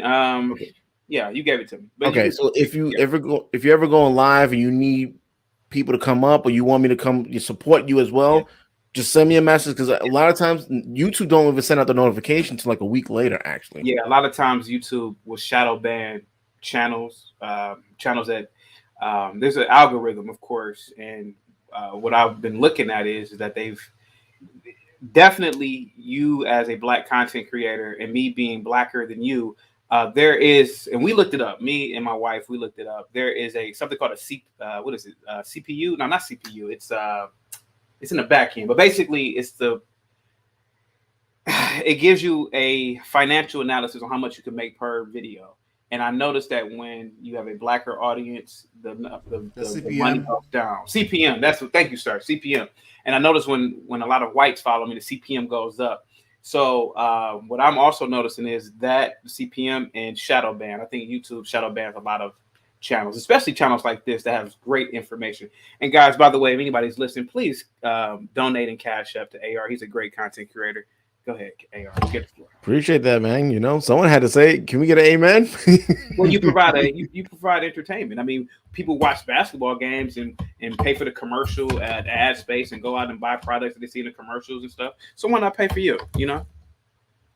I appreciate it. Now, Man of Prestige, you know, before you head out, listen, Man of Prestige, it's the same thing. I'll send you my number in Instagram. If you need anything, if you think that maybe need guests or you want me to show up, any way you think I can support you, just let me know. Because a lot of times I'm in my own world, you know. So what do you want to say before you close out? I appreciate that, man. I just want to say it's a pleasure to hang out here with you, gentlemen, fine gentlemen. I had a good time. And I think it was a productive conversation, and I will do it again over and over as long as schedule permits me. The reason why I'm leaving is I don't think you can handle two Nigerians on this platform. So, but no, I'm just kidding. I would like to hang out with my brother even a little bit more, but we've been on for about 4 hours. I want to go handle some other business. But yeah, please just keep me posted, man. You know, just like you did in the last 24 hours. And I subbed to everyone here. I'm already subbed to Chaotic Truth. I pay attention to him. Thank you very much. So thank you so much for having me, brother. Thank you. Not a problem. God bless you, okay? Take care. Take care. Roberto, what's up, brother? Say, this is a real important episode for me. And I think I'm ready to just jumpstart off my videos now. This is probably the first time I actually got really, really passionate. So now I know where my head is at now, and I'm ready to talk. I got a lot to say now, because man, I was a bit you know. You was passionate. I was like, oh shit, Roberto going to slap me up? No, it ain't. I know. No, yeah. A lot of times what I do is I pull up Microsoft Word, right? And I hit a button and I just talk. And Microsoft Word will it will type all the words I'm saying because I don't feel like typing or writing. I'll just speak, and that now I have my script in a sense, right? Or just if I just have thought process, I'll just speak in the mic, and Microsoft Word will type all the words up for me. So that's a good idea too, You know, so Robert, is this something you need help with your channel? Like maybe Chaotic Truth has more experience than me with the YouTube. He built several platforms, over 1,000 subscribers, and I'm just getting there. But so obviously he's been in the game a little bit more than me. And Mr. He said been married for quite some time. Is this something that you think that we can do for you to help build your platform? Or I mean, once I do it, I can, you know, I just take the support or whatever. It's just the whole copyright, you know, the copyright thing and what I can and what I can't do. Because I noticed as we're doing the show, and if we say something, you'll let us know, like, oh, hold up, watch it. So it's like so much, like I didn't know, you know. So I don't want to, you know, I don't want to, you know, do something that, you know. I mean, to play it safe, don't even show this, right? Don't show this. No name brands. Have people wear plain shirts in your videos. Because what's actually going to start to happen? Actually, Coca-Cola is going to start claiming their intellectual property, something like that, their property rights. Where if you're advertising for them, they're supposed to get a profit for it. So now YouTube may go through another lawsuit. Guess what's going to happen to all these videos we have? YouTube AI is going to start randomly docking people. So what you can and what you can't do if it's not actually yours, which nothing is ours, right? The wall in the back, they make the wall in the back. So, you know, because even though I bought this can of soda, I do not own this can of soda. You know, even by law, you're not even supposed to scrape off this is not actually mine. So it's kind of crazy how the law works as far as that, you know. And one thing I do suggest is that what you call that? What do you call it when you the name, like Womansphere versus Manosphere? If I don't want no one else taking a name besides creating an LLC or corporation, is there what was it? There's something I forgot the name of it. Wow, I was just looking into it yesterday. Or if you have like a catchphrase, patent, yeah. So you know, I think us as YouTubers, it's important once you know exactly where you want to go at, it's important to start doing the legal paperwork. Yeah. You know, if you're selling T-shirts, right? If you're on Teespring creating T-shirts under this YouTube channel, and you make even $200 a week, you know, it's a business. You know, so to protect yourself legally, well, you know. Mr. He said you had something to say. Yeah, I'm about to roll, but I just want to, you know, give my thanks for allowing me to be here. And, you know, you guys all had some great insight and definitely gives me a better mindset and a different mindset moving forward.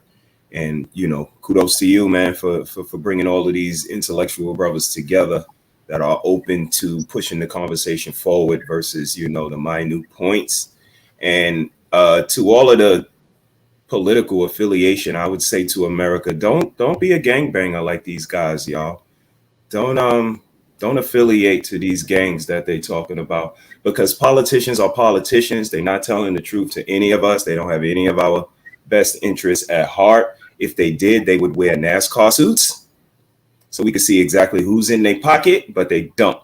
So, you know, just be an independent thinker, be a person that always has questions, and, you know, be more concentrated in the conversation and the message versus the messengers and whatever label they have ascribed to them. Blood, Crip, Independent, Nets, Knicks, don't matter. It's all gangs. And Mr. He said the same thing to you. If you believe there's something that I could do, hit me up. You let me know, and I'll do it. You know, if you need me to show up to your show or you need help getting the gas, whatever you need, if I can do it, let me know. Because sometimes what happens is that I'm so busy on my channel, I forget to pop up on someone else's channel. And maybe someone feeling like, damn, I'm always on his show, but you don't come through. If you just ask, I'll be there, you know? Nah, you all good, man. Having forums like this is enough. Thanks. You do the community good, the conversation good, and you know this YouTube space good. So whenever we collide, it's always a pleasure, man. All right, brother. So even if you're not on the live, if I'm going live, I think I made your wife as a moderator. She could always drop her link and tell people to subscribe to her. It's not a problem, okay? All right, brother. Take care. Thank you, man. Hey, Mr. Chaotic Truth. Yo. Yeah, do you have your link in the? I can provide it. I can put it in the I think AR put it in. Hold on, Yeah, let me I get it for dropped you. it somewhere. Because Yeah. I'm a conservative, and I really have beef with the liberals. So Yeah. This is what I want to say to that, right? Real quick. If it doesn't matter what side you choose, because it's all the same, then why don't we let the Republicans take over then? Since it's the same, right? Exactly. Since it's the same, why don't we just let the Republicans take over? I put it in a private chat, my good sir. Thank you. Thank you. Yep. And I also think, let me just drop that again. I think I dropped it. Maybe I got the wrong one. Let me put that there. Bam. You know, but listen, man, KI Truth, you left a little early, you know, and I mean, you came in a little bit late, but I think that it is important to, you know, like we just had this something called honey trap, right? Have you heard of honey trap before? I have not. Honey trap is when, like, you know, you could be going to get coffee, and as you're going to purchase your coffee, you look a little bit on your left, you see a woman smiling at you. You're like, oh, really? And then you go talk to her, and then guess what? She gives you her number. Yeah, you know, you have a conversation, and you're thinking that, you know, because you have game. No, you was targeted.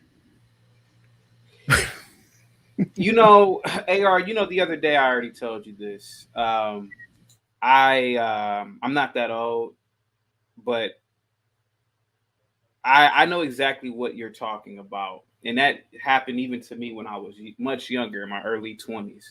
You know, a female could see you. One thing that happened to me a lot in college was I would, first of all, I'm a member of Alpha Phi Alpha Fraternity Incorporated, and you know, I would be at parties and I would have all the money buying drinks, and I noticed that the drunker I got, I noticed more girls would come up to me and say, "Can you buy me this? Can you?" And I'm thinking I'm just a man, like, yeah, you know, I got you. And so that's an example of what you're talking about. But now, and I told you this the last time we talked, I talk about the what was it, the $10 minimum.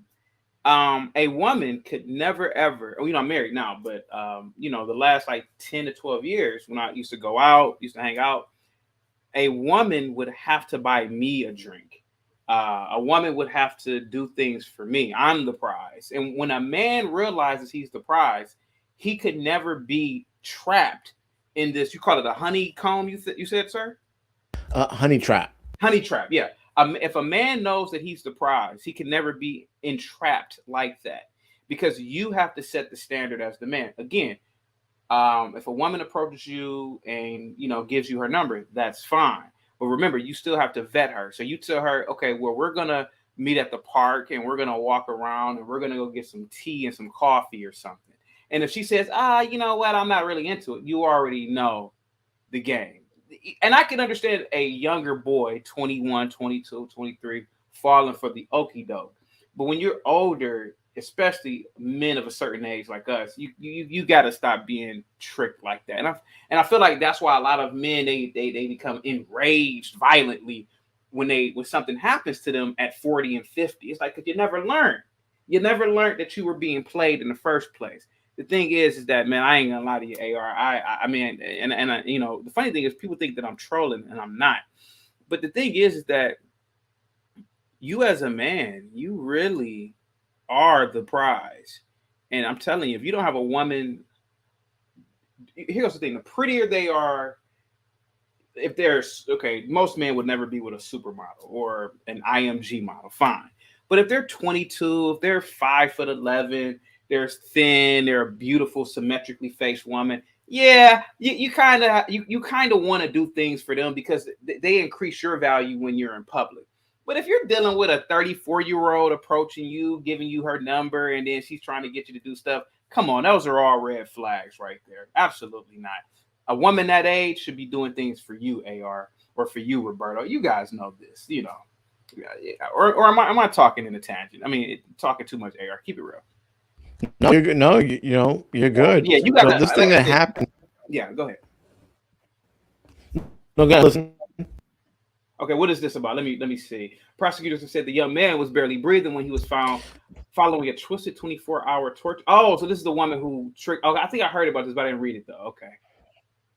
Yeah, honeypot. Yeah. So, but let me just say how far honey trapping goes, right? So honey trapping, you know, you talk to the woman. Yeah, you walk up to the woman, you talk to her, you got her number, but the issue is that by her family or the gang or whatever, you was already targeted. They already look at your social before you even knew she exists. They look at your social media. Yeah. But remember last week when I said this, when we talked, I said, you as the man, you have to take full responsibility in vetting. If you have to, you got to know who her mother is, her father is, the grandparents, all the people in her. I mean, at least 2 or 3 generations, or at least like the cousins, because like I said, this can happen. And this guy obviously didn't do that.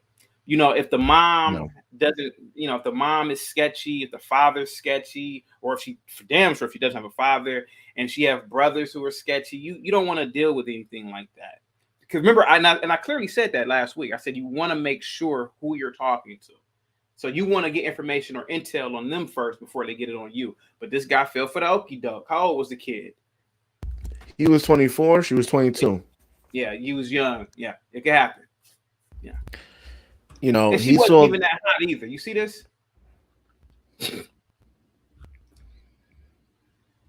I would have saw this goofy. You look like a middle school kid. Yeah, I would have saw this goofy looking girl a mile away and said, "Oh, nah." But let me tell you something. You want to know the crazy part about it? What's what that, the courts sir? are doing? They're sealing the records of the Yeah. crime that's being committed. So when she first got arrested, you can go online and find her. But guess what? A few days later, they seal the records. So guess what happens? All these kids is out committing crimes. When you want to know, okay, when is this person getting out? So I can fuck. They're sealing the. So when they seal the records, I don't think who can get access to it. The courts, obviously, their attorneys, but it's the average person like me and you. We can't get access to these records, which should be public records. So they're protecting these criminals. You know, so trapping. That's basically what it is. You know, you think you're the man. You think you think that she's coming on to you because you think you're the man, but in reality, you've been targeted by the family. Or when a woman wants to go to the park, right? You don't have a place to have sex at, so she says, "Let's go to the park at night." You walk in the middle of the park, and then guess what happens? You see all these people start to stand up, because at night you can't see the grass, right, in the park. Guess what's going to happen? You get in the middle of the field, and guess what's going to happen? This person stands up. You're like, "What the fuck?" This person, all these guys start standing up. They was laying flat on the floor, waiting for your dumb ass to go in there. You listen. If anybody's young, listening to this in the bushes, I'm sorry, AR, if I'm taking over the panel. You have to listen to AR, Roberto, and myself. Listen. You have to vet. You have to approach women like a resident. You have to approach them the same way you approach like a job. You have to say, okay, what is this job about? So you go with a woman like this. Again, you want to say, who is her father? What does he do? Who is he affiliated with? Okay, her father works for Ernst Young. He's an executive manager. 9 times out of 10, she's not going to set you up. She grew up in a very good household. Her mother was a doctor. She grew up in a good, why would she set you up? She came from money. She came from a family, a reputation, etc. Oh, her brothers are in college, or her brothers are in a trade school, or her brothers have businesses. But if you don't really know too much about her, you just meet her. It's like, oh, I'm about to get me some coochie tonight. No. Coochie can wait. A lot of you waited 17 years to get coochie. You can wait another few weeks and vet. That's just me. You want to make sure. Again, you don't want to be set up by a mediocre chick in some random park somewhere. Come on. Yeah. You want to make sure that. Yeah, go ahead, AR. You definitely, I know us as men, we want to get laid, right? Not everyone looking for marriage and all that stuff like that. Okay, but you can't be stop being desperate. It's okay not to get laid, bro. Stop being desperate. Stop being listen. First date should be in a public space. All that romantic stuff. Listen, when you get your own place, you're gonna have more than enough time, and you're gonna be with someone for so long, you're not even interested in having sex every day. But AR, here goes the thing. Even that could be dangerous too. I was kicking it with this one girl many years ago. I had met her, and she was a hood chick. I'm not gonna lie to you. I do like to take a walk in the jungle on the wild side. She was a hood chick. She was a little bit older than me, believe it or not, and she was real thin and dark and nice. So I had a few roommates who lived with me. One of my roommates had a brother. My roommate's brother was kicking it with the girl that I was kicking it with, her cousin. The girl that I was hanging out with said, don't have my cousin in your house. She's a stick up. She'll get y'all set up. And I said, get us set up. I was like, what the hell do I have? What the fuck? What you gonna ride me for? I don't have anything. I mean, in the sense of like, I'm not a D-boy. You know, I'm not a multi-millionaire. I don't have any jewelry in the house. So I'm like, what is she gonna stick us up for? She was like, listen, that girl, that's my cousin. I'm telling you. And so, you know, one of the things to do is that when you're kicking it with chicks, you don't even want to take them to your place of residence up front, and especially sketchy chicks, you know. But that's just me though. Yeah. But I'm married now, so I don't have to worry about all those things. No, but what I was saying is that, you know, don't rush it. When you get your own place and you're with I'm talking about your lady, you're gonna have more enough time to have that, and you're gonna get to a point where you're not even gonna be you're not gonna have that stuff every single day, because like, you know what I'm saying, you have that quite often. What do you want to say, Roberto? I agree. Like that was like the biggest change in my life, because you know, I had like a sex addiction coming up. So like I was out there bad. If I can preach anything to young guys, it's a sexual discipline. That's like one of the most important things for us men, because let's be real, man. Pussy be our downfall in a lot of situations, man. Yeah. It's sad, man. Like that's where we can lose everything. Most men have lost everything because of that. But it's because of some coochie. Yeah. If I could do it all over again, man, I would do everything totally different. Yeah. Yeah, man. You know, this has been quite a few situations I walked into where I was just like, I'm not a pussy, but you know, this doesn't seem right. Number one red flag to me is when she wants you to go to her house. Like the first thing, like that's the first thing. Or she wants to come to your house, not even to go out. You know, when a woman is pushing the sex before you, she wants to get like, she basically trying to find an intimate one-on-one, even guys, right? Want to be like in a I don't even know you and you want to be alone with me? Why do you feel so confident I won't take advantage of you? Who are you around that's going to protect you if, you know? See, that must be like a New York thing too. Yeah, or different boroughs. See, I was never really on, and if anybody's watching In the Bushes, don't get it twisted. It could happen to you in the Midwest where I'm from. But I never really have been on high alert like that. But now that I think about it, I did used to do stuff like that back in the day, bringing chicks over who was like, oh, I just want to come over. I'm like, okay. So yeah, you are right. I didn't even think about that. Yeah. I remember I went to Long Island. Is that a borough? Long Island it's like underneath it's underneath Queens, so it's like not really a borough, another city, another part of New York, right? And it's like New York City. You've been in New York City before, Kid Act Truth? Yeah. Okay. What about Roberto? Have you been in New York City? No. Okay. We're all bunched up together. Okay. Yeah. New York, there's no such thing as alone time. Everyone's bunched up together. But Long Island, you need a car, right? Yeah. More suburban like that. And I came out there and I was just like, when I pulled up to her house, she was like, you know, why don't you just come in? I'm like, but come outside. It's first time meeting you. She said, I'm in the back, but you can see the shade open up right there. And I'm like,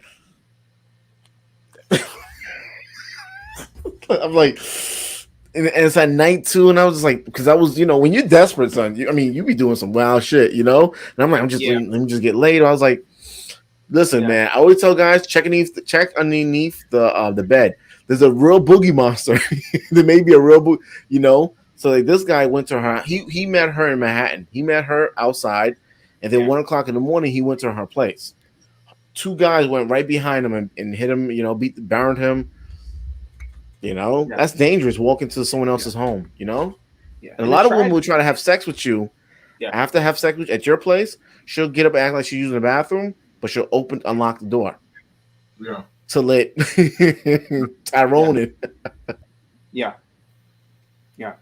Yeah, the demographic.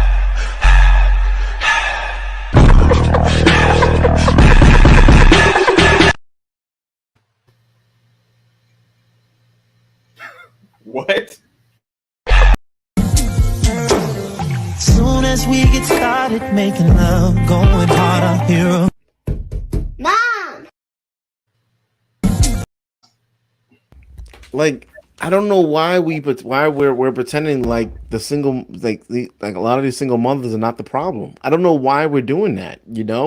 Sometimes you get on these panels and people want to act like um men. Of course, men should be around, but a lot of the issues that men are being brought up is a lot of it has to do with their household.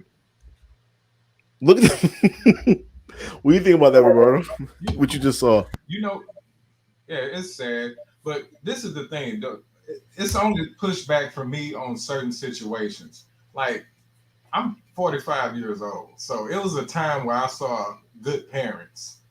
There was a time where I saw really good parents, and they would tell their kids right, and the kids would go astray. Now, these past few years, man, these single mothers have gotten on a whole new level of uh, just being indecent and just off the rails with their behavior. So this is more of a more recent thing now. So yeah, we can put a lot of blame on some mothers right this minute, but my whole thing was I've seen good parents. With I've seen a lot of kids have more sense than their parents. I'm one of them. I'm one of them. I didn't have great parents growing up. You know what I'm saying? I've seen too many instances. But man, these women nowadays are off the chain. Like I call it out all the time. You see me. Yeah. Did I send you that, or did you send me that clip? I think I said that. I think I played it last time.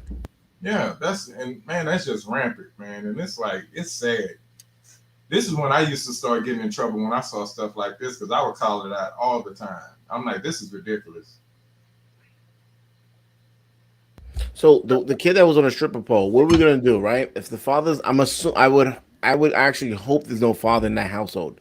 That's the type of household I hope he's not around because the father is there, and that's happening. That's a whole new conversation. So who are we gonna look at? Like when it comes to trying to solve that issue, who are we gonna immediately identify? Like who are we gonna go to? That's the mother fault right there. Totally the mother fault. Because that's learned behavior right there. He's not going outside seeing that. That's something going on in house. Well, I got a question. Why even concern ourselves with single mothers? I don't like. To me, they don't exist, right? I refuse to date single mothers. I refuse to even. I hate to say this, man, but I have people who say, "Oh, man, hey, I still got to give me some coochie." I'm like, dude, do you realize the danger you put yourself in by associating with a single mother? Do you realize that single mother could have 2 or 3 different baby fathers? One of them could be mad at her, and then you out with her just thinking, "Oh, I'm just having fun and hanging out," and then he'll run up on you and shoot you or something. Not even he doesn't even know. Hey, I'm gonna tell this story, man. You may look at me different after this. When I had a channel called Kevin and Sales about a year ago. I told somebody, don't even help a single mother get on the bus or off the train if they have a baby cart. Like sometimes because in different cities, sometimes taking public transportation is probably better, right? When you go to the downtown area. And he was like, well, I don't know how we got on this conversation, but he said he helped this woman with this carriage. What they call it, a stroller. Yeah. And I said, dude, why the fuck would you do that? I was like, dude, imagine if somebody was following her, like a baby father or something, and he saw you helping her take that stroller off the bus or the train. He could have just run up on you and shot you thinking and I'm like, don't even help these chicks. Don't ignore them. That's I know it's brutal to say that, but yes, listen, don't even do it. Don't acknowledge them. Don't say nothing to them, man. Ignore them. And I think that will probably help the single mother pandemic. You can't help those little boys. I used to teach AR. I used to teach Roberto. And I used to be all like, yeah, we got to help these little black boys. They didn't grow up with fathers and all this shit. But what really needs to help is brutality. Ignoring these women. Stop these social services. Stop helping them. And I think they will get the picture eventually. And men too. Stop helping these people. Be brutal. The issue, KR, is that even actually as we was on here, I had to stop until Arshana take over because one of those were trying to break into one of my cars. As we're on this right now, about an hour ago. That's why I stopped and I stepped out to hold that person till the cops came. That was happening as we're going on. Like, did you ever see the mayor of I think he was the mayor at the time, the mayor of Jackson, Mississippi. Is it Mississippi? Jackson, Mississippi? Some N-word was breaking into his car while he was at home with his family. The mayor of Jackson, Mississippi, a black dude, went into the garage, saw him, and the mayor is a Kappa. For some reason, he had his paddle. He's a Kappa out, member of Kappa Alpha Psi. And he was like, boom, boom. And he was holding his, he holding a 21-year-old down. He holding his ass. He like, why are you in my garage? I'm teaching you what your daddy should have taught. And so the thing is that, yes, that is the end result of that. Yes.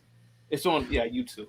So the reason why we're even involving in these conversations is because of the fact that they're fucking with us. Okay?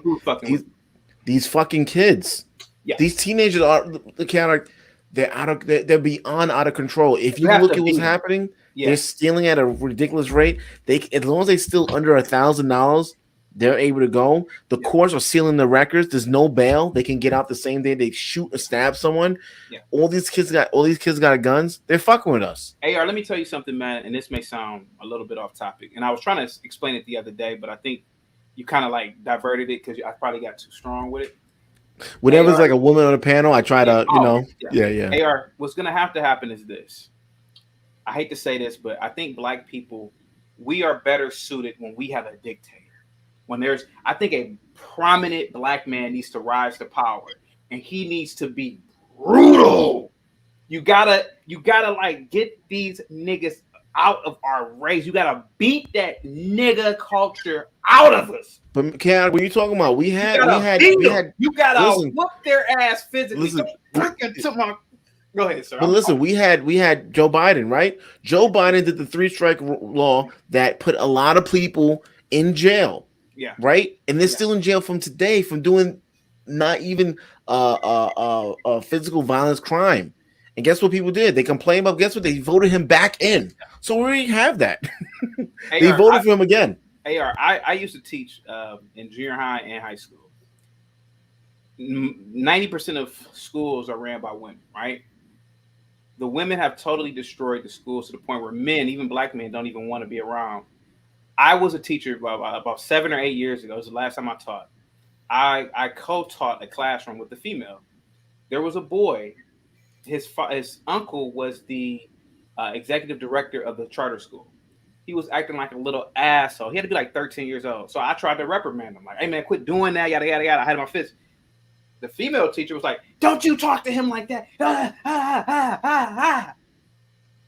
And that's what happens. There's no repercussions or there's no accountability on the part of the kid when they're little. So, of course, they can do whatever the fuck they want to do because they know some woman is going to save them. And they grew up to do all these things. So then when the white man beats their ass while they're police, then it's like, oh, well, where did it start from? Well, it started from the fact that you took black men out of schools, you took black men out of the home. Black men can't say shit. So that's where it comes from. So black intelligent men like ourselves, we say fuck the black community and we go to Southeast Asia, we go to all these other countries, and this is what happens. This is going to continue to happen again until a black man rises up. And it has to be a strong, powerful, very wealthy black man. And he's going to have to put his fist or his foot on niggas' asses. Sorry. We had Donald Trump. Donald Trump is pretty much black to me. I think he is. I voted for him twice. And I think he's pretty much black too. Do you believe that a powerful black man needs to rise up and just instead of catering to black stupidity, just say, if you N-words do this, this is what's going to happen to you. No, because I don't believe it will ever happen. It happened in Uganda under Idi Amin. That's not United States though. It happened though. Them niggas changed their behavior. It happened in Russia. But the issue is that you've seen a white man look. Donald Trump is not black, okay? Correct. You see what happened when a white man tried to do the right thing, and they treated him like a nigga. Yeah, they did. The white man tried to do the right thing, and he got treated like a nigga. Yeah. What do you think if you think Barack Obama came in here trying to do the right thing? do you really think he would have been celebrated the way they would have found something to make him seem bad and replace him? Listen, it needs to happen. Our race is not a race that embraces democracy. We're not. I believe that the pharaohs in Egypt were doing it. I believe that a lot of ancient Africans were doing it. You have to be brutal, not necessarily physical, but you have to say certain things. If you continue to do this, this is what is going to happen. So, for example, it's going to take millions of black men to say, if you continue to act like whores and sluts, we're not going to protect you. We're not going to simp for you like a lot of black men do. We're not going to help you out. You're going to dress conservatively. And if you don't, and if something happens to you, fuck you. And I think a lot of black men need to start saying that. And I know, AR, I know it's brutal. I know, but a lot of black men need to stop simping. A lot of black men need to start keeping it real, just not only with women, but with men too. You know? For example, somebody in George Floyd's life should have said, if you continue to do drugs, something's gonna happen to you. Fuck all that. You need, you could do this and you could turn your life around. You don't need to do drugs in the first place. You're not being productive in our society and culture. You need to stop because somebody's gonna fuck you up. But see, if you say these things, people say, oh, well, he didn't deserve it. I'm not saying that he deserved it. But if somebody would have said everything you do before, the first time you do something, it leads up to this. If they would have been just as honest and brutal, maybe the outcome would have been different for his entire life. And so many other black men, like that boy that was trying to steal your car. Maybe a teacher should have smacked the fuck out of him in the 3rd or 4th grade instead of you going out there and choking him out until the police came. That's not what I said. Let's be honest. Let's be honest. You had him in some sort of hold, and he was like, "Oh, get off me," But No, I got you. Yeah. So. I think something like that is going to have to happen in a country of our own people. Right. Yeah, exactly. Let me tell you something. What they do to us black men here in America, what happens is they preach this whole Black history thing. And we know that's worse shit. And what Black history consists of here is showing images of us getting our ass kicked by the white man. You see these images of black people on the ground with the white man standing over with a fucking whip. You see images of us getting brutalized on TV. No other race does this to their men. You don't hardly see this happen to other races. But us, we always showing it. See what they doing to us. Well, let's be how they be. And Roberto, let's be completely honest. Generally, whites are more peaceful and they're more. I mean, let's be honest. Generally, they're more peaceful and mild mannered. Listen, man. I mean, I'm not disagreeing with you, man. But I really believe sometimes, a lot of times our people tend to act and behave in a certain way. That sometimes it's needed, man. Sometimes a good old ass whooping is needed to correct our disorderly behavior. Listen, go to Chuck E. Cheese on any given weekend, see what happens. I hate to say it, man. I agree with you. I totally agree with you on that. Trust me, I totally agree with you on that. But what I'm saying is we're never going to give respect because they're always showing us getting victimized. That's what they do. Every time you can see more videos of black men getting their ass whooped by cops or somebody racist than any other race out here. Well, to be completely honest with you, I see just as many videos of whites getting their asses beat too. But then again, it's more. No. I'm talking about mostly by other races. Yeah, all by other races. And what I'm saying is, like, you see white boys get whooped, but it'd be more of a comical thing. But when they show it on us, it's like they don't want a wound to heal with us. Well, let's be honest. They're not beating Neil deGrasse Tyson's ass. They're not beating the intelligentsia asses. They're beating niggas who need their asses beat. I think Rodney King needed his ass beat that night. Now, in that amount of excess, probably not.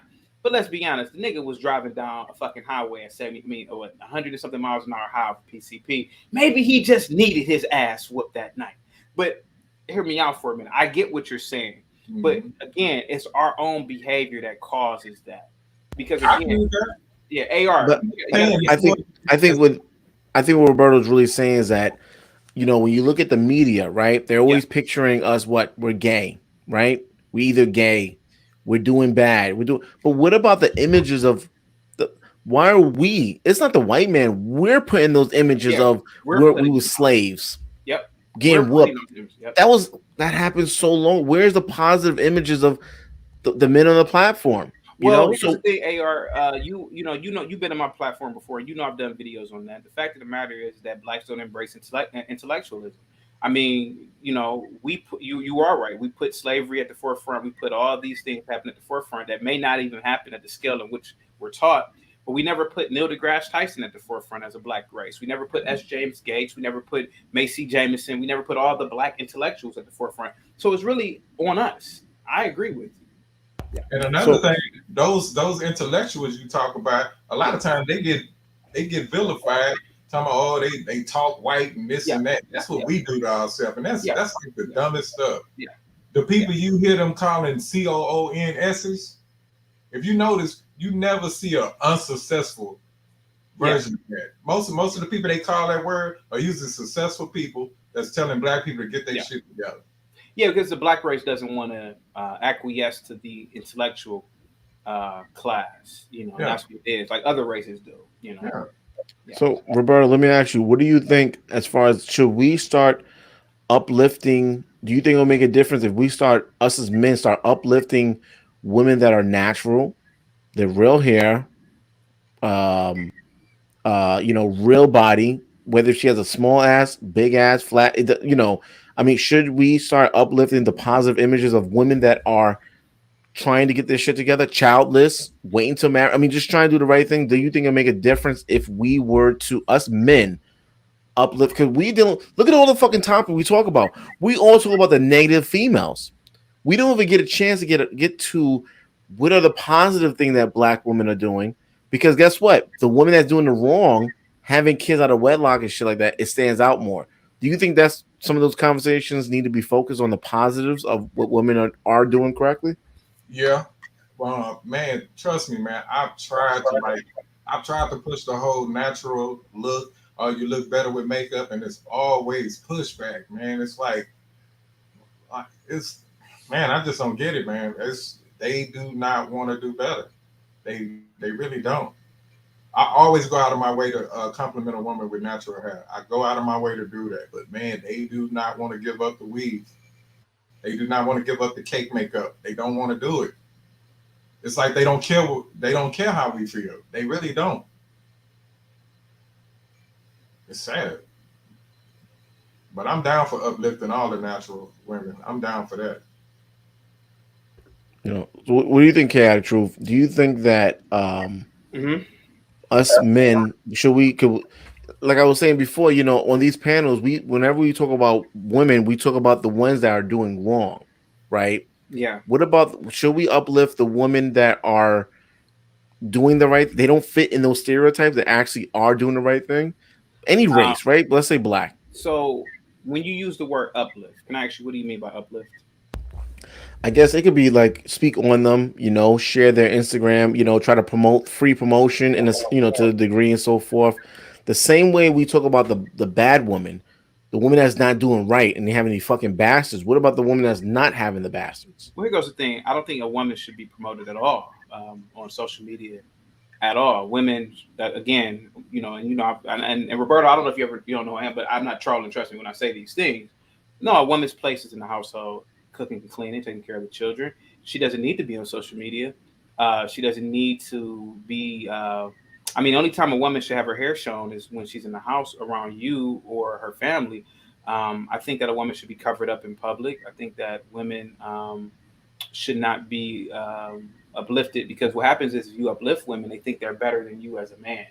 I'm not saying downplay women either, but I think that women are a man's counterpart, and they should be spoken to not as a child, but as an individual who needs to be led.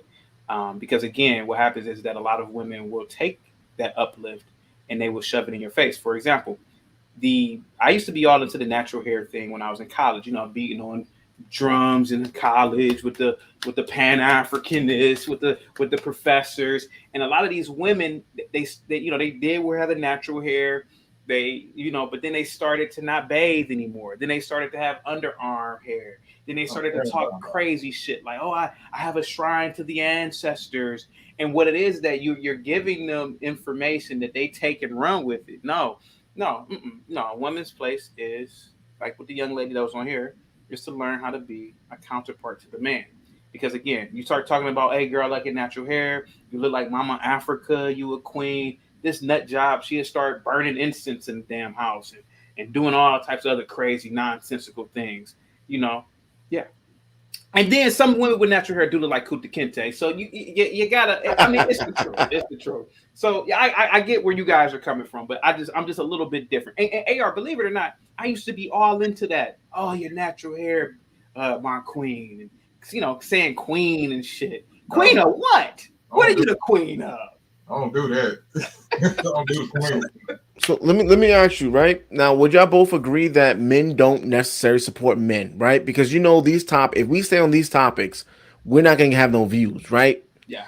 Then now when we talk about these bastards and stuff like that, and why is it that women are the one that's supporting these channels? To be honest, women are supporting these channels. If you receive a Cash App, Chaotic Truth, most of the time it's for man or woman. Yeah, what's so crazy is, and you're absolutely right. White people and black women support, because white people support you because it's like, "Oh, that's a smart nigga. Let me give him some money," because they're entertained by your intelligence, And women support you because women generally want to be led. So whatever you're saying makes a lot of sense. And like, damn, let me keep hearing that. I don't really disagree with it, but I like it. So that's how it happens. The reason why black men don't support is because black men, we hate each other, essentially. I really believe that. And I think it goes back into ancient Africa. And one of my viewpoints on that is just look at the fact that our ancestors in ancient Africa couldn't even unify the damn continent with one language, one religion, one tribe. Just look at how scattered they were. And I think that the black man never really was a global minded thinker. So that's why black men don't generally support each other. Yeah. So what do you think, Roberto? Why is it that women in these spaces, YouTube spaces, or just in general, even with music and concerts, right? The women are the one that buy those $1,000 seats and up front. Why do you think that the men don't support men in these spaces, like giving out donations? Now I'm not saying that they need to be on here paying us, but at the same time, we are trying to give content. And if you claim you support us, we need money, right? Why do you think women support, even if they disagree, but they're still in the ones supporting? Why do you think they do that more than men?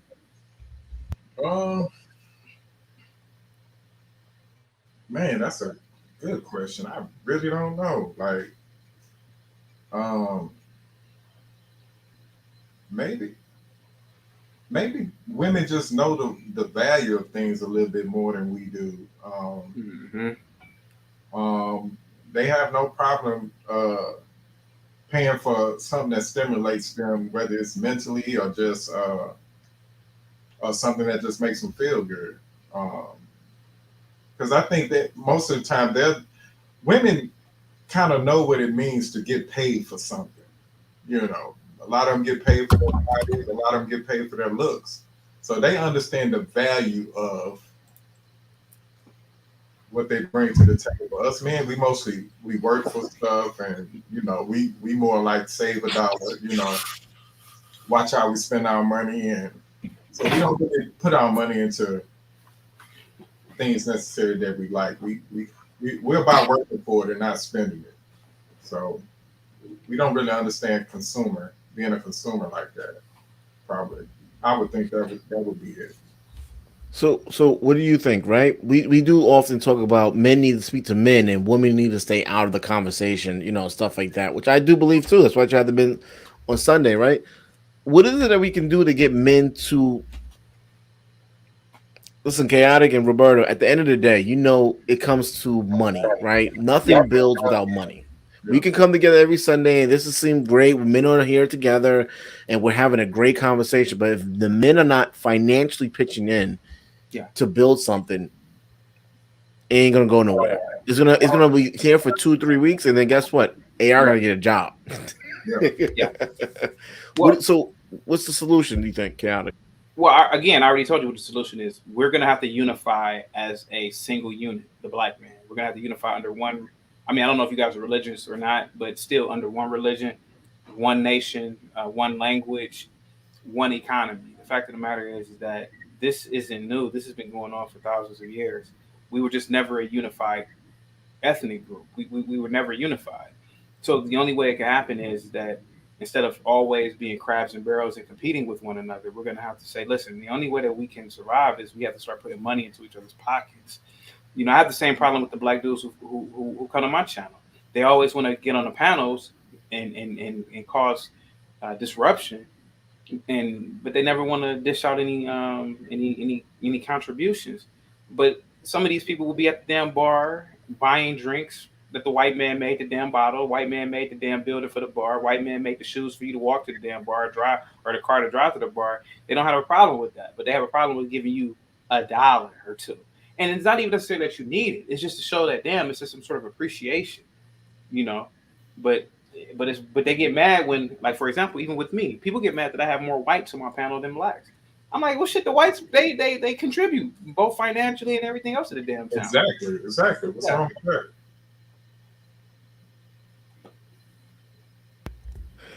Yeah, man. I was just really thinking. I was just like, okay, I hear men. I heard another channel was talking about that. I think a video.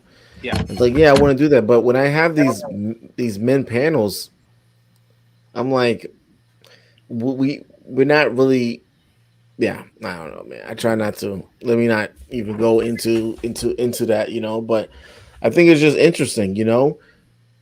Women pay more for shit, and you know it's messed up because when you have one person supporting you, now it's like they gotta give a lot. But in reality, you only need like 50 cents, $1, right? You don't need, if you have a lot of people on it, you don't need one person to fucking donate their savings. Yeah. But I just thought that, you know. I thought it was just funny. And now that was the whole point of the show, right? We have men that will spend, you know, when I say get the car for $25,000 or become invest in courses to become better. A lot of men will go to the bar, they'll spend this money, they go to strip club, they buy the bar out, they do all these things. All this money is being spent on something stupid when they could have just used that to develop. Can I say something real quick? And again, I'm not bashing our people. I'm actually really concerned, and I'm really trying to state facts. Whites care about producing. They care about constructive ideas and tangibles. A billionaire, let's say a billionaire white guy, I'll do one even better. Even though he was a fucking, he's not even the best example. But what's his name? Jeffrey Epstein? Yeah. Jeffrey Epstein was a fucking lowlife. A lowlife. One thing I got to say that Jeffrey Epstein did do, he contributed tens of millions of dollars to science. And think about where that money goes in terms of R&D or research and development. Because even though he's a scumbag, even though he's a fucking loser, I mean, he's corrupt.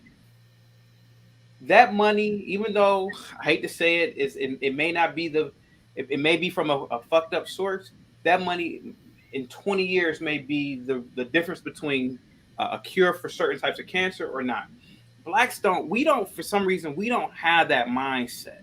Like we don't have that, and we don't have that mindset to say, you know what, I'm gonna give this dude $20,000. It's not because I want the return now. It's because maybe his kid will build something, and maybe his kid will provide for the nation state or for the neighborhood or even something small scale like neighborhood.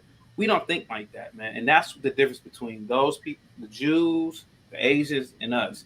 We're too busy trying to say, oh, I got my money, I'm gonna do what I want to do. All these niggas in the NBA, the NFL, all these things, you mean tell me that these niggas can't come together and build an automobile company, a hotel, a chain of hotels or something like that? But we're not unified. And until we get to that mindset, it's nothing we can do, man. Nothing we can do. I got a friend, man. He gets upset with me whenever I cash up like you know, certain platforms and stuff. He gets upset with me. Man, why you giving me money? I'm like, dude, But he probably has a German car, white man car. He probably wears $500 worth of clothes that the white man made. And listen, AR, I started a t-shirt line about 7-8 years ago. I gotta show it to you. You know who didn't support me? Blacks. You know who supported me? Whites, particularly Jews. I had a black dude who actually was a high six-figure earner. You know what the nigga said to me? He said, "Why I'm aware." Mind you, this nigga is a high-earning executive. I'm not gonna name the company. Nigga said, "Why I'm aware your name on me." I'm like, nigga, for the same reason why you wear the white man's name on your nigga. Well, he made up every excuse to the fucking book. Yep. We are disunified. That is listen, everything around us, that's the reason that happens to us. That's the reason. I do want to give you a pushback on that, Chaotic Truth. Black people do come together and support each other. Juicy Smollett, right? He was lit out because guess what? All the black celebrities came together, wrote the judge letters, and they got him. This guy. We can't use any. We cannot anything about homosexuality. We're not degrading them. We're not pushing down or saying that being homosexual is wrong. It is wrong, but we're not saying that on this platform, right? But they did come together. They come together for some stupid shit. Ignorant. They come together. They all came together and wrote. It's Samuel Jackson. I mean, you name it. Samuel Jackson. All these people wrote the judge letters and planning to sue. He was sentenced and they released him 5 days. Yeah. Well, he's not technically released. He's under appeal. He's under appeal, but he's not in prison. He's physically out. Right. Yeah, we come together for dumb shit. AR, when I was in college, I had a fraternity brother. His roommate was a street nigga. Nigga was doing 5 years in prison. Nigga had a going to jail party. I ain't gonna lie, I went there. Can't see how ignorant that shit is. See how dumb that shit is. We at the party. He like, yeah, I'm about to do fine. Yeah, I'm like, and back then you think it's just goofy shit, but now that's what we do, man. We support dumb shit. Yeah. And then like I said, if you talk about it, then you're the coon.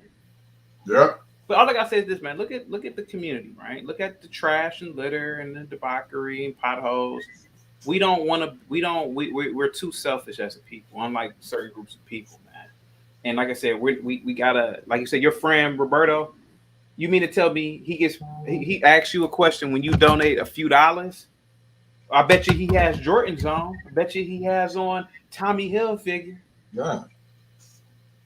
I mean, he gets upset. Bet you he has a $500. What's a high end lawnmower? Was Deere something? I forgot the damn name of it. But forget that. What about your couch? What about your sink? What about everything? Every damn thing has a name on it. Yeah. If I like something, I support it. I don't understand everything. You got a mower, MOEH. I'm losing my mind. But you got all these things with these white man's names on it. White man owned the company. He the CEO.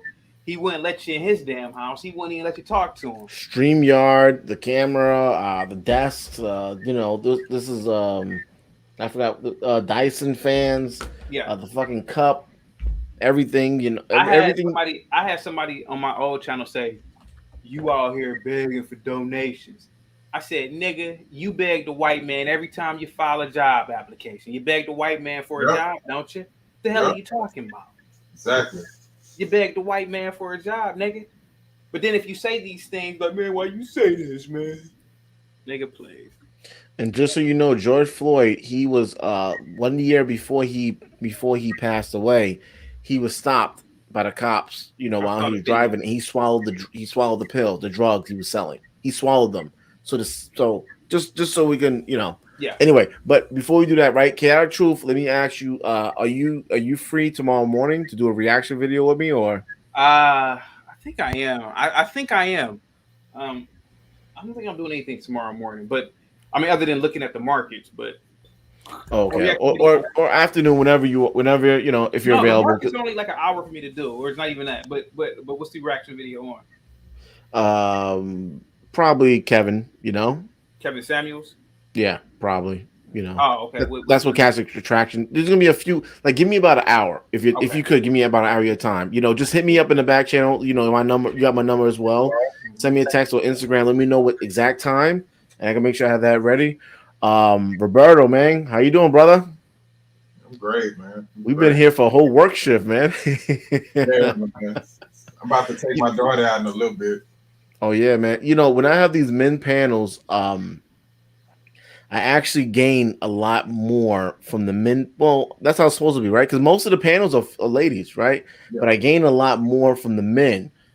Sometimes some men want the smoke, and I think sometimes the men don't understand this is not a roast session or a smoke session. This is actually about really no one's answer is incorrect. The only answer is incorrect if you don't answer it. Yeah. You know. So, Roberto, before we close, is there anything you want to tell the people? You know, we got 2 people watching. Just support the channel, people. You know, hit the Cash App, do what you can. Chaotic Truth, I just subscribed, man. So I'm gonna be into the. Thank you. I want to hit. He has several channels, so he'll let you know the other ones he has as well. Yeah. All right, I will. I want to hear some of that about them liberals, man. Because yeah, I despise liberals. Man, I can't stand them, man. Yeah. I'm here. All right. Yeah, man. The people that's watching, don't really worry. I would, hit the Cash App. That would be great. But listen, just take this video, and if you could just share my channel with 5 people. Help me get 5. Everyone's watching. 2 people. Help me get 5 subscribers each, right? I'm almost at that 1,000 mark. And then I think that's when things kind of begin for me. And then, we'll take it there. So, Chaotic Truth. I'll say this real quick, and this is what I always tell people. Promote these channels like you promote the white man's jobs you work for. Oh, I work at Microsoft. Do the same damn thing. Girl, I just bought a new Buick LeSabre. You tell 50 fucking people you do that shit, promoting the white man's stuff. Promote this black man's channel. And let me say something, okay? I invited a few people that didn't show up. Whoever, listen, anytime I invite you, if you confirm that you was coming, if your fucking mother didn't die, or God forbid, right? If she didn't fucking die or you didn't lose your fucking legs, if you don't show up to my show, you're never invited. I want to block you. I don't want you contacting me. There's 4 people I'm actually speaking on.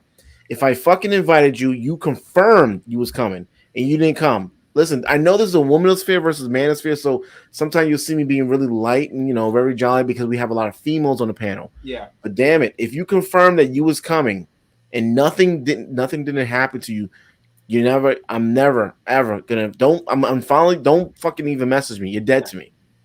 So do what you do if you work for the white man. You call, you ask the person, like, can I use your phone, sir? I know I don't know you. I gotta call the boss. Do what you do if you work for the white man. Yeah. You figure it out for the white man when you can't come into work. You ask everybody on the street, my phone dead, my car, I got it. Oh, can you help me out? Do it for AR, damn it. Do it for the white man. These niggas kill me with that. And then the funny thing is, white people, when they confirm, they'll be there 10 minutes late in the stream. 10 minutes early in the stream yard, just waiting. Oh, I'm just waiting for the stream to start. AR. Am I lying, AR? They come 15 minutes before. But niggas, we late, don't show up. Even the Hispanics. And when I first started this platform was really for black women. Yeah. This platform was mainly only for black women. And it was just like consistent headaches. I get along a lot better with the men, but anyway, I don't want to. Some things is better to say off camera, Hey, I gotta say something real quick. Kwame Brown, he asked me how can the basketball player. He kicked me off his panel one night, right? You was on his panel. Yeah, he kicked me off. It was involving the incident when with Tommy getting knocked out by that girl. This is about 2 weeks ago, right? Yeah, 3 weeks, okay. Weeks ago. And I said that that girl had no right to touch him. And Tommy was like, "Well, yeah, she did because he was talking shit." I said, "That's assault, sir. You don't have any right to touch somebody because of words." So anyway, Kwame said, "Well, what can we do to better our race?" I said, "What we can do? Start treating each other the way you treat your white bosses." And then, that was it. Number one, listen, I support fresh and fit, okay? Yeah. But if you're a woman and you respect yourself, why the fuck are you on the show with 15 other drunk ladies? Yeah. And y'all and Chaotic Truth, Would you allow your wife, right, on Fresh and Fit? Allow her, she wouldn't do it in the first place. That's the whole thing. She wouldn't even dare even ask a stupid ass question. Just the atmospheres. I mean, listen, I support what they do. I think they're really hard workers. I'm not saying that they're, what they're doing, but a wife should never be on Fresh and Fit. Yeah. A single female, whatever color, under maybe 24, yeah, that makes, well, obviously 18 to 24, yeah, that makes sense. But what are you on Fresh and Fit for when you're 34 years old and got 2 damn kids? Stop. Yeah. Fresh and Fit should say, no, we ain't having that. Because that lets me know something is wrong with you mentally. You got kids on here. You 34 years old, dressing like a whore, and you on here on Fresh and Fit, and you got on Fresh and Fit. They're drunk. And Tommy should have known better too to be even around those women too. Tommy should have showed up with just him and maybe 5 of the ladies, and he should have had his panel thing. I don't even know why men feel so comfortable around women being so close to them. I don't know what's going on with that. Around drunk whores, I can't do it. But that makes him a drunk. That makes him an idiot too, though. Yeah, it makes him an idiot, liable, because all the shit that's going on now, women can say any damn thing. What are you drunk for? Dressed like a slut around me for? Stop. Listen, if you're not my wife, you gotta back up. Like I don't know why we don't put these boundaries. Tommy was sitting here. The other woman that was having an issue with him was like right on him. Yeah, right. And the other woman was like right on him. I'm like, what's going on? Like, why was she even? Yeah. Now, if you notice before that, that he was on the panel with them, but it wasn't women. It was like 3 other men. Yeah. And it just went. It was totally. It was just a way better show. Then once the women got on there, a lot of ignorance came in it, and a lot of cackling, and it's just like, what are we doing this for? But that's what they rely on. They rely on them viral moments. And it's Tommy's fault, because as far as I know, I don't know the exact situation. I think he was trying to holler at her previously, right? He was trying to like talk to her and stuff like that. Why? Like, listen, especially when you have these options, why are you going after these type of fucking females? Because AR, you're asking a question that's only gonna further frustrate you.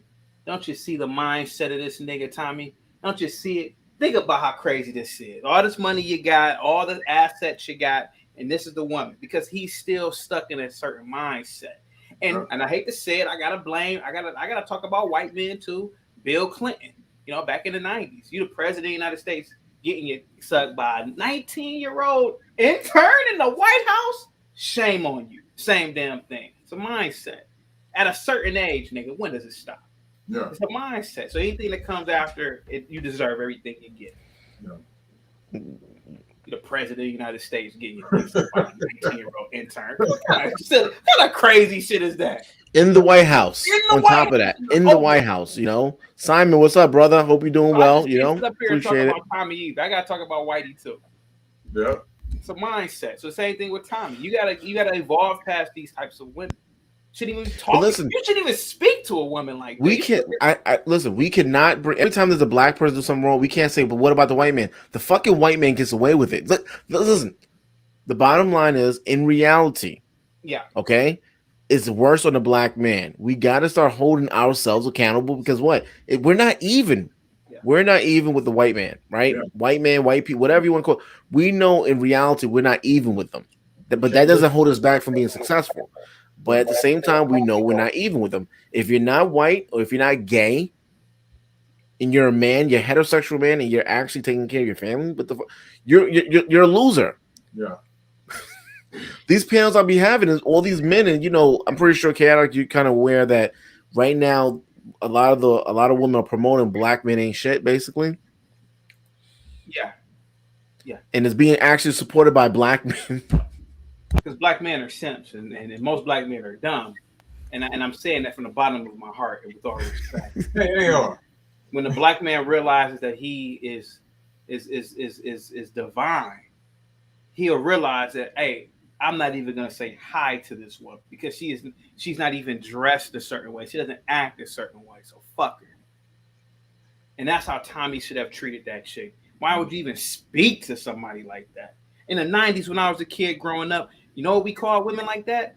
Prostitute. Well, I think she is a prostitute. Yeah, yeah, she is. We call them prostitutes. Oh shit, she is really? Yeah. And he was trying to sleep with her.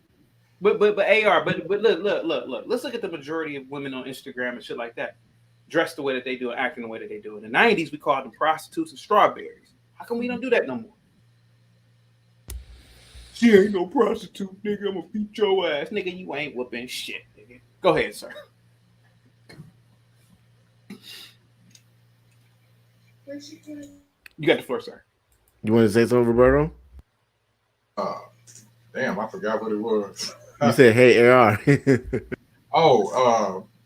On the last panel we did, it was a guy simping in the comment section. Apex Alpha Simp. Oh my God, he was simping in the comment section, and I told him, I said, well, why don't you just ask her for some, Boy,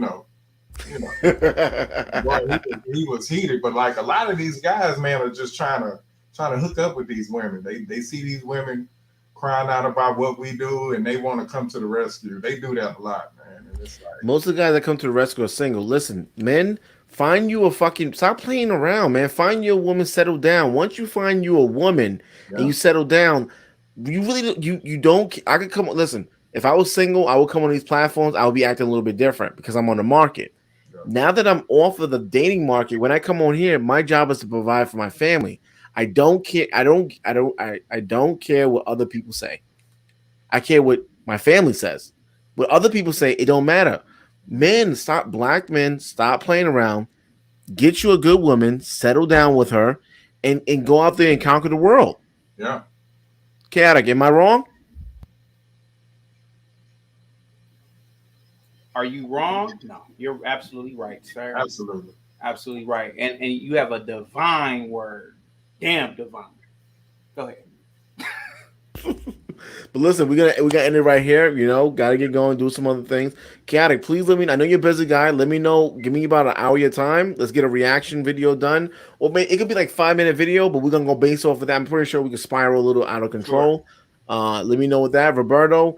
I think the next we're gonna do something probably Tuesday. If you're available, you have my number as well, right, Roberto? Yes, sir. All right, brothers. Let me know. Let me know anything you need. God bless everyone. And like I said earlier, we're not applying. We're not speaking to everyone, right? Chaotic and Roberto. That's not for everyone. But if we offended you, right? We're talking about you. All right, man. God bless everyone. Good night. All right, y'all have a good one. Peace. Have a good one.